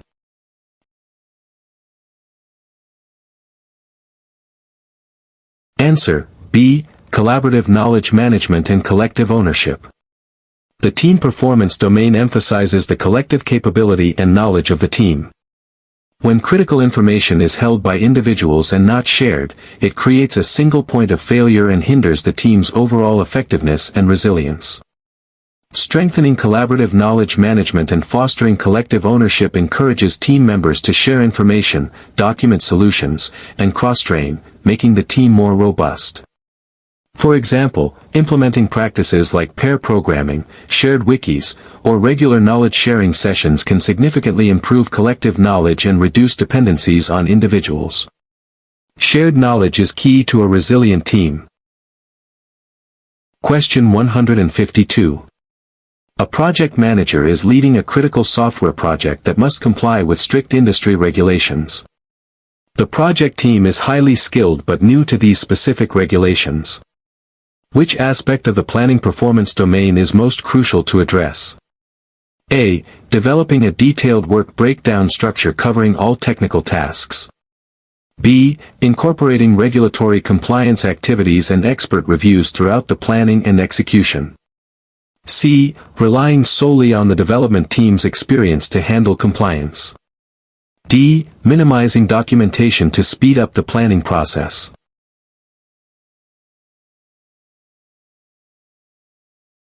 Answer: B. Incorporating regulatory compliance activities and expert reviews throughout the planning and execution.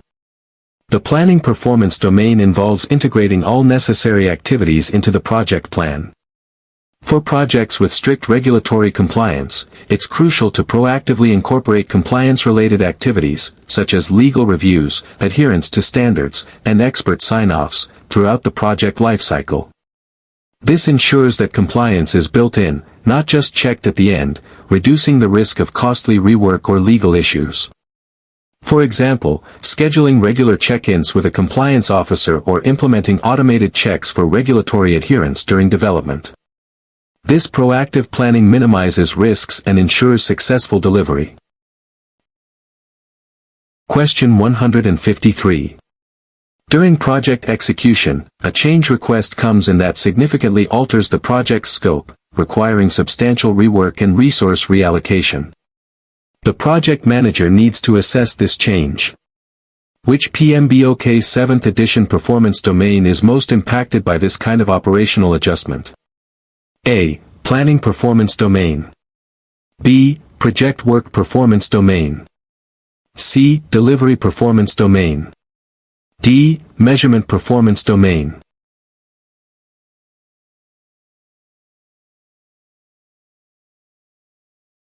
Answer: B. Project work performance domain. The project work performance domain is where the actual work of the project is performed and managed. A significant scope change that requires substantial rework and resource reallocation directly impacts how the project work is executed, managed, and controlled. It involves adjusting daily activities, managing new tasks, potentially replanning specific work packages, and ensuring the team can still deliver efficiently. For example, reassigning developers to new tasks or resequencing existing work due to a scope change is a direct impact on the execution of project work. Question 154. A project manager is setting up a governance framework for a large, multi-year program. A critical aspect is ensuring that the program's outputs ultimately provide the intended strategic value to the organization over time. Which PMBOK 7th edition performance domain is primarily concerned with this long-term value realization? A. Planning performance domain. B. Team performance domain. C. Delivery performance domain. D. Uncertainty performance domain.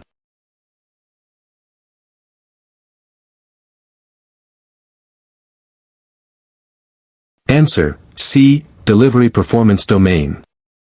The delivery performance domain is fundamentally focused on ensuring that the project or program delivers outputs that translate into desired outcomes and realized benefits for the organization, extending beyond just project completion.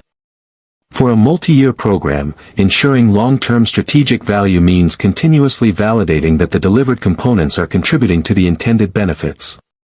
For example, a program to digitize customer interactions would measure not just system deployment, but also the long-term impact on customer satisfaction and operational efficiency, indicating true value realization.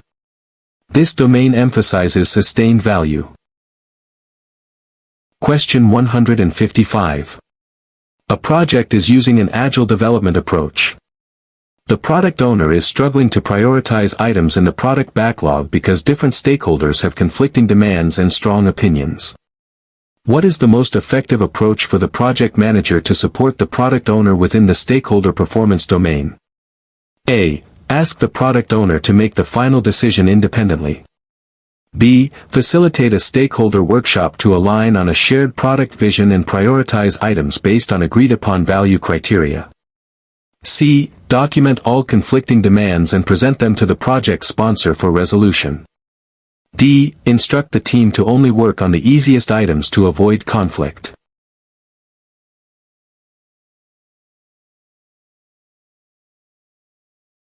Answer: B. Facilitate a stakeholder workshop to align on a shared product vision and prioritize items based on agreed-upon value criteria. The stakeholder performance domain emphasizes proactively managing conflicts and aligning stakeholder expectations. When there are conflicting demands, a workshop where key stakeholders collaboratively define a shared product vision and agree on value-based prioritization criteria is highly effective. This helps the product owner make informed decisions that are supported by the broader stakeholder group.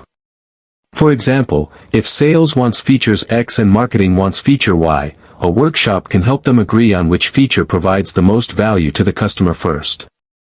Facilitating consensus among stakeholders is key for a clear product direction.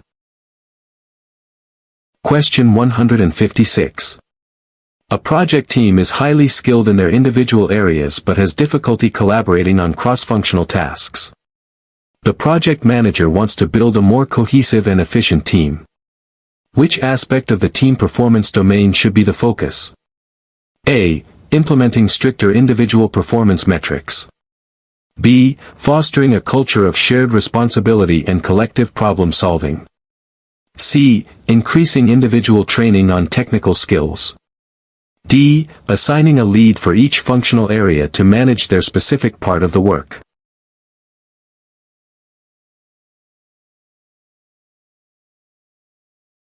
Answer: B. Fostering a culture of shared responsibility and collective problem solving. The team performance domain emphasizes developing a highly functional, collaborative team. When individuals are skilled but struggle with cross-functional tasks, it indicates a need to shift from individual work to shared responsibility and collective problem solving. This involves encouraging team members to help each other, swarm on complex issues, and feel jointly accountable for overall deliverables.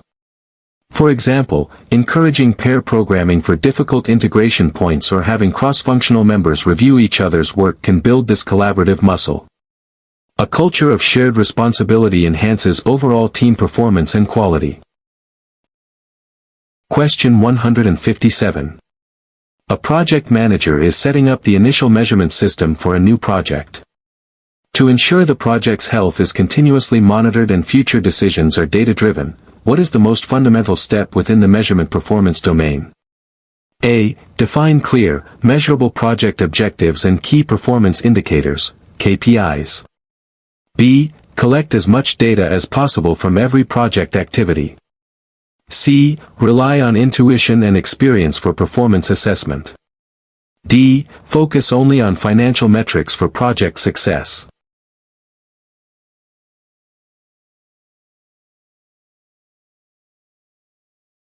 Answer: A. Define clear, measurable project objectives and key performance indicators, KPIs.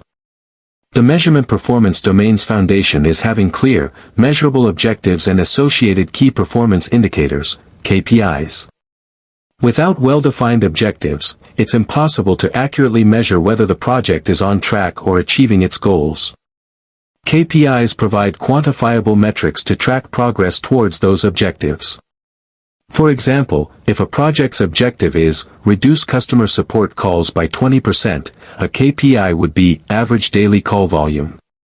Clear objectives and KPIs ensure that measurement is purposeful and provides actionable insights. Question 158.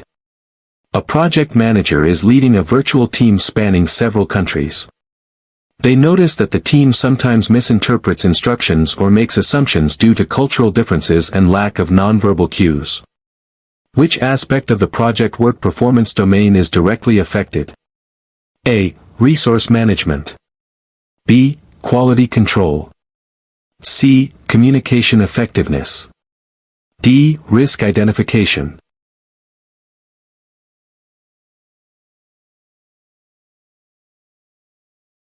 Answer: C. Communication effectiveness.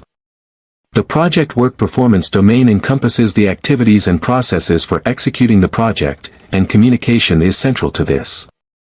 Cultural differences and the absence of nonverbal cues in virtual settings directly impact communication effectiveness, leading to misunderstandings, assumptions, and potential errors in carrying out tasks. For example, a direct instruction in one culture might be seen as impolite in another, leading to passive resistance or misinterpretation. Improving communication strategies, like using video calls, confirming understanding, and promoting cultural awareness, is crucial for effective project work in distributed teams. Question 159. A project manager is using a risk register to track identified risks. Several risks have been categorized as threats, but some events, if they occurred, could provide significant positive benefits to the project.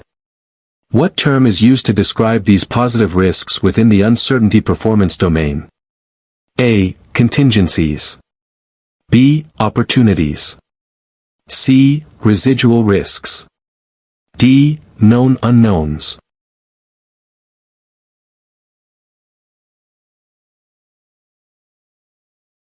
Answer: B. Opportunities. The uncertainty performance domain explicitly includes both negative risks, threats, and positive risks, which are called opportunities. An opportunity is an uncertain event or condition that, if it occurs, would have a positive effect on one or more project objectives. For example, discovering a new, more efficient manufacturing process during a project is an opportunity to reduce costs or accelerate the schedule. Projects should proactively seek to identify and exploit these positive uncertainties, just as they manage threats. Question 160. A project manager is overseeing a very innovative project where the solution and requirements are expected to co-evolve with market feedback. The team is highly skilled and self-organizing. Which development approach and life cycle is most appropriate? A. Predictive with fixed requirements. B. Incremental with sequential phases. C. Adaptive with continuous customer feedback. D. Hybrid with strong upfront planning.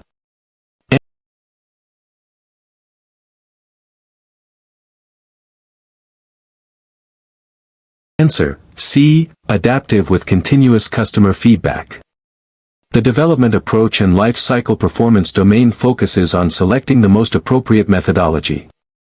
For highly innovative projects where the solution and requirements are expected to evolve with market feedback, an adaptive approach is most suitable. This approach prioritizes continuous customer feedback, frequent delivery of small increments, and the ability to pivot rapidly based on new information, leveraging the self-organizing nature of the team.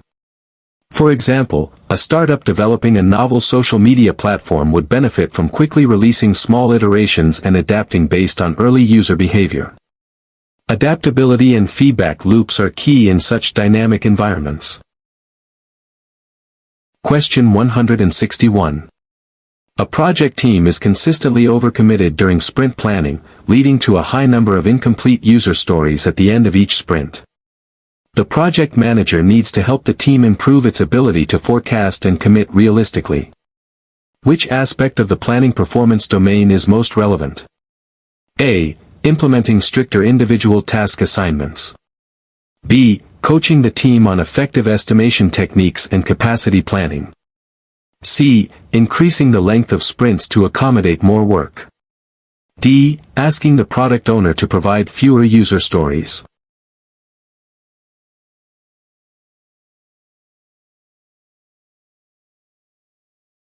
Answer: B. Coaching the team on effective estimation techniques and capacity planning. The planning performance domain involves developing realistic plans. If a team consistently overcommits, it indicates an issue with their ability to accurately estimate work or understand their true capacity for a given sprint. The project manager, or Scrum Master, should coach the team on techniques like relative sizing, e.g., story points, and how to assess their capacity more accurately to make realistic commitments.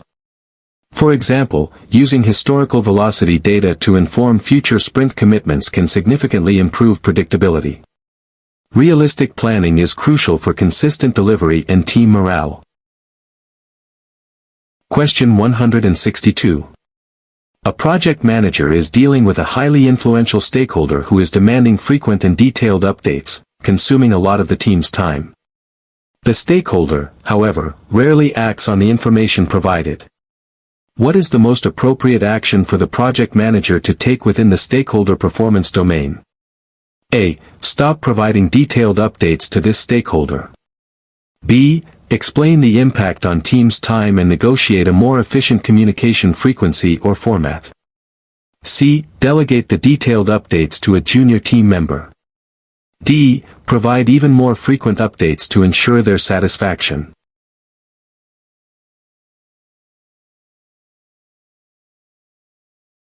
Answer: B. Explain the impact on team's time and negotiate a more efficient communication frequency or format.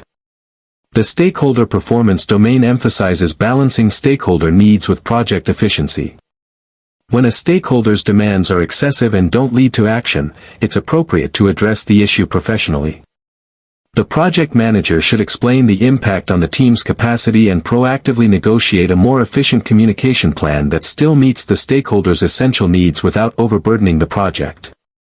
For example, proposing a weekly summary email instead of daily detailed reports might satisfy them while freeing up team time. Effective stakeholder engagement is about value-added communication, not just volume. Question 163. A project team is highly experienced and self-managing, regularly meeting sprint goals. However, the project manager notices that team members rarely challenge each other's ideas, potentially leading to suboptimal solutions. Which area of the team performance domain needs attention? A. Team accountability. B. Conflict resolution and constructive dissent. C. Individual performance recognition. D. External communication.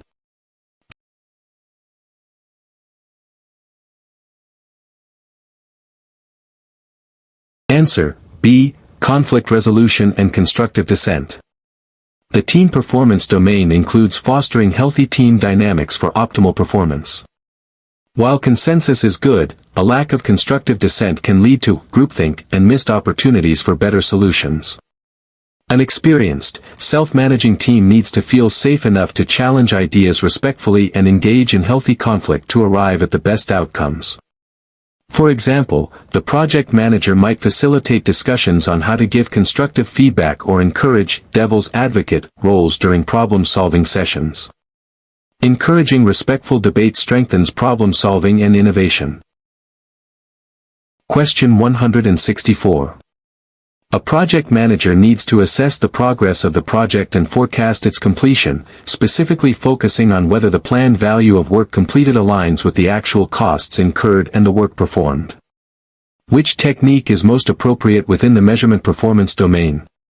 A. Velocity tracking. B. Burn-down charts. C. Earned value management, EVM. D. Pareto charts.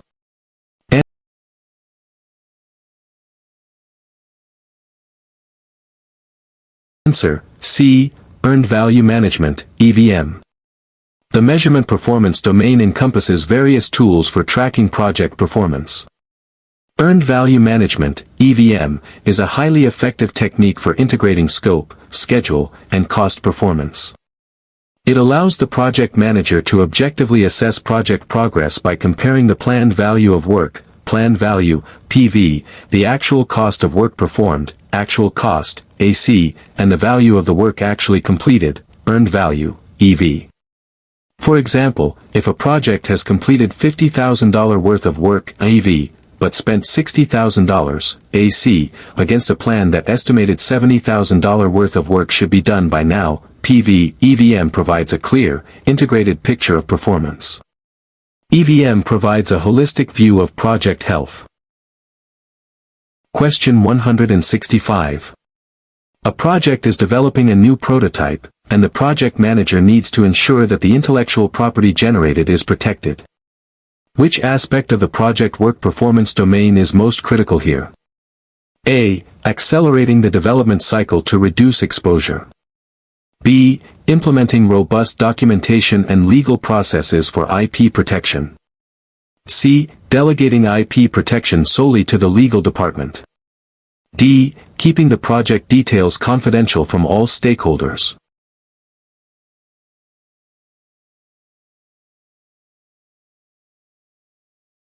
Answer, B. Implementing robust documentation and legal processes for IP protection.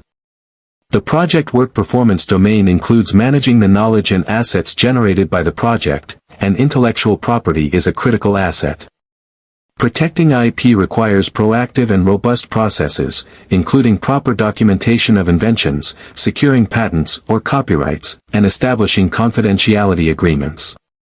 For example, ensuring all new designs are regularly filed for patent protection and that team members sign non-disclosure agreements are practical steps for IP protection. This ensures the project's valuable outputs are safeguarded. Question 166. A project manager is leading a project that has an ambitious goal of developing a cutting-edge artificial intelligence solution. There is high technological uncertainty, and the final requirements are likely to emerge through experimentation and learning. Which development approach and life cycle is most suitable? A. Predictive. B. Iterative. C. Incremental. D. Phased.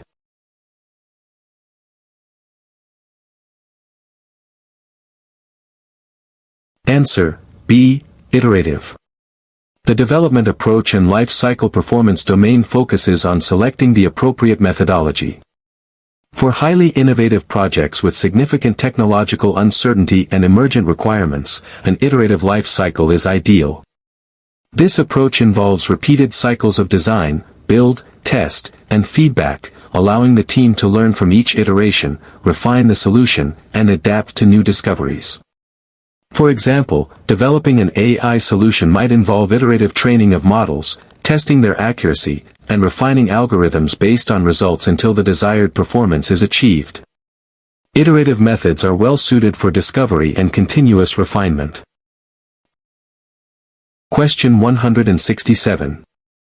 A project manager needs to select key performance indicators, KPIs, for an Agile project. Which type of metrics are most relevant for an Agile project, aligning with the measurement performance domain? A. Budget variance and schedule variance against a fixed baseline. B. Earned value and cost performance index. C. Team velocity, burn down/burn up, and lead/cycle time. D. Resource utilization and hourly cost tracking.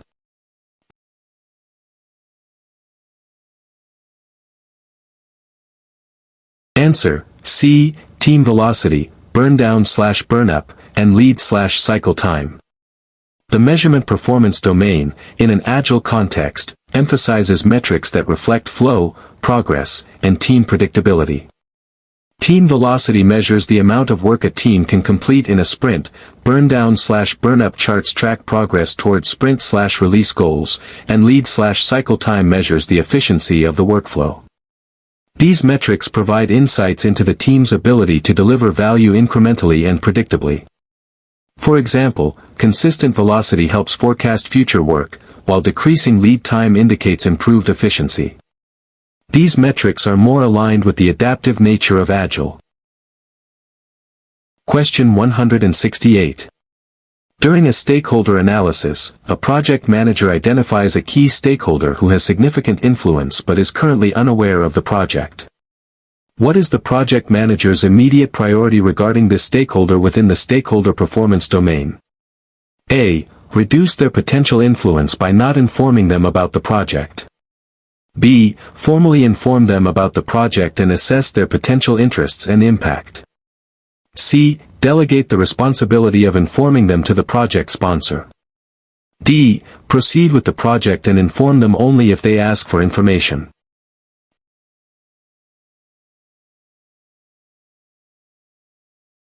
Answer: B. Formally inform them about the project and assess their potential interests and impact. The stakeholder performance domain emphasizes proactive identification and engagement. When a highly influential stakeholder is unaware of the project, it represents a significant risk and missed opportunity. The immediate priority is to formally inform them, understand their potential interests, and assess their likely impact, positive or negative, to develop an effective engagement strategy. For example, if a senior executive is a key decision-maker but unaware, a formal briefing to bring them up to speed and understand their perspective is critical. Proactive engagement prevents surprises and leverages influence. Question 169. A project manager is facilitating a team retrospective. The team identifies that technical debt is accumulating, slowing down future development. What is the most effective action for the project manager to encourage the team to take within the project work performance domain? A. Dedicate time in future sprints to refactor code and pay down technical debt. B. Inform the product owner that new features will be delayed due to technical debt. C. Ignore technical debt and focus only on new feature development. D. Hire more developers to handle both new features and technical debt simultaneously.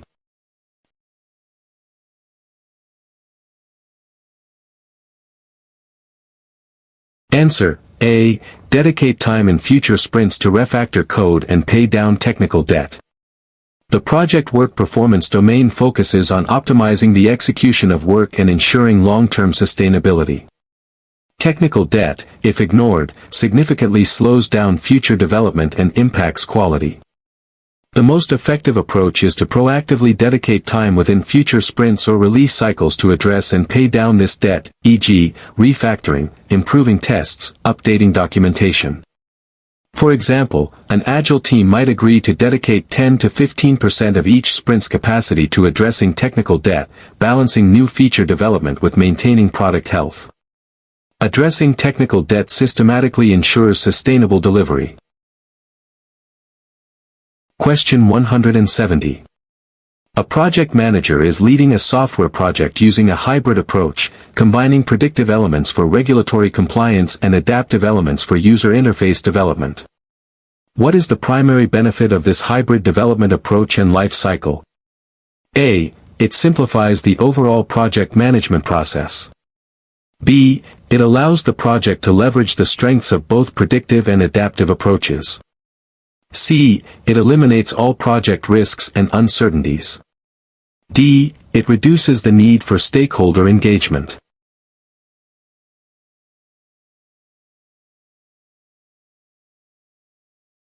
Answer: B. It allows the project to leverage the strengths of both predictive and adaptive approaches. The development approach and life cycle performance domain emphasizes choosing the most effective approach for the context.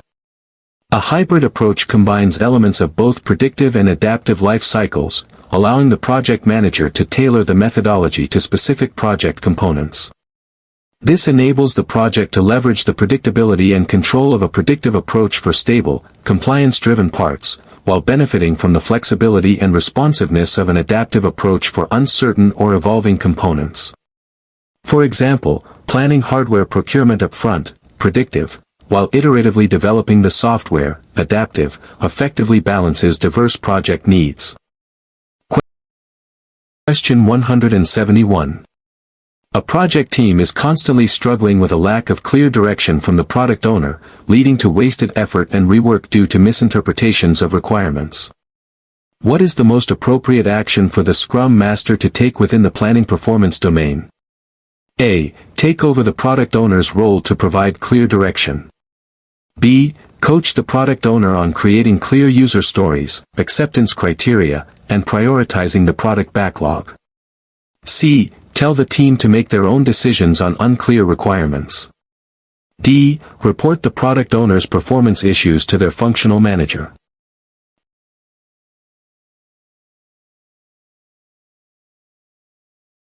Answer: B. Coach the product owner on creating clear user stories, acceptance criteria, and prioritizing the product backlog. The planning performance domain in Agile relies on a well-managed product backlog and clear direction. A Scrum Master's role includes coaching the product owner to fulfill their responsibilities effectively, particularly in articulating requirements clearly.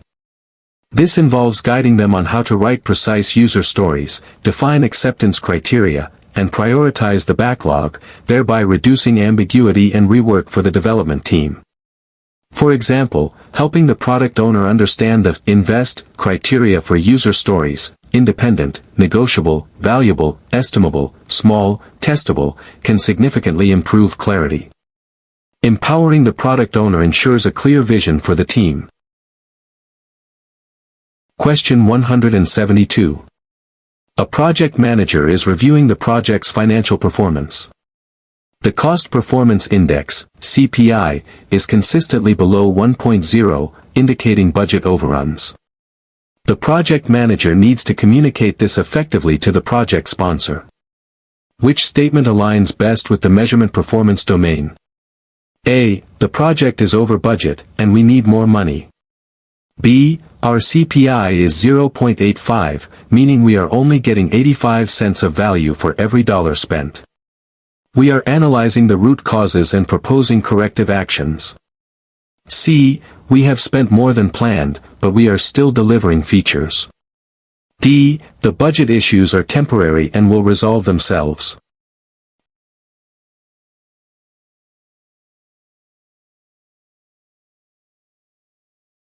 Answer: B. Our CPI is 0.85, meaning we are only getting 85 cents of value for every dollar spent. We are analyzing the root causes and proposing corrective actions. The measurement performance domain emphasizes clear, concise, and actionable communication of performance data. Stating the CPI value, 0.85, and then clearly explaining its meaning, getting 85 cents of value for every dollar spent, makes the technical metric understandable to a non-expert. Crucially, then stating that root causes are being analyzed and corrective actions proposed demonstrates control and a plan for resolution, which is what the sponsor needs. This approach provides both the data and the necessary context for informed decision-making. Question 173. A project team is developing a highly innovative product where the market and technical requirements are highly uncertain. The project manager wants to ensure the team can adapt quickly and learn continuously. Which type of risk response strategy is implicitly embraced by this development approach within the uncertainty performance domain? A. Avoidance of all risks. B. Mitigation through extensive upfront planning. C. Exploitation of emergent opportunities and embracing volatility. D. Transferring risk to external vendors.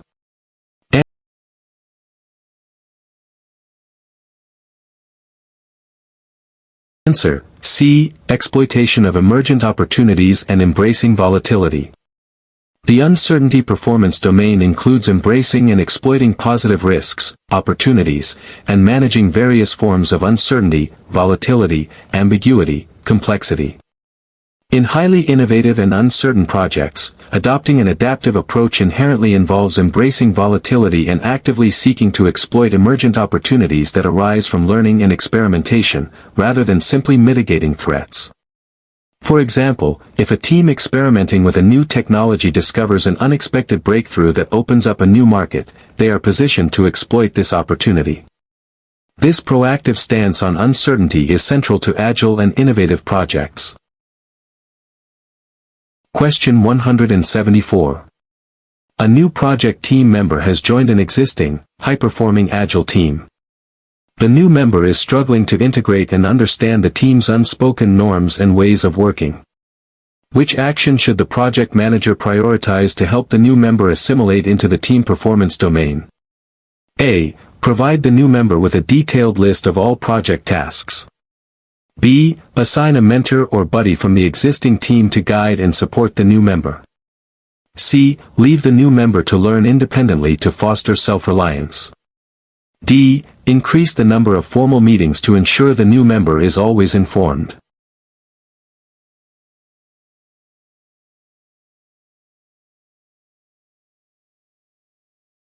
Answer: B. Assign a mentor or buddy from the existing team to guide and support the new member.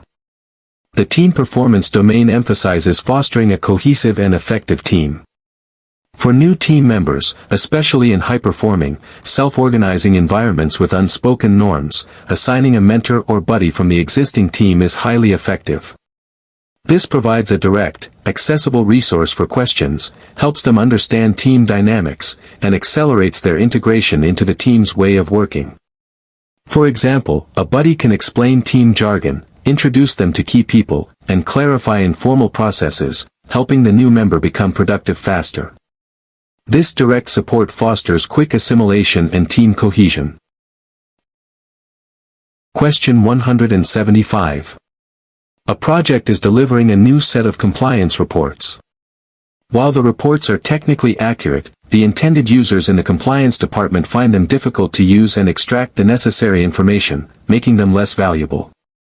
Which PMBOK 7th edition performance domain is most concerned with this issue? A. Planning performance domain. B. Project work performance domain. C. Delivery performance domain. D. Uncertainty performance domain.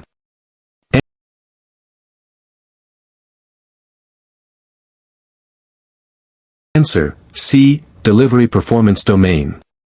The delivery performance domain emphasizes the achievement of desired outcomes and benefits for stakeholders, not just the technical correctness of outputs.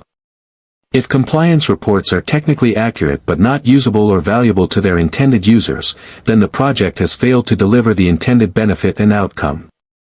For example, reports that are accurate but require extensive manual manipulation to be useful have not delivered their full value. This domain focuses on whether the what delivered truly serves its purpose and provides the expected value. Question 176.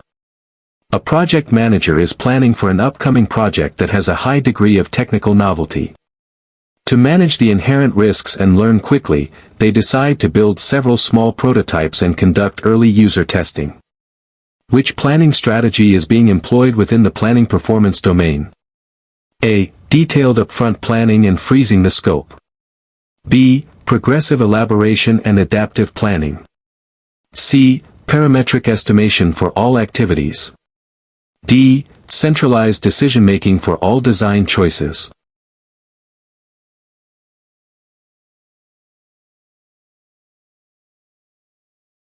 Answer: B. Progressive elaboration and adaptive planning. The planning performance domain embraces various planning approaches. For projects with high technical novelty and uncertainty, building prototypes and conducting early testing are characteristics of progressive elaboration and adaptive planning. This means starting with high-level plans and continuously refining them as more information is gained through learning, experimentation, and feedback. For example, building a series of small, testable prototypes allows the team to learn about the new technology's feasibility and user needs, which then informs subsequent, more detailed plans. This iterative refinement helps manage uncertainty by learning as you go. Question 177. A project manager is leading a construction project where a key supplier for specialized materials has a monopoly and a history of delivery delays. The project manager wants to mitigate the risk of schedule delays due to this supplier. Which risk response strategy is most appropriate within the uncertainty performance domain? A. Avoid using the specialized materials entirely. B. Accept the risk and add buffer time to the schedule. C. Develop a contingency plan, such as identifying alternative suppliers or purchasing materials from multiple sources. D. Transfer the risk by placing a penalty clause in the contract with the supplier.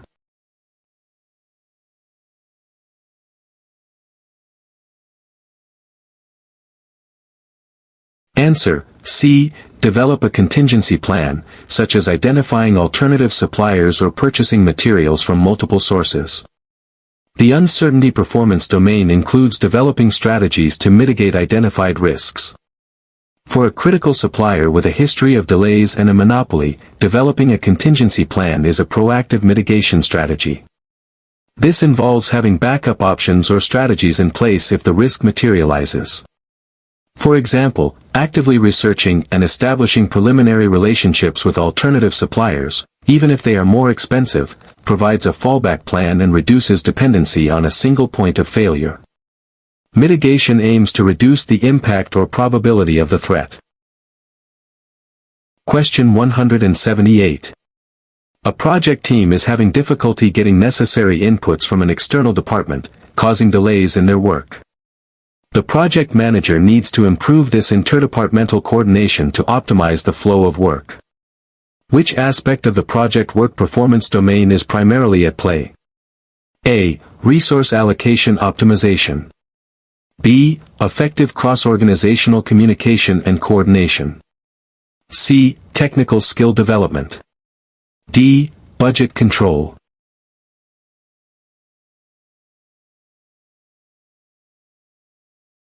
Answer: B. Effective cross-organizational communication and coordination.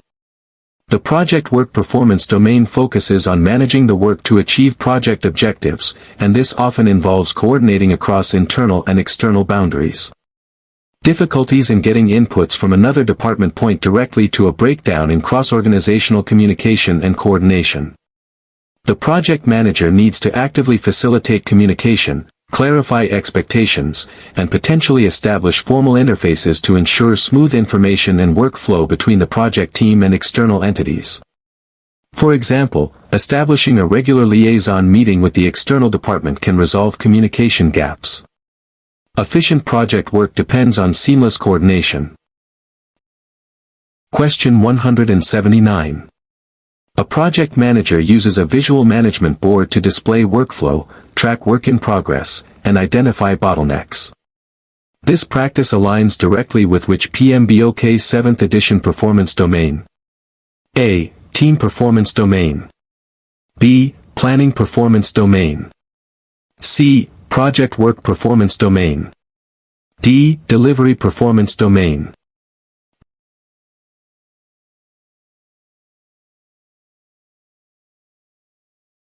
Answer: C. Project work performance domain.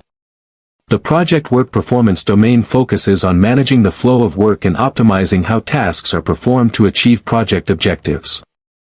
Using a visual management board, like a Kanban board, to track work in progress, identify bottlenecks, and make the workflow transparent is a direct practice for managing and improving the efficiency and effectiveness of the project work itself. For example, seeing too many items piled up in a testing column on the board immediately tells the team where to focus their efforts to keep work flowing. This domain is about the operational aspects of project execution. Question 180. A project team is struggling to articulate what success looks like beyond simply delivering the product. The project sponsor wants clear indicators of the project's impact on the business.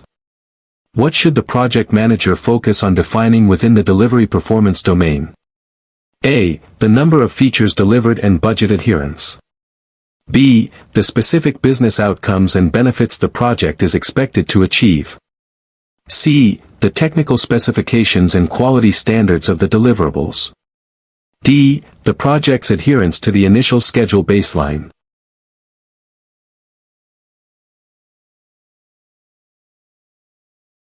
Answer: B. The specific business outcomes and benefits the project is expected to achieve. The delivery performance domain emphasizes achieving the desired outcomes and benefits for the organization, extending beyond just producing outputs. To define what success looks like beyond product delivery, the project manager must focus on the specific business outcomes, e.g., increased efficiency, reduced costs, improved customer satisfaction, and how they will be measured, linking the project directly to the organization's strategic goals. For example, instead of just delivering a new reporting system, success might be defined as achieving a 10% reduction in manual data entry time for the finance department. This ensures the project delivers tangible, measurable value.